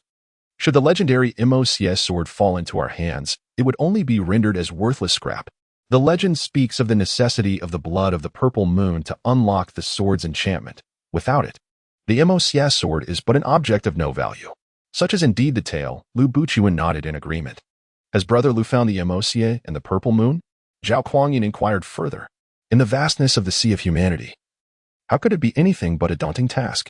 Lu Buchuan replied with a shake of his head. "Brother Lu, should you ever require my assistance, do not hesitate to call upon me." Zhao Kuangyin raised his goblet in a toast to Lu Buchuan. Lu Buchuan offered a tranquil smile, lifting his cup and downing its contents in one go. Upon returning to the tent where Kai Tong was resting, Lu Buchuan found her already fast asleep. Gazing at the serene visage of Kai Tong, he suddenly recalled that he had yet to inquire whether she had experienced the haunting dreams once more. However, observing her rhythmic breathing and alluring slumbering form, he could not resist bestowing a gentle kiss upon her. Su Kai Tong stirred, feeling the warmth of a moist mouth upon her skin, mingled with the scent of wine and Lu Buchuan's distinctive essence. "Buchuan," she murmured hazily. "My enchanting Kai Hong." Lu Buchuan responded, captivated by her drowsy, beguiling eyes. Filled with yearning and desire, Lu Buchuan drew Su Kai Tong into his embrace, murmuring something indistinct as he kissed her, deftly loosening her garments. With her eyes closed, a wave of warmth cascaded over her entire being. Suddenly, she beheld a distant memory. A time long past when he had taken her to dance upon the clouds, to soar through an endless sea of mist. In the midst of chaos, he embraced her, kissed her tenderly, whispered her name, and professed his love. He led her to a place enveloped in auspicious clouds, amidst a myriad of blossoms, where he plucked a beautiful flower and adorned her hair. Cradling her in his arms, he called out her name, "Purple Moon, I love you." "Moi," Su Kaidong murmured, lost in reverie. Lu Buchuan responded, unable to discern what Kaidong was calling. Her flawless, radiant skin rendered him parched with desire. Lu Buchuan shed his garments, pressing his bare skin against hers. "Buchuan," Su Kaidong breathed, calling his name softly. "Rainbow, I love you," Lu Buchuan whispered, burying his face in her bosom, gently kissing every inch of her skin. "Where are we?" Su Kaidong asked, momentarily disoriented. "We are enveloped in mist, amidst the clouds," Lu Buchuan replied. "Is that so?" Su Kaitong opened her eyes, her gaze infused with affection and desire, rendering her even more enchanting. As she surveyed the surrounding tents, she became entranced, believing she truly resided within the clouds and mists. Lying beneath him, the fervor brought a tinge of pain, which was swiftly drowned by a fervent flame. She let out soft, delicate moans, her hands clinging to his shoulders. As they emerged from the fiery waves, the night deepened. Lu Buchuan sat up, grasping a towel to wipe the perspiration from Kaiyong's body, assisting her in donning her garments once more. "We must leave this place at once," Lu Buchuan declared as he leaped from the bed, hastily donning his attire. "Why?" Su Kaidong inquired, perplexed. The hour was late, and the stillness of the night weighed heavily upon her. The thought of traveling in such darkness was somewhat daunting. "One must remain vigilant," Lu Buchuan began, only to fall into contemplative silence. "Zhao Kuangyin," Su Kaitong gasped. "Is it Zhao Kuangyin who has trapped us here?" "Indeed," Lu Buchuan affirmed, noticing the astonishment etched across her face and feeling bewildered himself. "Do you know of him? Do you recall my mention of arriving from a future world?" Su Kaitong queried. "Of course," Lu Buchuan replied, remembering her words to Guo Wei, and indeed, as she had predicted, Jianzhou fell without a fight a mere 20 days later. In the annals of Chinese history, Zhao Kuangyin was a subordinate of Emperor Zhou Shizong, renowned for his martial prowess. Following the Qinxiao mutiny, he was proclaimed the emperor of the Song dynasty, historically known as Emperor Taizu of Song. Is that truly so? Lu Buchuan asked, incredulous. Su Kaidong nodded affirmatively, prompting Lu Buchuan to embrace her tightly, lowering his head to kiss her forehead, tenderly caressing her hairline. Do you love me? Love someone from a different era? Yes. I love you, Su Kaidong replied, lifting her gaze. Thank you, Rainbow, Lu Buchuan said, taking her hand as they gazed up at the inky night sky. Swearing an oath to the vast expanse above. Heaven and earth bear witness. I, Lu Buchuan, shall forever cherish Su Kaihong. Even if mountains crumble and the heavens and earth unite, my love remains unbroken, and blood may flow. Through the ages, we shall be eternally entwined. Suddenly, Su Kaihong glimpses the ancient world shrouded in a haze, where they frolic amidst the nebulous chaos. Ziyue laughs joyfully, running freely, while Mo Xie pursues her from behind. Mist swirls around them, and Ziyue's laughter is like a gentle spring breeze, resonating with the clarity of silver bells in the vast expanse. Mo Xie, enchanted by her laughter, feels a surge of joy. The woman running ahead embodies his entire universe. Mo Xie catches up to Ziyue, seizing her in his arms. Where do you think you're going? I have captured you. You cannot escape my embrace, he chuckles. Ziyue giggles as she collapses into Mo Xie's embrace, her breath delicate and fragrant. Each of her movements, every smile, stirs Mo Xie's heart with a tide of emotions. He plucks a cloud for his beloved, and Ziyue, with a playful frown and a gentle smile, adorns her head with it. Twirling once more amid the mist, Mo Xie gazes at the entranced Ziyue, feeling a stirring in his heart as he pulls her closer. Zia, my Ziyue, he whispers tenderly, kissing her as he gently unwraps her silken garments. Ziyue gazes up with her beautiful eyes, resting in Mo Xie's embrace. He caresses her skin, delicate as porcelain and as pure as snow, while the mist envelopes her form, making her appear as if she lies nestled within the clouds. Ziyue, my Ziyue. Through the ages, you shall forever be Mo Xie's woman. Mo Xie kisses her skin with fervor. Mo Xie and Ziyue are immersed in the ocean of love. She adores Mo Xie and is willing to be his woman for eternity. The rainbow, the rainbow. Lu Buchuan awakens Su Kaidong from a distant dream of antiquity. What troubles you? You stand here motionless, lost in despair. I feared it was those demons returning to invade you, Lu Buchuan expressed anxiously. Su Kaidong buried her face in Lu Buchuan's embrace. I saw Mo Xie and Ziyue. You saw them? Where are they? Lu Buchuan held Su Kaidong close and looked around. The interior of the tent was clear, revealing no sign of Mo Xie and Ziyue. They are in my mind. I see them always. How can this be? How can this be? Lu Buchuan was utterly perplexed, his brow furrowed with concern. He held Su Kaidong tightly, fearing for her safety. You are him. You are indeed him. Su Kaidong gazed at Lu Buchuan, often seeing the ancient man who resembled him. I am him. Who is he? Rainbow, I am Buchuan, your husband, Lu Buchuan asked, bewildered, deeply worried for Kaidong as she spoke erratically, causing his heart to ache. Buchuan. You are Mo Xie, and I am Ziyue. I remember in the mirror garden of the Su family's desolate estate. The flower fairy told me I was Mo Xie's woman. Furthermore, I always see us together in ancient times. Come, take out the Mo Xie sword, and let my blood fall upon it. No, even if you are Ziyue, how can I allow you to shed blood? Lu Buchuan grasped Su Kaidong's hand firmly. She often seemed in a daze, calling him Mo Xie, as his being was suffused with the essence of Mo Xie. What shall we do then? Without my blood? The Mo Xie sword cannot be unsealed. The malevolent spirits of the demon realm still seek to converge the heavens and the earth. Without the seal of the Mo Xie sword broken, we cannot thwart their destructive intentions. We shall first proceed to Yuanming Mountain. There may be a more favorable solution upon our arrival. Lu Buchuan asserted decisively. Mo Xie Su Kaidong's eyes brimmed with gratitude. Ziyue Lu Buchuan embraced Su Kaidong tightly, exclaiming with fervor, we shall continue our eternal bond. He cradled her delicate face and kissed her deeply. Before dawn broke, Lu Buchuan led Su Kaidong away from the Zhao encampment. Zhao Kuangyin had already shown intentions of seizing the Mo Xie sword. It must not fall into the hands of the unscrupulous, nor into the clutches of demons. The divine steed galloped forward with a thunderous speed, racing past a grove.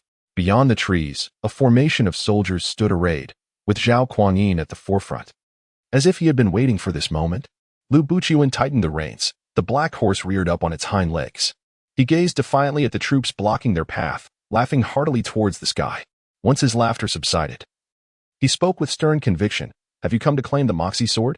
General Liu, I possess a modest knowledge of the legends surrounding the Mo Xie sword.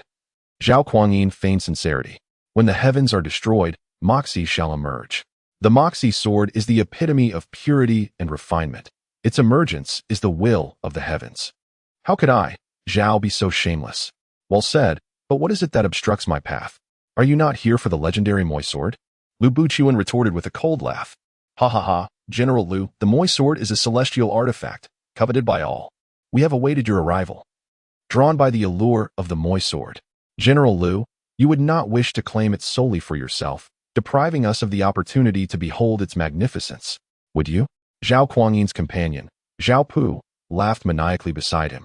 Are you implying that you intend to hinder my progress today? Lu Buchuan responded icily. General Liu, let us not speak so harshly. Who does not recognize the illustrious Zhao Kuangyin? We merely wish to borrow your Mo sword for a brief moment to accomplish a certain endeavor. Do you intend to monopolize the Mo sword and enjoy its power alone? Zhao Pu sneered. Should you possess the capability, then come and take it, Lu Buchuan mocked. Onward, Zhao Kuangyin commanded his subordinates. Suddenly, dark clouds enveloped the sky. Obscuring the sun, dust and debris swirled chaotically. Just moments ago, the heavens had been graced with rosy hues, but now a tempest brewed, hinting at impending destruction. The fierce winds made it nearly impossible to stand firm. Zhao Kuangyin and his men encircled Lu Buchuan, determined to seize the Mo sword. Lu Buchuan brandished the Mo sword, engaging in combat with the soldiers of Zhao. Although the sword remained sheathed, it was, in essence, the divine sword of Mo, imbued with a spirit of its own. It gathered the essence of its master, and wherever it was drawn, it heralded a cacophony of anguished cries.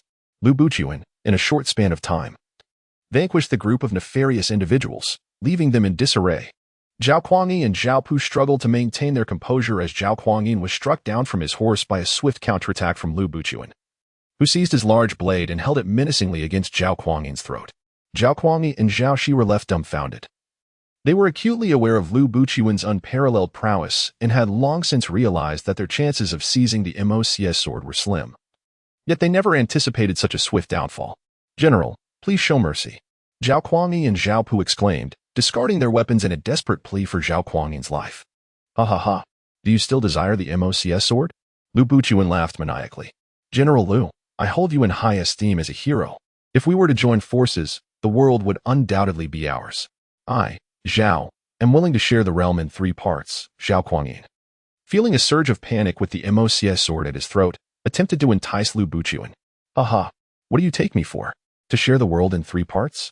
Do you believe I would consent to such a thing? Lu Buchuan retorted with a cold sneer. An emperor? I have no interest in such a title, lest I bring calamity upon the world. My sole desire now is to end your life. Lu Buchuan cast a chilling glance at Zhao Kuangyin, his demeanor ominous. As Lu Buchuan raised his blade to strike, Su Kaitong rushed forward, grasping his hand to halt the impending blow. General, wait. Rainbow. Lu Buchuan looked at Su Kaitong with confusion. You cannot kill him, Su Kaitong insisted, gripping Lu Buchuan's hand tightly. Why? Lu Buchuan queried, his gaze fixed upon Su Kaitong, perplexed as to why she would prevent him from vanquishing Zhao Kuangyin, a man whose ambition could only serve to further plunge the world into chaos. You must not take his life, for if you do, the entire course of human history shall be irrevocably altered, and we too shall vanish, suspended within an enigmatic temporal tunnel, Su Kaitong declared. Lu Buchuan was taken aback. Could the death of Zhao Kuangyin truly bear such grave consequences?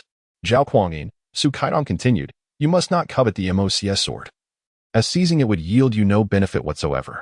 To take the Mo Xie sword is to declare enmity against heaven and earth.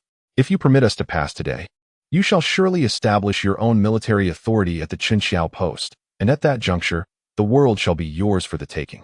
Why would you not embrace such fortune? Is Madame Lu's assertion genuine? Zhao Kuangyin inquired with delight. Indeed, it is true.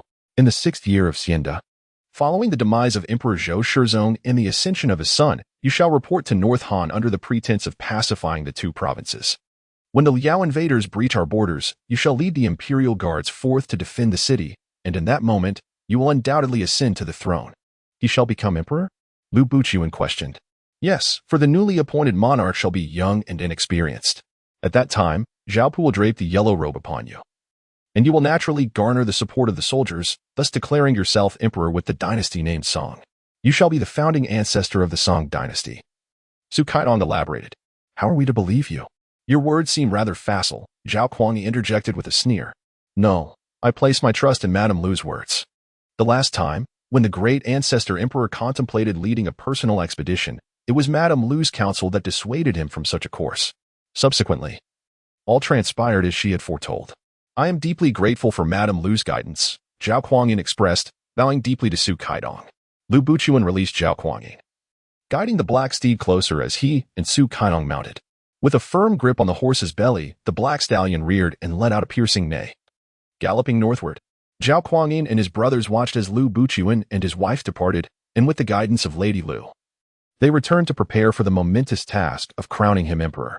In Chapter 9, Lu Buchuan rode forth with Su Kaitong, and after a long journey, they found themselves utterly exhausted, with Su Kaitong resting peacefully in Lu Buchuan's embrace. Since her return from the 5 dynasties, it seemed that trouble followed her like a flame. Yet, she understood that both specters and men sought her for the sake of the Mo Xie sword. She had come to realize why the specters were so intent on seizing her. Only her blood could unlock the sword's seal. Lu Buchuan, in his quest to protect her, had become worn out. Buchuan, let me shed a little blood, Su Kaitong had oft repeated, believing that a mere drop would allow the Mo Xie sword to unleash its true power, rendering the specter's attempts futile. No, absolutely not, Lu Buchuan insisted. Why? Su Kaitong asked, puzzled. I cannot bear to see you bleed. We will reach Yuanying Mountain. There may be a way, he explained. By midday, they arrived at the small town of Bapobo in the north.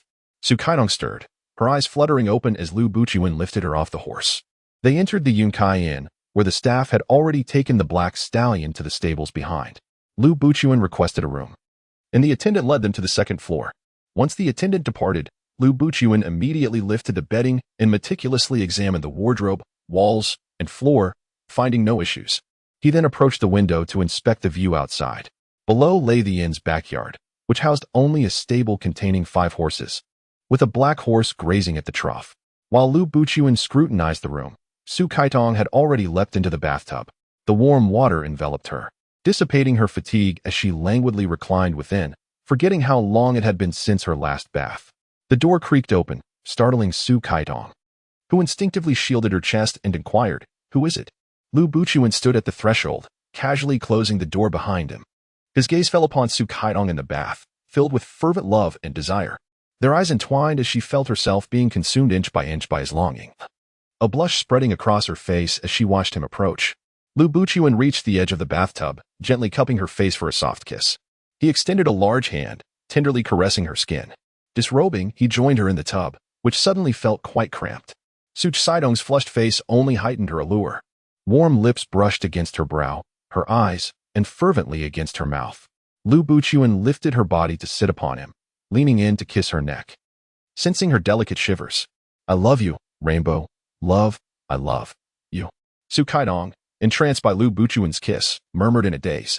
She opened her delicate arms and embraced Lu Buchuan's neck, the flames of passion igniting within her, her pearly teeth gently nibbling at his shoulder.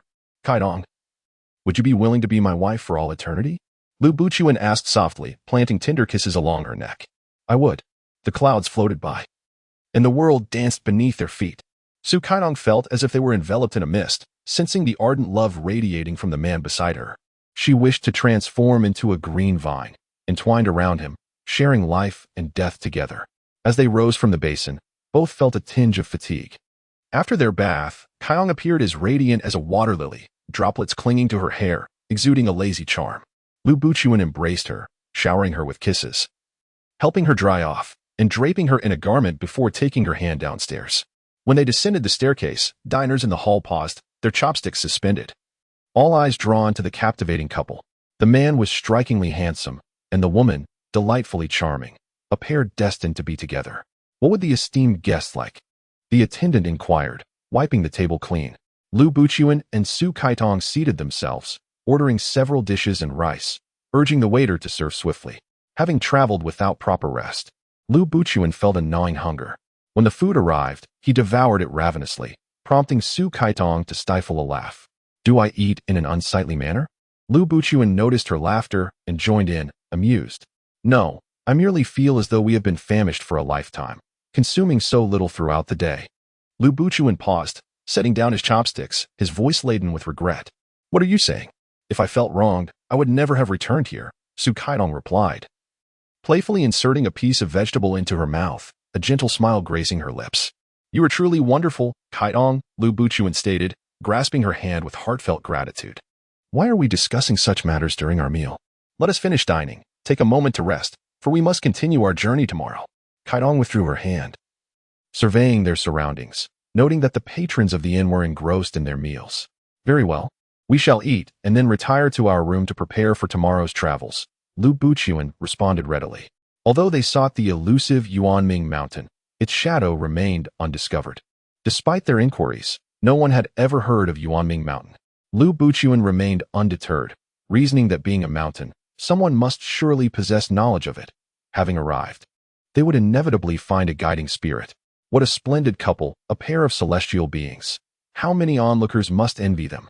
At a nearby table sat an elderly man with graying whiskers, who, upon overhearing the couple mention Yuanming mountain, stroked his beard thoughtfully. Lu Buchuan and Su Kaitong turned in unison to regard the old man, their eyes filled with warmth and affection as he praised them. Lu Buchuan scrutinized the elder, noting his youthful countenance despite his white hair, his demeanor distinguished and vibrant, unlike that of an ordinary citizen. Thus, he clasped his hands in respect, saying, Esteemed elder, I pay my respects to you. There is no need for such formality, young sir, the elder replied, returning the gesture with grace. Lu Buchuan was momentarily taken aback, nearly dropping the morsel of food that had just entered his mouth. As he chewed, he reflected on the countless inquiries he had made about Yuanming mountain over the past few days, all of which had yielded no information. Now, hearing this old man suddenly mention Yuanming mountain, suspicion stirred within him. Lu Buchuan subtly turned his gaze toward the elder, his eyes gleaming with intensity. Yuanming mountain? What exactly is Yuanming mountain? He feigned ignorance and inquired. The old man, stroking his beard, shook his head and mused to himself, In my youth, I heard from the elders of a mountain known as Yuanming mountain, reputed to be a celestial abode. Ordinary mortals are not destined to encounter such divine mountains, let alone ascend them. It is said that on this mountain resides the legendary bird, the roc, a creature of formidable ferocity, far beyond the control of mere mortals. Just the day before, someone had asked me about it, which led me to believe that many are in search of Yuanming mountain. If it is indeed a celestial mountain, one can only seek guidance from the immortals, yet where might these immortals be found? And where does one seek such a divine mountain? May I inquire why you seek Yuanming mountain? The old man turned, curiosity evident in his eyes. Oh, it's nothing, Lu Buchuan replied with a faint smile. It seems you've been the one doing all the talking.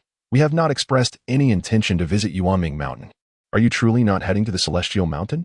The elder asked with a hint of skepticism. Indeed not, Su Kaidong chimed in.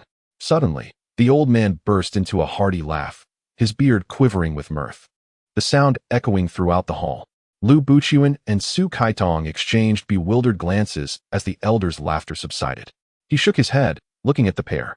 You both possess an air of ethereal grace, appearing as if you are celestial beings. How can you not be gods? He continued. Haha. Lu Buchuan found the elderly man's chatter excessive, as his thoughts seemed to be laid bare before him. Lu Buchuan deliberately laughed heartily, his jovial laughter resonating throughout the grand hall. The diners within turned their gazes toward the duo, puzzled by the audacity displayed by the old and the young. Could it be that the elder had misspoken? The old man, stroking his beard, inquired with a hint of confusion. No, not at all. It is merely that your keen perception has revealed that my wife and I are indeed a pair of celestial beings, Lu Buchuan replied with a smile. In that case, it seems my eyesight is still sharp. Young sir, if you intend to journey to Yuanming mountain, why not first visit Wufing mountain? It is merely 10 miles from here. Situated to the north of this town, the elder suddenly ceased his laughter and whispered closely to Lu Buchuan. Upon hearing this, Lu Buchuan regarded the old man, whose eyes gleamed with sincerity and shrewdness. Nodding in acknowledgement, he raised his cup and mounted a donkey outside, heading northward at a brisk pace. Is he a good man or a villain? Su Kaitong asked, observing the old man's retreating figure. I cannot say, Lu Buchuan replied, shaking his head, his brow furrowed. Who is this elder? Has heaven sent him to guide us? Su Kaitong inquired further. Wufing mountain? Wufing mountain. Let us first explore Wufing mountain, Lu Buchuan resolved. Regardless of the dangers that may lurk upon the mountain, he was prepared to embark on this venture. As dusk approached, Lu Buchuan, refreshed and resolute, led Su Kaitong towards the northern Wufing Mountain. What secrets lay upon Wufing Mountain? Who was that old man? Nevertheless, Lu Buchuan was determined to take on the challenge. The Wufing Mountain is not far from the town. In the time it takes to smoke a cigarette, Lu Buchuan has reached its foot. Indeed, Wufing Mountain lives up to its name, with peaks rising one after another, a total of 5 majestic summits standing tall, resembling 5 divine guardians watching over the inhabitants below. The peaks gaze at each other from afar, responding to one another's call. Shall we ascend the mountain? Su Kaitong inquired. Lu Buchuan reined in his horse beneath the mountain, contemplating the 5 peaks. Is the old man truly hiding within one of those summits? Which path should he take to enter the mountain? Just as Lu Buchuan hesitated, a fierce gust of wind suddenly swept in from the mountainside, its howling reminiscent of 1,000 galloping horses. Lu Buchuan turned his horse around the mountain to evade the wind, and as the breeze subsided, a broad, sandy path emerged before him. What a peculiar road! Su Kaitong exclaimed. If there are wolves or tigers ahead, would you be afraid? Lu Buchuan furrowed his brow. Is this path truly conjured by the wind? I did not see it before. I am not afraid, even if faced with mountains of blades or seas of fire. I have you, Su Kaitong replied. Lu Buchuan nodded and urged his horse onward. The mountain path continued to ascend, and after an indeterminate distance, the trail became increasingly narrow, accommodating only a single rider. The incline grew steeper, with an unfathomable abyss lurking below. Lu Buchuan slowed his pace, carefully making his way upward. Turning a bend, he encountered another wide path, and not far ahead stood a pavilion. Lu Buchuan urged his horse forward, dismounted before the pavilion, and led the black horse along with Su Kaitong into the structure. However, the moment Lu Buchuan entered the pavilion, was there still a trace of its shadow? Something was amiss. Lu Buchuan immediately sensed the impending danger. The surrounding jungle was dense, with vines sprawling overhead, and one vine was curling menacingly towards them. Kaitong, be careful. Lu Buchuan swiftly drew the Mo Xie sword from behind and slashed at the advancing vine.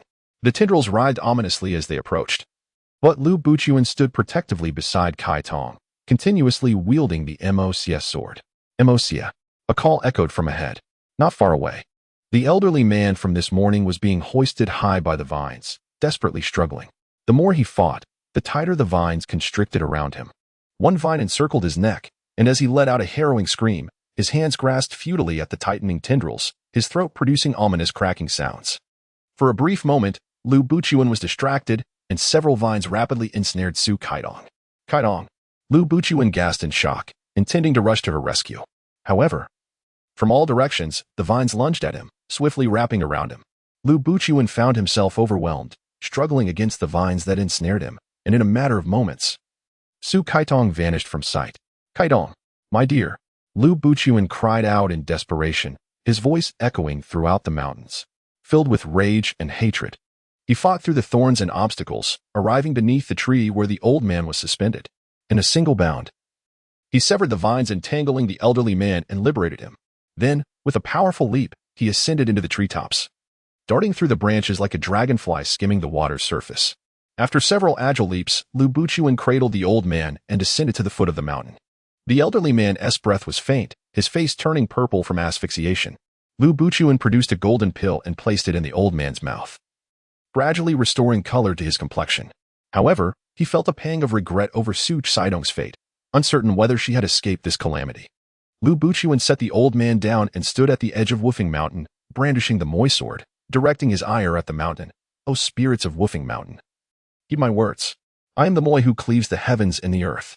Should you conspire with evil and fail to return Su Kaitong, I shall strike down your mountain, reducing you to ashes and ensuring your obliteration from existence. A gentle breeze swept through, and before Lu Buchuan stood 4 towering mountain deities, each bearing scars from battle. The deities, known as Qifeng, Qishan, Qilu, and Qisen, bowed to Lu Buchuan, saying, "The mountain gods of Wufing pay their respects to General Moi." Humph. You are wicked and unmerciful, conspiring with evil. Is that so? No, it is not as you think. General Moi, the mountain gods of Wufeng, by divine mandate, wish to inform you of the location of Yuaning Mountain. One of our number, Jilin, led you to Wufing Mountain from the inn, as it was inconvenient to speak there. However, upon his return, a host of demons infiltrated the mountain, leaving us grievously wounded. Jilin merely sought to warn you not to linger on the mountain. But he was captured and hung from a tree by the demons. The mountain gods of Wufeng are ready to heed your commands. Very well.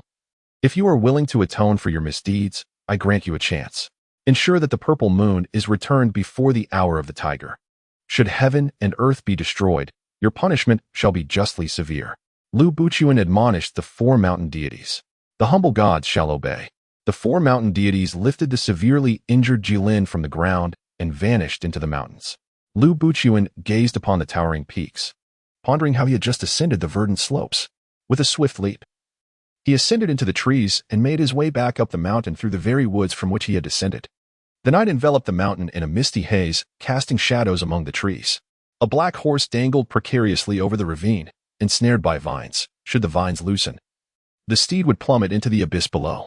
The horse neighed desperately, and Lu Buchuan climbed to the tree binding the creature.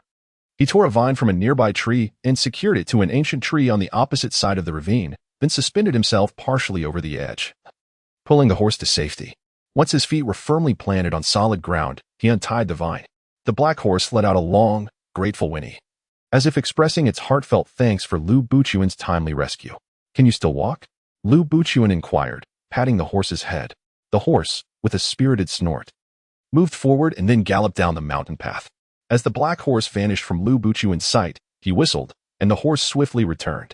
Lu Buchuan mounted its back, his mind clouded with concern for Kai Tong, who still awaited rescue. With a deep sigh, he chastised himself for his carelessness. If only he could bring her back. He would devise a means to confront those malevolent beings, ensuring they could no longer harm her.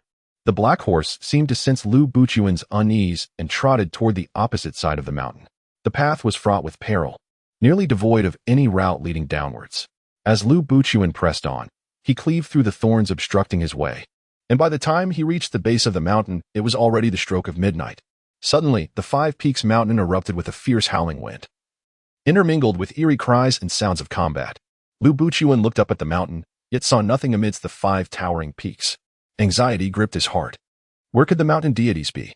Given their abilities, they seemed ill-equipped to contend with that band of demons. How could Kai Tong be rescued? Lu Buchuan tethered his horse to a tree, pondering the fate of the mountain gods and whether they had located Kai Tong. He chastised himself for his rashness. Had he not been so careless, he would not have lost Su Kai Tong. Suddenly struck by inspiration, he seated himself upon the ground, drawing upon his inner energy and silently reciting the true scripture. The heavenly eye upon his forehead gradually opened, revealing the tumultuous scene on the mountains. Indeed, the 5 mountain deities were exhausting their strength in a desperate battle against the myriad demons. Monsters, meet your demise. Lu Buchuan leapt into action, soaring into the midst of the fray. The mountain deities were clearly overwhelmed, forced into a defensive stance. Just moments ago, Qi Lin had sustained grave injuries and was now felled by a demon's bludgeon. Lu Buchuan descended among them, wielding his sword with the grace of a flowing river, scattering the demons in disarray, forcing them to flee in panic. Mo Xie, Ziyue is beneath the shrine. Hurry and rescue her. Qi Feng, wielding a golden whip, appeared to struggle against his adversaries, yet managed to relay the message to Lu Buchuan amidst the chaos. Upon hearing that Kai Hong was nearby, Lu Buchuan deflected an incoming strike, swiftly dispatching the demon entangling Qi Feng with a single stroke. He rushed to the base of the shrine, lifting the unconscious Su Kai Tong into his arms. Her eyes were tightly shut, and her complexion was ashen, devoid of life. A pang of anguish pierced Lu Buchuan's heart, tears welling in his eyes as he cradled Su Kai Tong tenderly. A verdant hand offered a single immortal herb to Lu Buchuan, saying, "General, this Yaoqi herb is a divine gift from the Jade Emperor. It is the sole specimen of its kind. Take it back and procure 3 ladles of rootless water from the heavens. Combine it with 3 strands of your divine hair and 3 blossoms of lingxi. Then boil it for 3 hours. The purple moon fairy may yet be saved." Lu Buchuan accepted the Yaoqi herb, expressed his gratitude to the mountain deities, and flew out of the mountains with Kai Tong in his embrace. Upon reaching the foot of the mountain, he mounted his steed and rode towards the inn in town. Upon returning to the inn, Lu Buchuan instructed the young attendant to fetch the rootless water. The young attendant, who had been nestled in bed enjoying a deep slumber, was abruptly awakened by Lu Buchuan's knocking, grumbling about the need for rootless water. Yawning incessantly, he exhibited a look of annoyance. Lu Buchuan produced a piece of gleaming silver And upon seeing the 10 tails of silver, the young attendant's lethargy vanished without a trace. Where might one find rootless water? He inquired. Just as Lu Buqian was deep in thought, a sudden flash of lightning illuminated the sky, followed by a torrential downpour. That is the rootless water, he declared, instructing the attendant to quickly fetch a bucket to collect the rain. After half an hour of collecting, they measured the water, and it was precisely 3 ladles. Lu Buqian plucked 3 strands of hair from his own head and requested 3 lingji from the innkeeper. He insisted that the young attendant bring the stove to their room, as he intended to brew the elixir himself. Seeing Lu Buqian return with the pale-faced Su Kaitong, the innkeeper recognized the urgency of the situation and instructed the young attendant to bring a small stove, striving to accommodate Lu Buqian's needs. The fire is ready, the young attendant announced. Thank you. You may leave now, Lu Buqian replied. Farewell, esteemed patron, the waiter cheerfully expressed, relieved of his duties.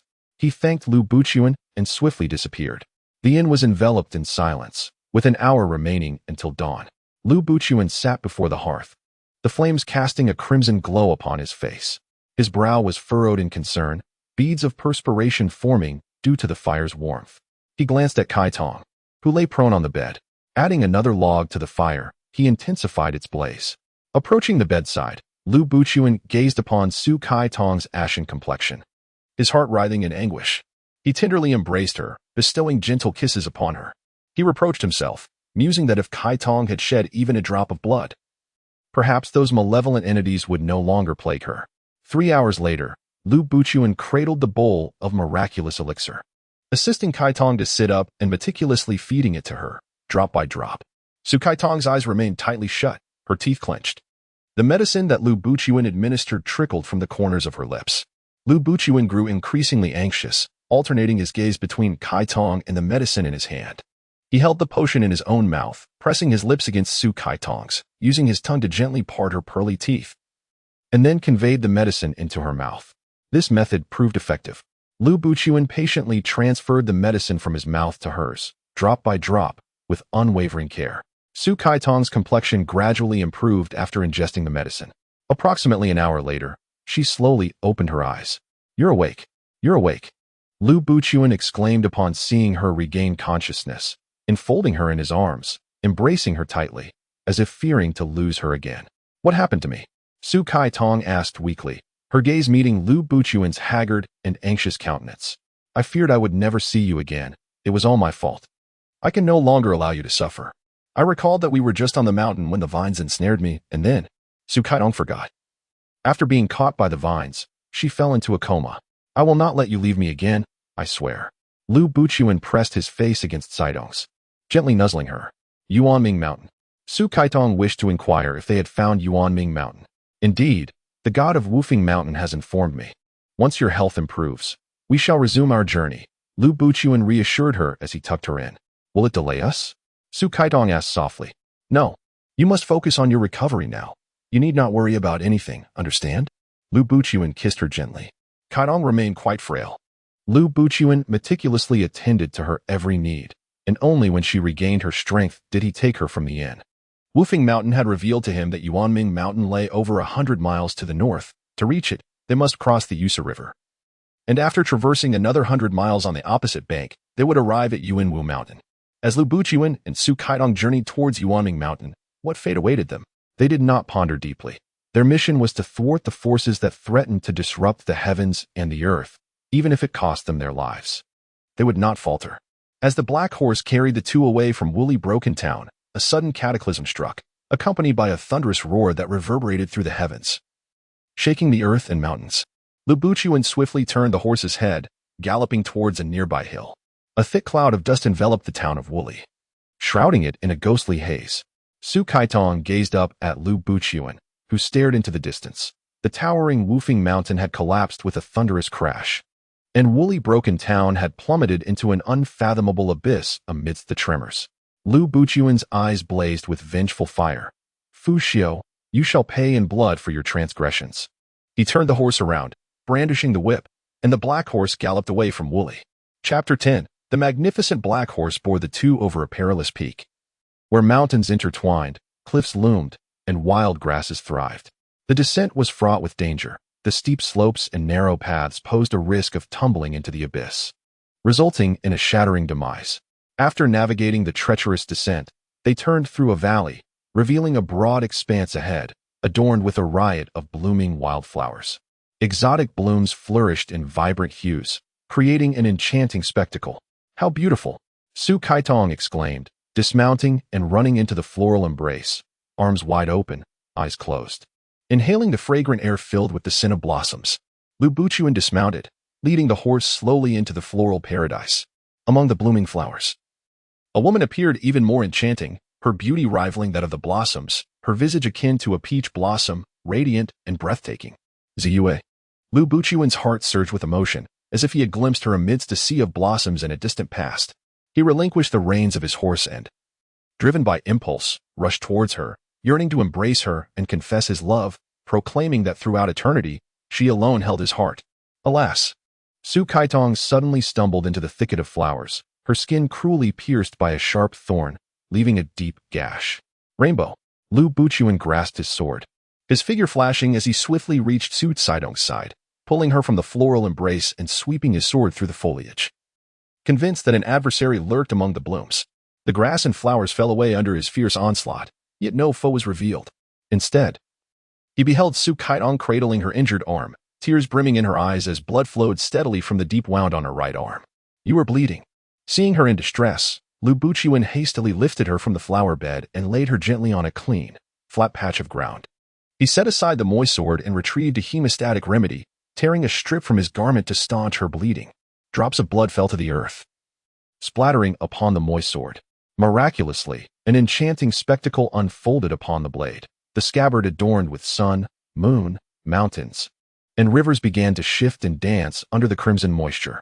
It was as if an ancient tableau came to life, with the sun gracing the mountaintops, the moon flowing with the rushing waters, and the mountains standing in majestic peaks, while the rivers meandered gently, nourishing the earth in a bountiful year.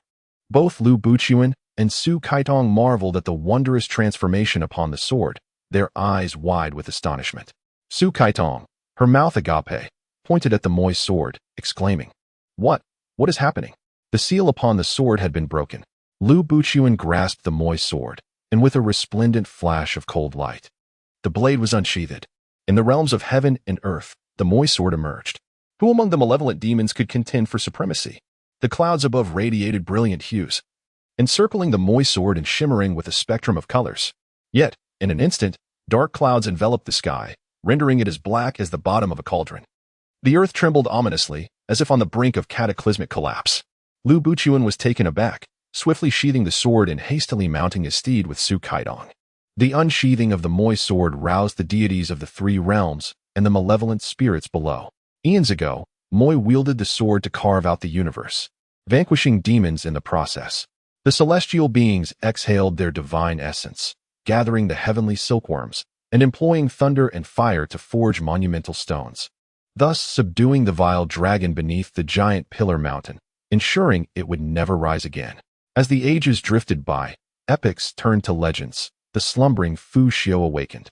His first decree was to reunite heaven and earth, to reign supreme in a world devoid of both. "Moi, I vow that we shall not coexist." Fu Xiu cultivated the essence within the sword's body, and after a century, his powers restored to a significant degree. He summoned the wicked spirits with the intent to obliterate the earthly realm. He dispatched demons to destroy the Mo Xie sword, yet through a series of twists and turns. Not only did the sword remain intact, but it returned to its rightful owner, Mo Xie, with the purple moon ever at his side. Without the blood of the purple moon, the seal upon the sword could not be undone. Though the Mo Xie sword possessed the power to slay demons and beasts and reshape the universe, it was rendered as useless as a broken blade. The pursuit of the purple moon led Mo Xie to once again lose his beloved, leaving him powerless to prevent the upheaval of the world. In the ancient era, after the creation of the heavens and the earth, the moment Mo Xie stood beside Ziyue, he cast a spell upon his Mo Xie sword. Only the blood of Ziyue could unlock its power. Thus, let the Mo Xie sword become a mere relic, he chuckled. Fu Xiu changed his mind and resurrected the dark demon in the town of Shibapu, the small village. Borrowing the essence of dreamlike souls was gradually seen through by Mo Xie. Fu Xiu ordered the village to be burned, intending to coerce Mo Xie into submission. Ultimately, Ziyue returned to the future world, while Fu Xiu believed the universe was entirely his domain. Yet, guided by the divine steed, Ziyue found her way back to the 5 dynasties. Fu Xiu relentlessly pursued Ziyue, utilizing the dreamlike enchantments of the small village to seize her at Wufeng Mountain, but time and again, he was thwarted by Mo Xie. Enraged and humiliated, Fu Xiu drained the spiritual energy of Wufeng Mountain, reducing it to rubble. Mo Xie, let us see what capabilities you possess to thwart my ambition of reshaping the world, he declared. He had waited far too long. Thousands of years had passed, and beneath the towering Mount Yuqing, he had endured a solitary existence. Breaking through the celestial silkworm net, Fu Xiu lifted Mount Yuqing, and with a thunderous roar, it collapsed. Shaking off the dust, he flicked his dragon tail and soared toward the heavenly court. Jade Emperor, come forth. You have occupied your position for far too long. It is time for a change in leadership. Fu Xiu, accompanied by a multitude of demons, charged towards the heavenly court. He vowed to obliterate the heavens above and the hells below, trampling upon the immortal monks and ruling over the earthly realm. With a mighty breath, Fu Xiu unleashed a torrent of flames, directing them straight toward the southern heaven gate. Within the southern heavenly gate, the 10 great generals of heaven stood resolute, accompanied by 40 golden-armored deities, each brandishing spears and whips. They were scorched and blackened by the sudden and fierce flames. The southern heavenly gate was ablaze, as the celestial beings wielded their weapons, engaging in a fierce battle outside the gate. Reporting to the Jade Emperor, Fu Xiu is approaching the southern heavenly gate, announced the Star Lord of the Day as he rushed into the hall. Proceed to investigate, the Jade Emperor commanded. Yes, replied the Star Lord of the Day, who then hurried away. Suddenly, a tremendous roar reverberated, shaking the heavenly court. The 33 celestial palaces and 72 treasure halls trembled, with the attending generals and guardian deities startled, resembling startled birds. Reporting to the Jade Emperor, Fu Xiu has breached the southern heavenly gate, the Star Lord of the Day reported once more. The celestial beings gathered within the golden throne hall exchanged anxious glances, lacking a decisive plan. Another deafening crash echoed, causing the heavenly court to sway again. The Jade Emperor, seated upon his dragon throne, nearly toppled from his seat. My esteemed ministers, Fu Xiu is causing chaos. This calamity has long been foretold.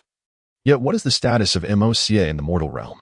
Reporting to the Jade Emperor, Mo Xie has arrived at the foot of the Yuanting Mountain, affirmed the imposing and dignified Witching Star officer. Do not worry, Heavenly Sovereign. Mo Xie will undoubtedly subdue the malevolent forces once more, and the annihilation of Fu Xiu is imminent. To prevent future calamities and avoid repeating past mistakes, once Fu Xiu is vanquished, we must ensure the obliteration of his celestial spirit, rendering him utterly devoid of hope for rebirth. The Jade Emperor granted permission, awaiting the moment when Fu Xiu would be eradicated, so that his spirit might be shattered into oblivion. Once again, Zhang Tianshi summoned King Qin Guang of the underworld to report.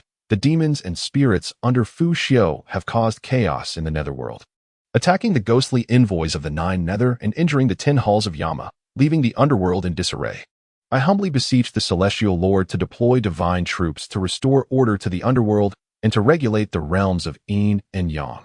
The great power Ghost King, along with the 5 plagues and 5 hells, the 6 Ding and 6 Jia, and the dragon gods of the 4 rivers, descend to the netherworld to uphold justice and subdue Fu Xiu's minions.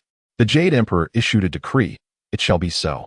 The celestial officials took their orders and proceeded to the underworld. The 4 heavenly kings, the 28 lunar mansions, the 9 luminaries, the 12 unwasted stars, the east-west polar stars, the southern and northern deities, the 5 hells, and the 4 rivers, all gathered their heavenly armies of 100,000 to lay an intricate net outside the Cloud Palace to capture Fu Xiu.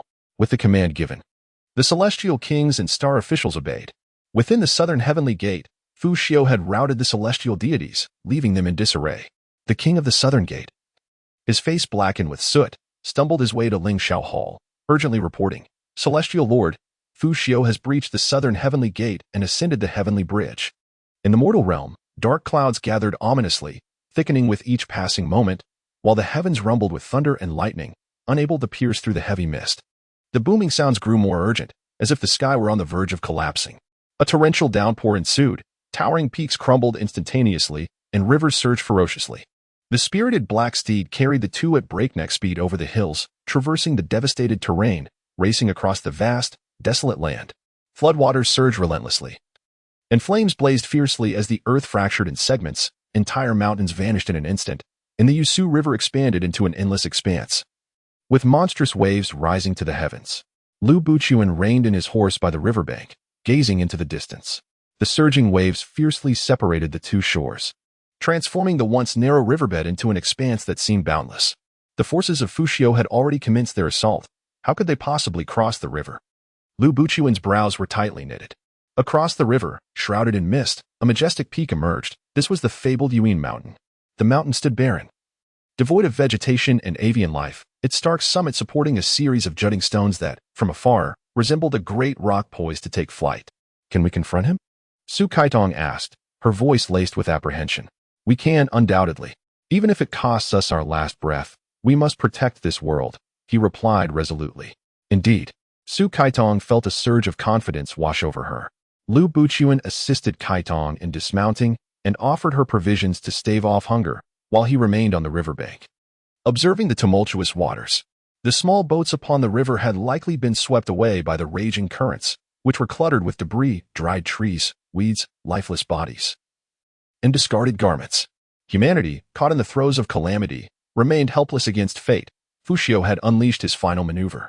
Su Kaiong watched Lu Buchuan stand resolute at the riverbank, resembling an ancient god of war, unyielding amidst the storm, exuding valor and strength.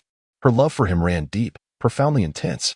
Suddenly, she envisioned a distant primordial era, where the heavens and earth were enveloped in a hazy mist, sky and land indistinguishable, ravaged by wildfires, as torrents cascaded chaotically. Mo Xie had been tasked with forging the universe. Before his departure, he visited her chamber. In the Ziyue palace, the beautiful Ziyue was preening before a mirror, her enchanting visage reflected in the glass. The beauty reflected in the mirror is resplendent and regal, capable of moving countless men to admiration. Ziyue gazes affectionately at Mo Xie through the mirror as he enters. Mo Xie approaches her from behind, lifting her gently from the stool. Ziyue, he turns her body to face him. He lightly brushes his finger against her crimson lips, tenderly kissing her. The goddess Nuwa commanded me to create the heavens and the earth, establishing balance among all things and harmony within the five elements. Go now, Mo Xie. Ziyue nestles in Mo Xie's embrace, reluctant to part. Ziyue, wait for me. Mo Xie holds her close, brimming with tender affection, loath to say goodbye. I will wait for you. Come, follow me, Ziyue, he urges, taking her hand. Mo Xie guides Ziyue out of the Purple Star Palace, where a heavy atmosphere lingers outside, an ominous energy converging upon the palace from all directions. Mo Xie raises his sword, expelling the malevolent force far beyond the palace, tracing a circle of sword shadows around it, enveloping the Purple Star Palace in a protective aura of righteousness. He kneels with Ziyue, bowing to the unseen realms in all directions. I, Mo Xie, love only Ziyue. For all eternity, we shall be together. Ziyue kneels beside him, gazing at Mo Xie. This extraordinary man, the one she cherishes most in her life. She loves him, now and forever, with an unwavering heart. She joins Mo Xie in bowing to the unseen deities, fervently beseeching for his swift return. Wait for me. Mo Xie reluctantly clasped Ziyue's hands, placing them gently against her chest, caressing the rhythm of his rising and falling heart. With tears brimming in her eyes, Ziyue buried her face into Mo Xie's embrace. The pain of parting weighed heavily upon them. Mo Xie tenderly lifted Ziyue's chin and bestowed upon her a profound kiss. Resolutely, he then pushed her away, turning abruptly, unable to endure the poignant gaze that spoke of their deep bond, and strode away with purpose. Ziyue lingered outside the Purple Star Palace, her tear-filled eyes watching Mo Xie's figure gradually recede into the distance. She leaned against the corridor of the palace, longing and yearning for the return of her beloved. Mo Xie. Su Kaitong called out dreamily to Lu Buchuan. Lu Buchuan turned to see Kaitong gazing at him as if in a trance. He approached her, enveloping her in his arms. A gentle breeze swept by, yet it could not ease the furrow of his troubled brow. Mo Xie, Mo Xie. Lu Buchuan suddenly heard a voice calling out. He released Kaitong and made his way to the riverbank. Before him, an ancient turtle emerged from the water, its shell measuring 8 feet square, covered in lush moss. The ancient creature raised its head, blinking its eyes at Lu Buchuan. Bending down, Lu Buchuan noticed the turtle blink and nod in acknowledgement. Did you call for me? Lu Buchuan inquired. It was not the turtle who called you. Who else could it be? Mo Xie. Climb onto my back, and I shall carry you across the river, the turtle said, slowly crawling to the shore and resting upon the ground. Lu Buqian was overjoyed and promptly assisted Haima in helping Kai Tong mount the back of the turtle, which began to glide slowly towards the center of the river. Suddenly, a colossal wave surged forth, causing Su Kaitong to sway precariously, losing her balance and nearly toppling into the tumultuous waters. Lu Buqian swiftly grasped her, but in his eagerness, he pulled her too forcefully, resulting in both of them tumbling onto the turtle's back. Alas, what has befallen you two? The ancient turtle inquired, turning its head. Having long been ensconced within its shell, the turtle remained oblivious to the mundane affairs of the world and the heavens, until the upheaval of the earth transformed it into a vast ocean, rousing the creature from its millennia-long slumber. Upon opening its eyes, the turtle beheld Mo Xie standing forlornly on the riverbank, aware of Mo Xie's intention to journey to Yunming Mountain, and thus it graciously offered to ferry them across. The waves rolled tumultuously, and a moment's lapse could see them plunged into the unfathomable depths of the azure sea. Your back is encrusted with moss, quite slippery indeed. It seems you haven't bathed in a millennium, Lu Buqian jested. He helped Kaitong to her feet, but before they could steady themselves, another massive wave crashed down. Lu Buqian embraced Su Kaitong, allowing their bodies to sway gently with the undulating waves, like willows bending in the wind. Amidst the roaring tempest, the sea turtle bore the two riders, bravely navigating the surging waters. Sleeping for a millennium? Su Kaitong remarked, sticking out her tongue. Do not presume that I, the ancient turtle, am without purpose due to my age. I am still quite capable of ferrying you across the river, am I not? The turtle chuckled. Isn't the Yusa River a mere stream? Lu Buqian inquired. Fu Xiu has broadened the riverbed. The peaks along the banks have indeed become Yunming Mountain. The turtle buzzed. The riverbed was haunted by drifting corpses, and Su Kaitong gasped in horror, burying her face in Lu Buqian's embrace. The old turtle swam slowly, eventually drawing near to the opposite bank of the river, Yueling Mountain. As Lu Buqian and the others set foot on land, Yueling Mountain loomed close at hand. They stood at the foot of the mountain, gazing upward at the towering peak. Contrary to their expectations, Yueling Mountain did not appear as majestic as imagined. The brownish slopes, devoid of any vegetation, accentuated an overwhelming desolation. Lu Buqian contemplated the summit for a moment. With his abilities, he could reach the top in less than an hour. But considering Kaitong made it a more formidable task. Without further thought, he grasped Su Kaitong and, employing his superior lightness skill, soared towards the peak. Thunder rumbled, and the sky was illuminated by flashes of lightning, tearing through the heavens like a bright fissure. The lightning struck the summit with a resounding crash, causing Su Kaitong to shut her eyes, her face drained of color from the thunder's ferocity. Let me go. You ascend alone, Su Kaitong trembled. No. Whether we live or die, we do so together. I cannot abandon you. I cannot allow you to be in danger, Lu Buqian replied resolutely. No, Buqian. Carrying me will only be a burden. Su Kaitong protested. My dear, from the very beginning, I have been the one who has brought you trouble and danger. Once we have vanquished our foes, I will traverse mountains and rivers with you, seeking a land of bliss, a place devoid of strife, where flowers bloom eternally. And I shall remain by your side for all eternity. Su Kaitong was overwhelmed with emotion, tears streaming down her face, feeling immensely blessed to have such a devoted husband. What more could one desire in this lifetime? Suddenly, a thunderous crack echoed across the sky as a bolt of lightning struck the mountain peak directly before them, creating a depression that allowed them to ascend towards the summit. Lu Buqian tenderly concealed Su Kaitong's face in his embrace, shielding her from the tumultuous storm above. He held her close, gradually moving forward, step by step, navigating the uneven terrain created by the lightning. In the heavenly realm, chaos erupted as the formidable forces clashed. The dragon's horns became blades, its whiskers transformed into whips, and it breathed forth toxic flames, causing the 4 heavenly kings to vanish without a trace. While the 28 lunar mansions lay prostrate on the ground, the dragon had stormed the Cloud Palace and breached the Hall of Clarity, unleashing its wrath outside the Hall of Cloud and Rain.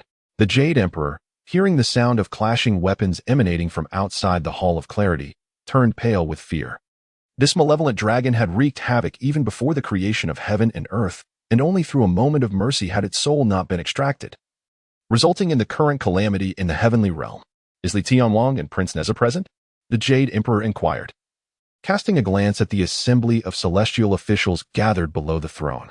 Here, replied Li Tianwang and Neza as they stepped forward from the ranks of immortals. Li Tianwang, you are to summon the 5 directions and the 4 guardians to defend the heavenly court. Understood, Li Tianwang and his son responded, accepting their orders. Li Tianwang and Prince Neza rallied the thunder deities, wielding swords, spears, halberds, whips, hammers, axes, and claws, setting the stage outside the hall of Lingxiao for an epic confrontation. As dark clouds swirled ominously and the sky descended into twilight, amidst the thunderous roars and the erratic flashes of lightning sweeping across the peaks, Lu Buqian and his companions finally reached the summit. Have we arrived at the celestial mountain? Su Kaidong inquired, her voice laden with confusion as she stood atop the mountain. Indeed, we have reached the celestial mountain, Lu Buqian replied. The ethereal clouds swirled around them, while the lightning continued to strike the mountain with fervor, creating numerous craters as if to bear witness to this cataclysmic event, each crater billowing wisps of smoke. In that moment of disorientation, the mountain ceased to be merely a mountain. What lay ahead was an endless expanse of ancient realms and an ethereal universe. Mo Xie and Ziyue embraced as they gazed into the vast, ancient, and misty clouds. Suddenly, Su Kaitong spotted Ziyue leaning against the railing, her gaze fixed into the distance, while Mo Xie had been sent on a mission to open the world and had yet to return. She yearned and hoped, silently beseeching the deities from all directions to bless Mo Xie with a triumphant return. A faint wisp of incense curled upwards as Ziyue awaited with anticipation. Ziyue, a voice called out, carrying the weight of countless longings. Startled yet elated, Ziyue turned towards the sound, and through the murky clouds of malevolent energy, she discerned a robust figure. Mo Xie? Mo Xie, Ziyue exclaimed joyfully as she descended from the corridor, rushing out of the Purple Star Palace towards the radiant circle of light. The indistinct figure bore a sly smile as it gazed upon her. As she drew closer, she realized it was a man of similar stature to Mo Xie, yet he was not Mo Xie. Ziyue, the man approached, lowering his face to meet her gaze. Mo Xie is at the shores of Beihui. He has sent me to invite you to visit the North Sea, as he awaits you there. Beihai? Ziyue gazed uncertainly at the man before her, unsure whether to accompany him or not. How is Mo faring now? Ziyue murmured, her eyes fixed on the distant clouds. The heavens have opened, and the shores of Beihai are now home to immortals, celestial mountains, and divine seas. Jade towers and opulent palaces abound. The man stepped closer, speaking once more. Is Mo truly there? Ziyue inquired again. Indeed, he is. Look. The man produced a shawl woven from a myriad of herbs and presented it to Ziyue. She recognized it as the very shawl she had crafted for Mo with her own hands. Elated, Ziyue accepted it, burying her face in the fabric. It is true. Mo resides by the shores of Beihai.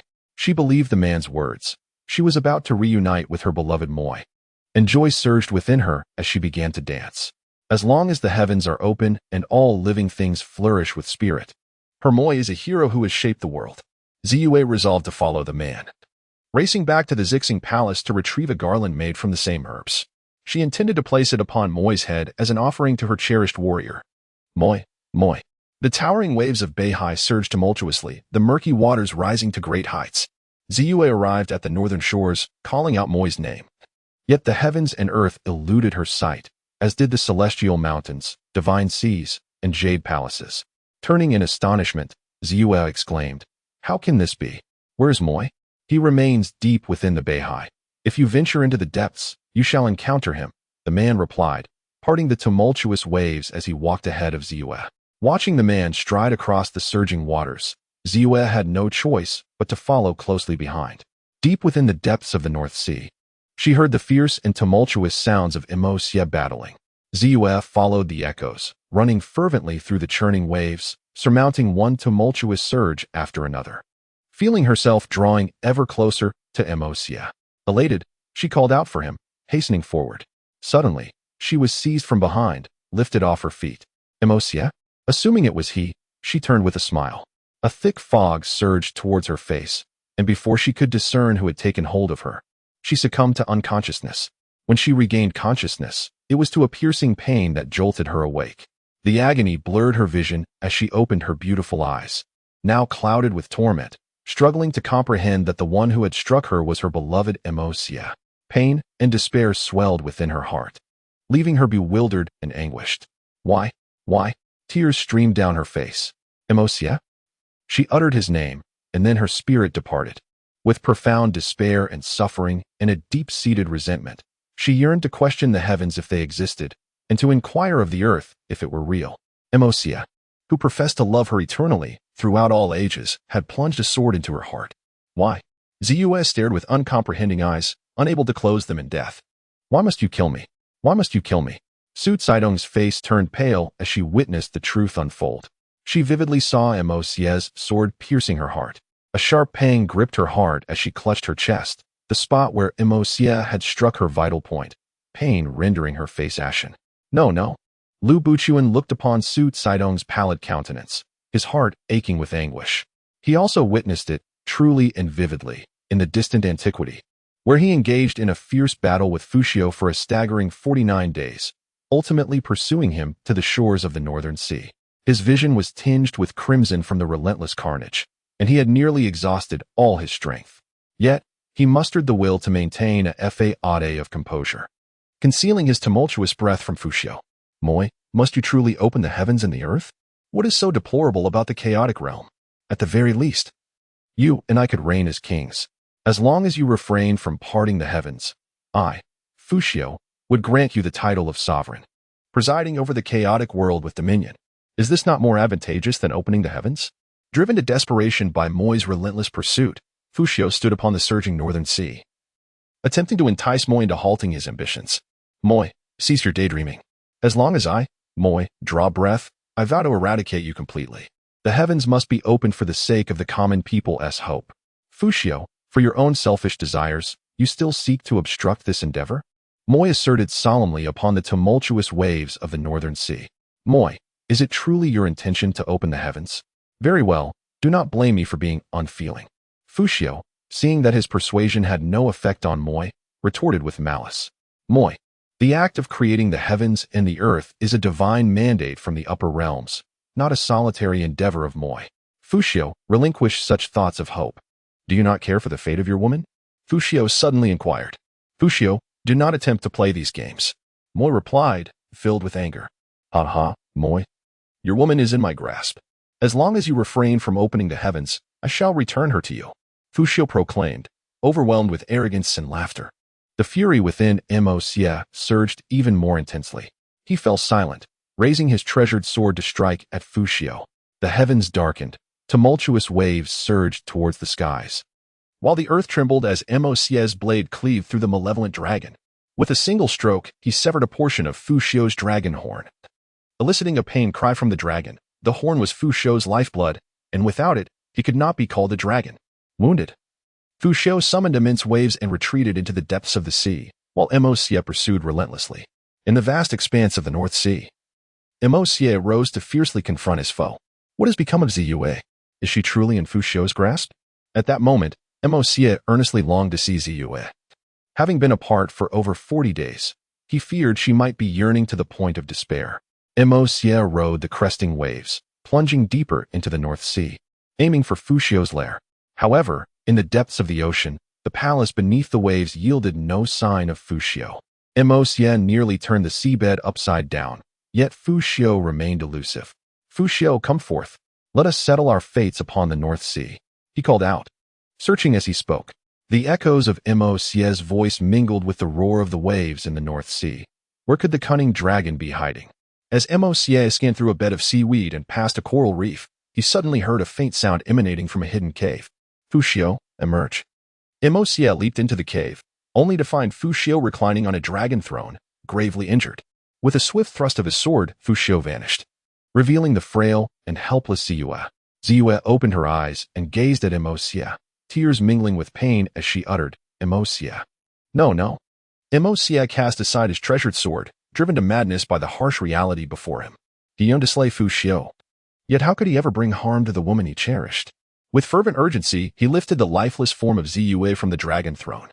The tumultuous sea roared and howled, echoing Mo Xie's despair over the loss of his beloved, as towering waves crashed and the vast heavens wept for his sorrow. Overwhelmed with grief, he cradled the increasingly cold Ziyue, wishing he could extinguish his own life instead. How could he have brought death to the one he adored? At last, Fu Xiu appeared behind Mo Xie, seizing the moment of his anguish to strike. The dragon whiskers, lengthy and formidable, lashed out toward Mo Xie. In his profound sorrow, Mo Xie gently set Ziyue down and grasped the sword from the ground, prepared to engage Fu Xiu in a final confrontation amidst the turbulent waves in the hazy expanse. As the undulating dragon whiskers spiraled toward him, Mo Xie wielded his sword with an icy glint, severing Fu Xiu's tendrils with precision. With a cry of agony, Fu Xiu retreated, but another colossal wave surged toward Mo Xie. He thrust his sword deep into Fu Xiu's heart, cradling Ziyue's lifeless form. He pressed a fervent kiss upon her cold lips. Exhausted, Mo Xie collapsed to the ground, clutching the hand of his beloved, and with his last breath uttered, "Heaven above, earth below." The vast expanse of the universe bears witness, Mo Xie has not betrayed Ziyue. In the face of calamity, Mo Xie emerged. Only Ziyue's blood could unravel the seal upon his sword, and only he possessed the power to draw it from its sheath. He vowed to wield his sword to guide Ziyue back to his side.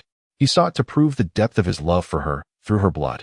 With the last remnants of his strength, Mo Xie tightly embraced Ziyue, succumbing to his fate.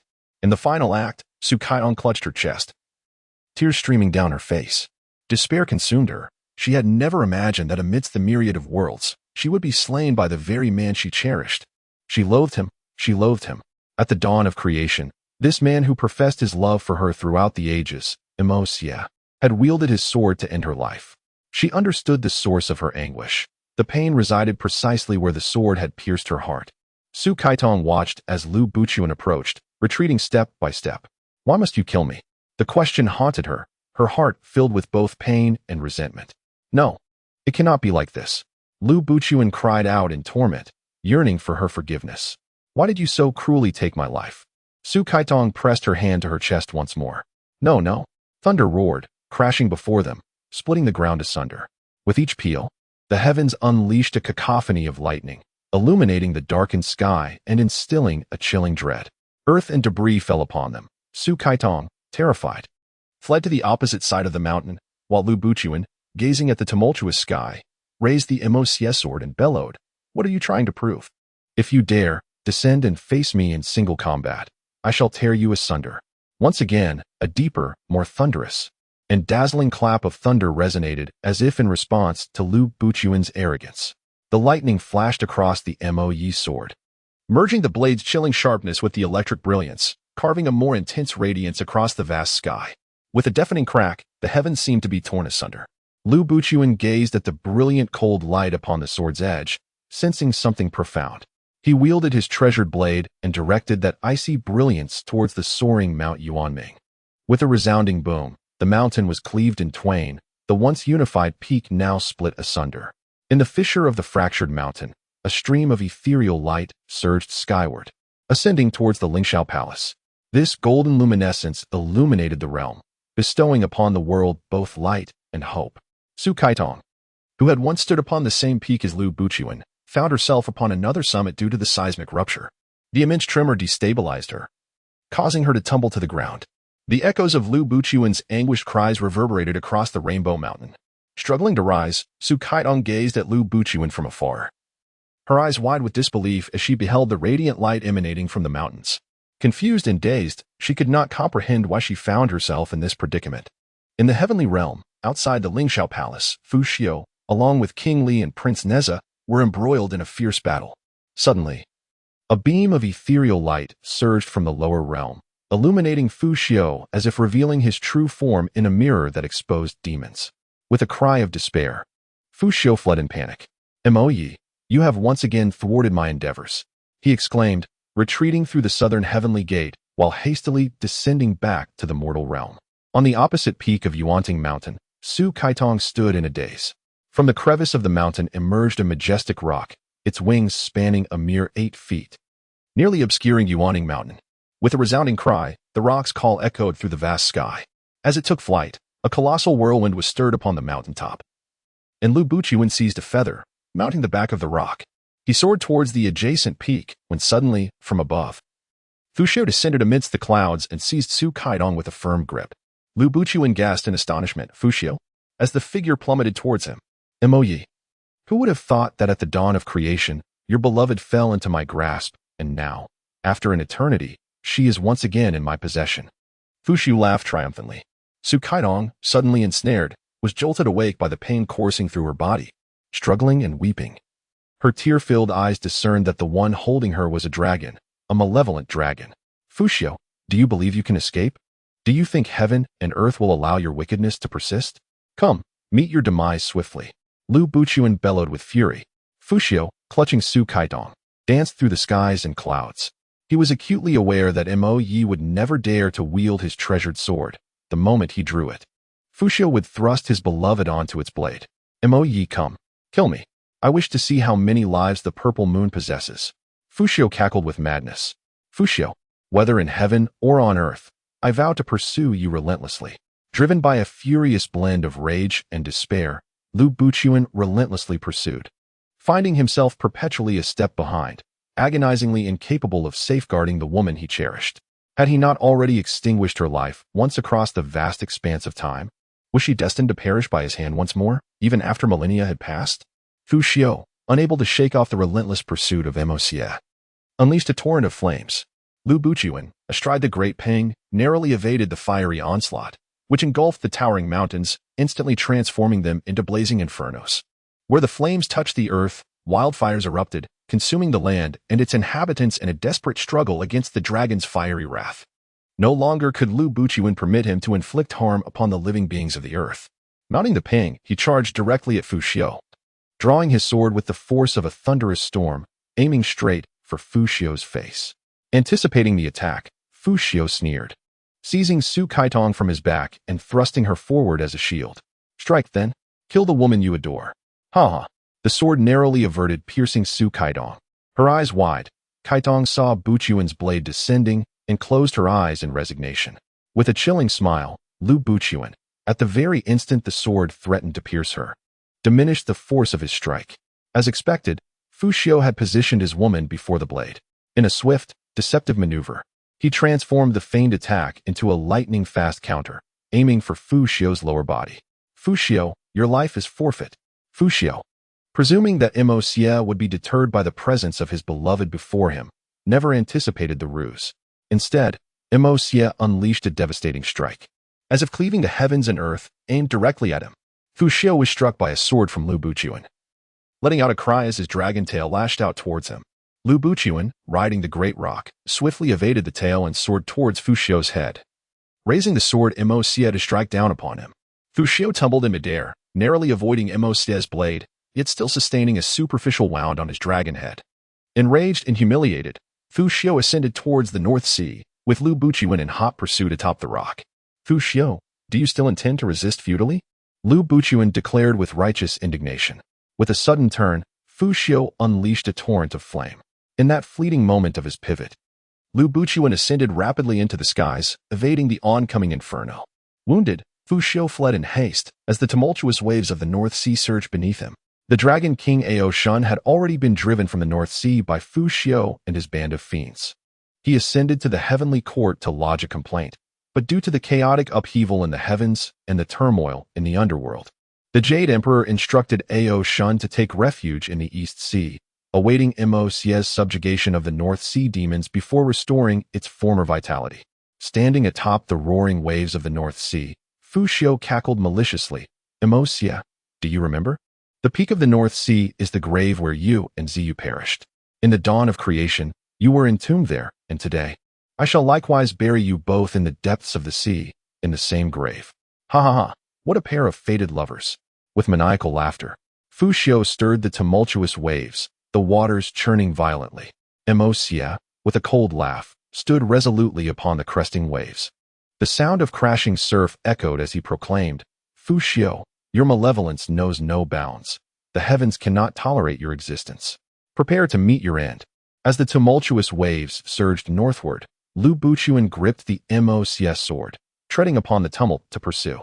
He ventured deep into the North Sea, into the very cavern where he and Ziyue had met their demise. A wave of sorrow surged within Lu Buqian, and a fierce hatred blazed in his heart. Fu Xiu, should you remain obstinately ignorant, you shall meet a death devoid of a complete corpse. Lu Buqian declared, consumed by vengeance, vowing not to relent until Fu Xiu was vanquished. Mo Xie, do you remember this cavern? This is where you two shared your eternal bond. It is here that you shall find your final resting place once more. A maniacal laughter erupted from Fu Xiu. Seizing the moment, Lu Buqian unleashed a strike with his sword, as Fu Xiu's serpentine tendrils lashed out towards him. Lu Buqian leapt into the air, aiming a blow at Fu Xiu's crown. Fu Xiu rolled to the ground and, with a fierce exhale, expelled a torrent of flames towards Lu Buqian. Lu Buqian darted past, advancing with lightning speed, and thrust his sword into Fu Xiu's visage. A harrowing scream escaped Fu Xiu as he soared towards the sea's surface. "Where do you think you're fleeing, Fu Xiu?" Lu Buqian pursued relentlessly. Fu Xiu ascended into the air, clutching Su Kaitong, struggling in a desperate bid for survival. "Mo Xie, your beloved is in my grasp. If death is to come, it shall claim us both. How could I allow myself to perish alone?" Upon uttering these words, Fu Xiu hurled Su Kaitong into the SK. The wind swept across Su Kaitong's face, its vigorous gusts causing her a sharp discomfort. She gazed down upon the vast expanse of land, witnessing the devastation wrought upon homes by the flood, tears cascading down her cheeks. In that moment, she comprehended that what had ensnared her was the malevolent force of Fu Xiu. In the primordial days, he had abducted Ziyue to thwart the awakening of Moi, a misjudgment on her part. "Moi, I love you. In the next life, we shall be together again." Su Kaitong cast a lingering glance at Lu Buqian, her heart brimming with affection as she began to descend towards the earth. "No," Lu Buqian cried out in alarm. Fu Xiu could not simply relent. He extended his venomous dragon whiskers towards Su Kaitong, the tendrils piercing toward her. Su Kaitong was struck by the malevolent dragon's poisonous tendril, plummeting rapidly downwards. "My lady." De Peng soared forth like an arrow, carrying Lu Buqian, who caught Su Kaitong in his embrace. A flash of cold light surged as the Moi sword was drawn, aimed at Fu Xiu. The Moi sword, forged from the essence of the heavens and earth, crafted from the dark iron sand of the 9 nether springs and the divine metal of the celestial realms, bore Moi's spirit as it lunged toward the airborne Fu Xiu. The sword pierced Fu Xiu's heart, eliciting a roar as he spewed blood, engulfed in flames, and fell toward the ground. Lu Buqian held Su Kaitong tightly. Noticing her eyes tightly shut, her body turning a ghastly hue, a torrent of pain and hatred surged within him. He yearned to rend Fu Xiu to pieces, seeking vengeance for the abduction of Ziyue across the ages, and to avenge the poison that had harmed Kaitong today. Fu Xiu, engulfed in flames, plummeted to the earth. Struggling and howling, he was filled with an insatiable bitterness. Defeated by Mo Xie at the dawn of creation, he found himself vanquished by her once more, eons later. Mo Xie, Mo Xie. He cursed vehemently, crashing to the ground and being reduced to ashes by the fire. Suddenly, the heavens parted, clouds danced, winds ceased, and rain halted, revealing auspicious clouds. The bright moon twinkled with vigor, while the sun radiated its brilliance. The celestial warriors, including Li Tianwang, Prince Neza, the 4 heavenly kings, the 10 great commanders of heaven, Marshal Tianpeng, the mighty ghost king, and the 28 constellations, stood at the southern gate, paying homage to Mo Xie. Mo Xie cradled the unconscious Ziyue, her eyes misty with tears. A call echoed through the starry sky. How much sorrow and joy intertwined in that sound. Mo Xie. Take Ziyue to the Moon River. The Moon River can save her. Emerging from within the southern gate was Guanyin Bodhisattva, who joined her palms together and spoke to Mo Xie. "Bodhisattva, can the Moon River truly save Ziyue?" Lu Buqian inquired, raising his gaze. "Ba," the Bodhisattva intoned.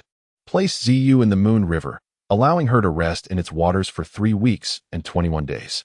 The poison within her will be naturally drawn out by the river's flow, and she shall awaken in due time." Overjoyed and astonished, Lu Buqian lifted Su Kaitong and soared towards the Moon River on the back of a great rock. The great rock soared over countless mountains and crossed myriad rivers. Returning to the banks of the Moon River, Lu Buqian cradled Su Kaitong in his arms and made his way upstream along the Moon River, gently placing her into its waters. In an instant, a silvery light ascended, enveloped in a golden radiance that formed a circle around Su Kaitong. "You must not perish. You cannot leave me," Lu Buqian implored. "You promised we would continue our love across countless lifetimes." He grasped her hand, planting tender kisses upon it. Though a man seldom sheds tears, he wept for her. By the Moon River, divine birds fluttered, and beside the great rock stood a man of extraordinary valor. While the river cradled his beloved, the villagers of Moon Village had gathered, eager to witness the scene. They beheld the woman in the water, the same girl who had returned with the moon from the river over a year ago, and they murmured amongst themselves from the riverbank. The moon, rushing to the river's edge, parted the crowd, and, upon catching sight of Kaitong in the water, cried out in despair, hastening back home, only to stumble and fall upon entering weeping uncontrollably. Rui Ping rushed to assist her, brushing off the dust and inquiring, "What troubles you, my dear?" "The girl lies in the river. The girl lies in the river," Moon sobbed in reply. Rui Ping, still bewildered by her words, was soon approached by neighbors who reported that their matriarch's goddaughter lay in the Moon River. Rui Ping, supporting the elderly matriarch, brought Moon to the riverbank. And upon seeing Kaidong in the water, she could not contain herself, exclaiming, "My dear," as tears streamed down her face like a fountain. Madame Su, calling out affectionately, approached the riverbank. Observing Lu Buchuan tightly grasping Kaitong's hand, she curiously inquired, "What connection does the young gentleman have with the woman in the river? Why do you hold her hand so firmly?" Lu Buchuan replied, gazing at Su Kaitong, who lay in the water, "Ah, she is my beloved wife." "Ah, so you are my esteemed son-in-law?" Madame Su exclaimed joyfully, wiping away her tears. Ruiping, standing nearby, informed Lu Buchuan that Su Kaitong was the old lady's goddaughter. Lu Buchuan rose to pay his respects to his godmother and then sat by the river, lost in thought, still holding Kaitong's hand. Madame Su instructed her 4 sons, Gui Li, Gui Peng, Gui Zhen, and Gui Tang, to construct a shelter by the moonlit river, providing Lu Buchuan a place to rest. She assured her son-in-law that his meals would be fully attended to by their family. Upon hearing the news, Su Purang and Su Zizhou arrived at the moonlit riverbank. Lu Buchuan stood and bowed deeply to Su Purang, saying, "Your humble son-in-law pays his respects to you, esteemed father-in-law. There is no need for such formalities, my son-in-law. My daughter can be quite headstrong, and I fear she may trouble you," Su Purang replied, assisting Lu Buchuan to his feet. "Alas, it is my own inadequacy that has left her injured. I was unable to protect her," Lu Buchuan lamented, feeling utterly drained. "Dear brother-in-law, please cease your self-reproach. I understand my sister's nature. It is her recklessness that has led to this," Su Zizhou remarked. No, it was indeed my negligence that resulted in her injury," Lu Buchuan insisted. "There is no need for the esteemed son-in-law to blame himself any further. Had it not been for my daughter's reckless departure from home, we would not have arrived at this unfortunate juncture. Upon receiving your letter on that day, I was reassured to know that you remained by her side. Rainbow is your wife, and it is your prerogative to chastise or commend her as you see fit." Lu Buchuan shook his head, gazing at the colorful figure in the river. The deity foretold that if Kaiyong slumbered in the waters for a full 21 days, she would awaken. Yet, only a few days have passed. When might the 21 days arrive? Troubled and distracted, Lu Buchuan found himself unable to eat or sleep, burdened by fatigue. For how could he find rest while Kaiyong remained in her slumber? Each day he held her hand, beseeching the heavens and divine spirits to safeguard her from this calamity. Su Zizhou observed a towering bird standing beside Lu Buchuan and reached out to caress it. With a loud caw, the majestic bird extended its sharp claws, tearing at Su Zizhou's hand. "It is the rock that carried my wife and me back to the Moon River. It is a divine creature, instrumental in our victory over adversity," Lu Buchuan declared, his gaze fixed intently upon the waters of the Moon River as he spoke to Su Purang and Su Zizhou. "The esteemed son-in-law is the reincarnation of the heroic Mo, who split the heavens asunder. We all hold you in high regard. It is indeed a blessing for my daughter, Kaiyong, to be wed to you," Su Purang remarked. Lu Buchuan offered a serene smile, expressing his gratitude for the kind words of his father-in-law. Although Su Purang harbored concerns about Lu Buchuan's prolonged stay at the Moon River, Lu Buchuan reassured him, stating that the deity had proclaimed Kaiyong would awaken as soon as the river's waters absorbed the poison from her body. He wished for the first person she would see upon awakening to be none other than himself. Lu Buchuan had been vigilantly guarding Su Kaidong by the Moon River for 10 consecutive days. Throughout this time, he remained steadfastly by her side, unable to find peace in either food or sleep, holding her hand daily as he poured out his affection for her.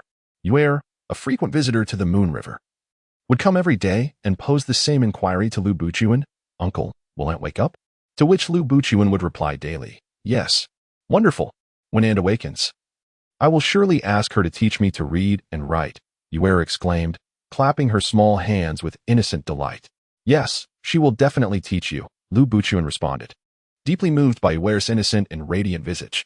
"Aunt, please wake up. Do you not know how sorrowful Uncle is for you? Everyone, Grandpa, Grandma, Father, Mother, Uncle and Aunt, are all eagerly awaiting your awakening.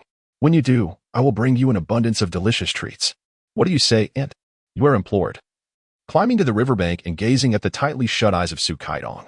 On the 21st day, as dawn broke, Su Caidong's eyelids indeed fluttered. prompting Lu Buqian to joyfully call her name and lift her into his embrace, allowing her to rest against him. Su Kaidong experienced an exceptionally prolonged dream, wherein she was relentlessly pursued by Fu Xiu. She fell into a fiery pit, only to be rescued by Lu Buqian, who pulled her up from the depths. Just as she emerged, Fu Xiu reappeared, prompting her to flee in desperation. She ran until she reached the edge of a frigid lake, the icy winds swirling around her.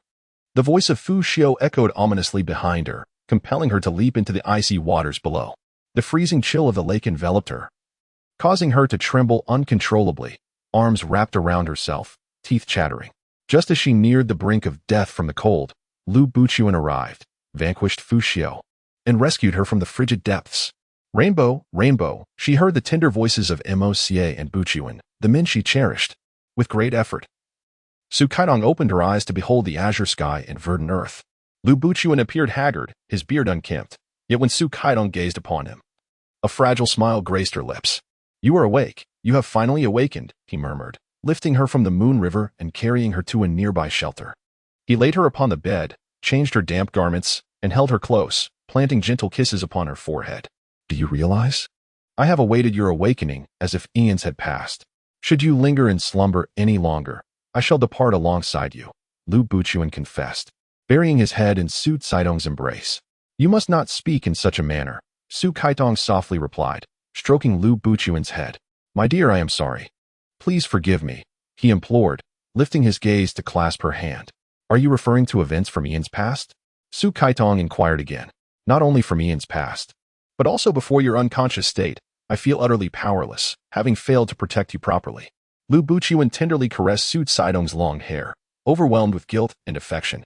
"This is not your fault. It is Fu Xiu's, is it not? He abducted me, and you fought valiantly against him for 49 days, thus mistaking me for him and tragically ending my life, correct? How could this possibly be blamed on you? How could I have ended up in the North Sea? Therefore, this is not your fault," Su Kaidong reassured Lu Buqian. Su Ruan and Su Xiu arrived by the Moon River, only to find Su Kaidong missing from the waters. They overheard Lu Buqian and Su Kaidong's faint voices outside the bamboo shelter, realizing that the rainbow had awakened. Su Ruan cleared his throat and, accompanied by Su Xiu, entered the shelter. Upon seeing Su Ruan, Su Kaidong attempted to rise from Lu Buqian's embrace to pay her respects, but Su Ruan stepped forward to halt her. Su Xiu took a seat beside Su Kaidong, holding her hand with infinite tenderness.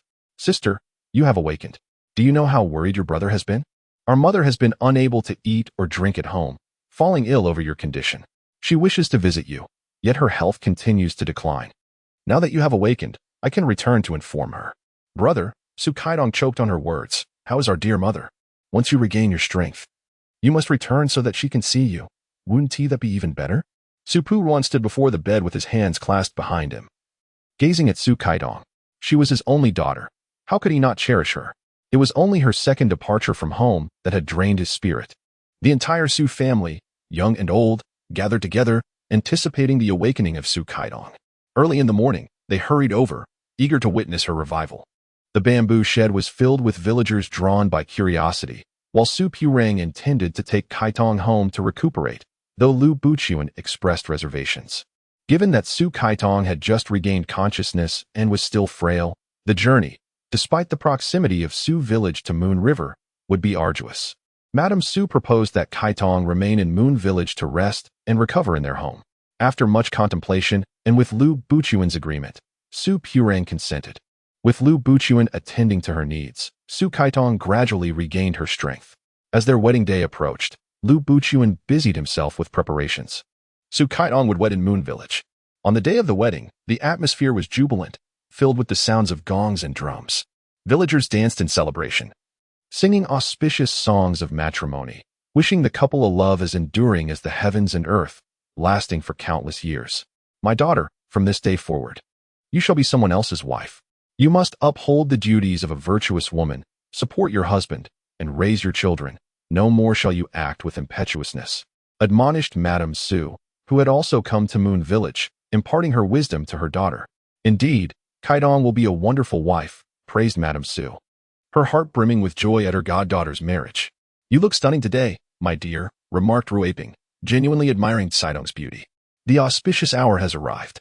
Lu Buqian, clad in a groom's attire and adorned with a brilliant red flower on his chest, rides atop a majestic rock. A crimson cloth is tied atop the bird, while a bridal sedan and a colorful steed follow gracefully behind. Alighting from the rock, Lu Buchuan leads Su Kaidong, her head draped in a phoenix veil, from the interior as they perform the grand wedding rites, bidding farewell to their parents. He lifts Su Kaidong onto the rock and waves to her family and the villagers of Moonlight Village. The rock flaps its wings and soars into the sky, toward the clouds, in the abode of the immortals. They traverse lush forests, glide over valleys, and pass through the southern gate to venture beyond the heavens.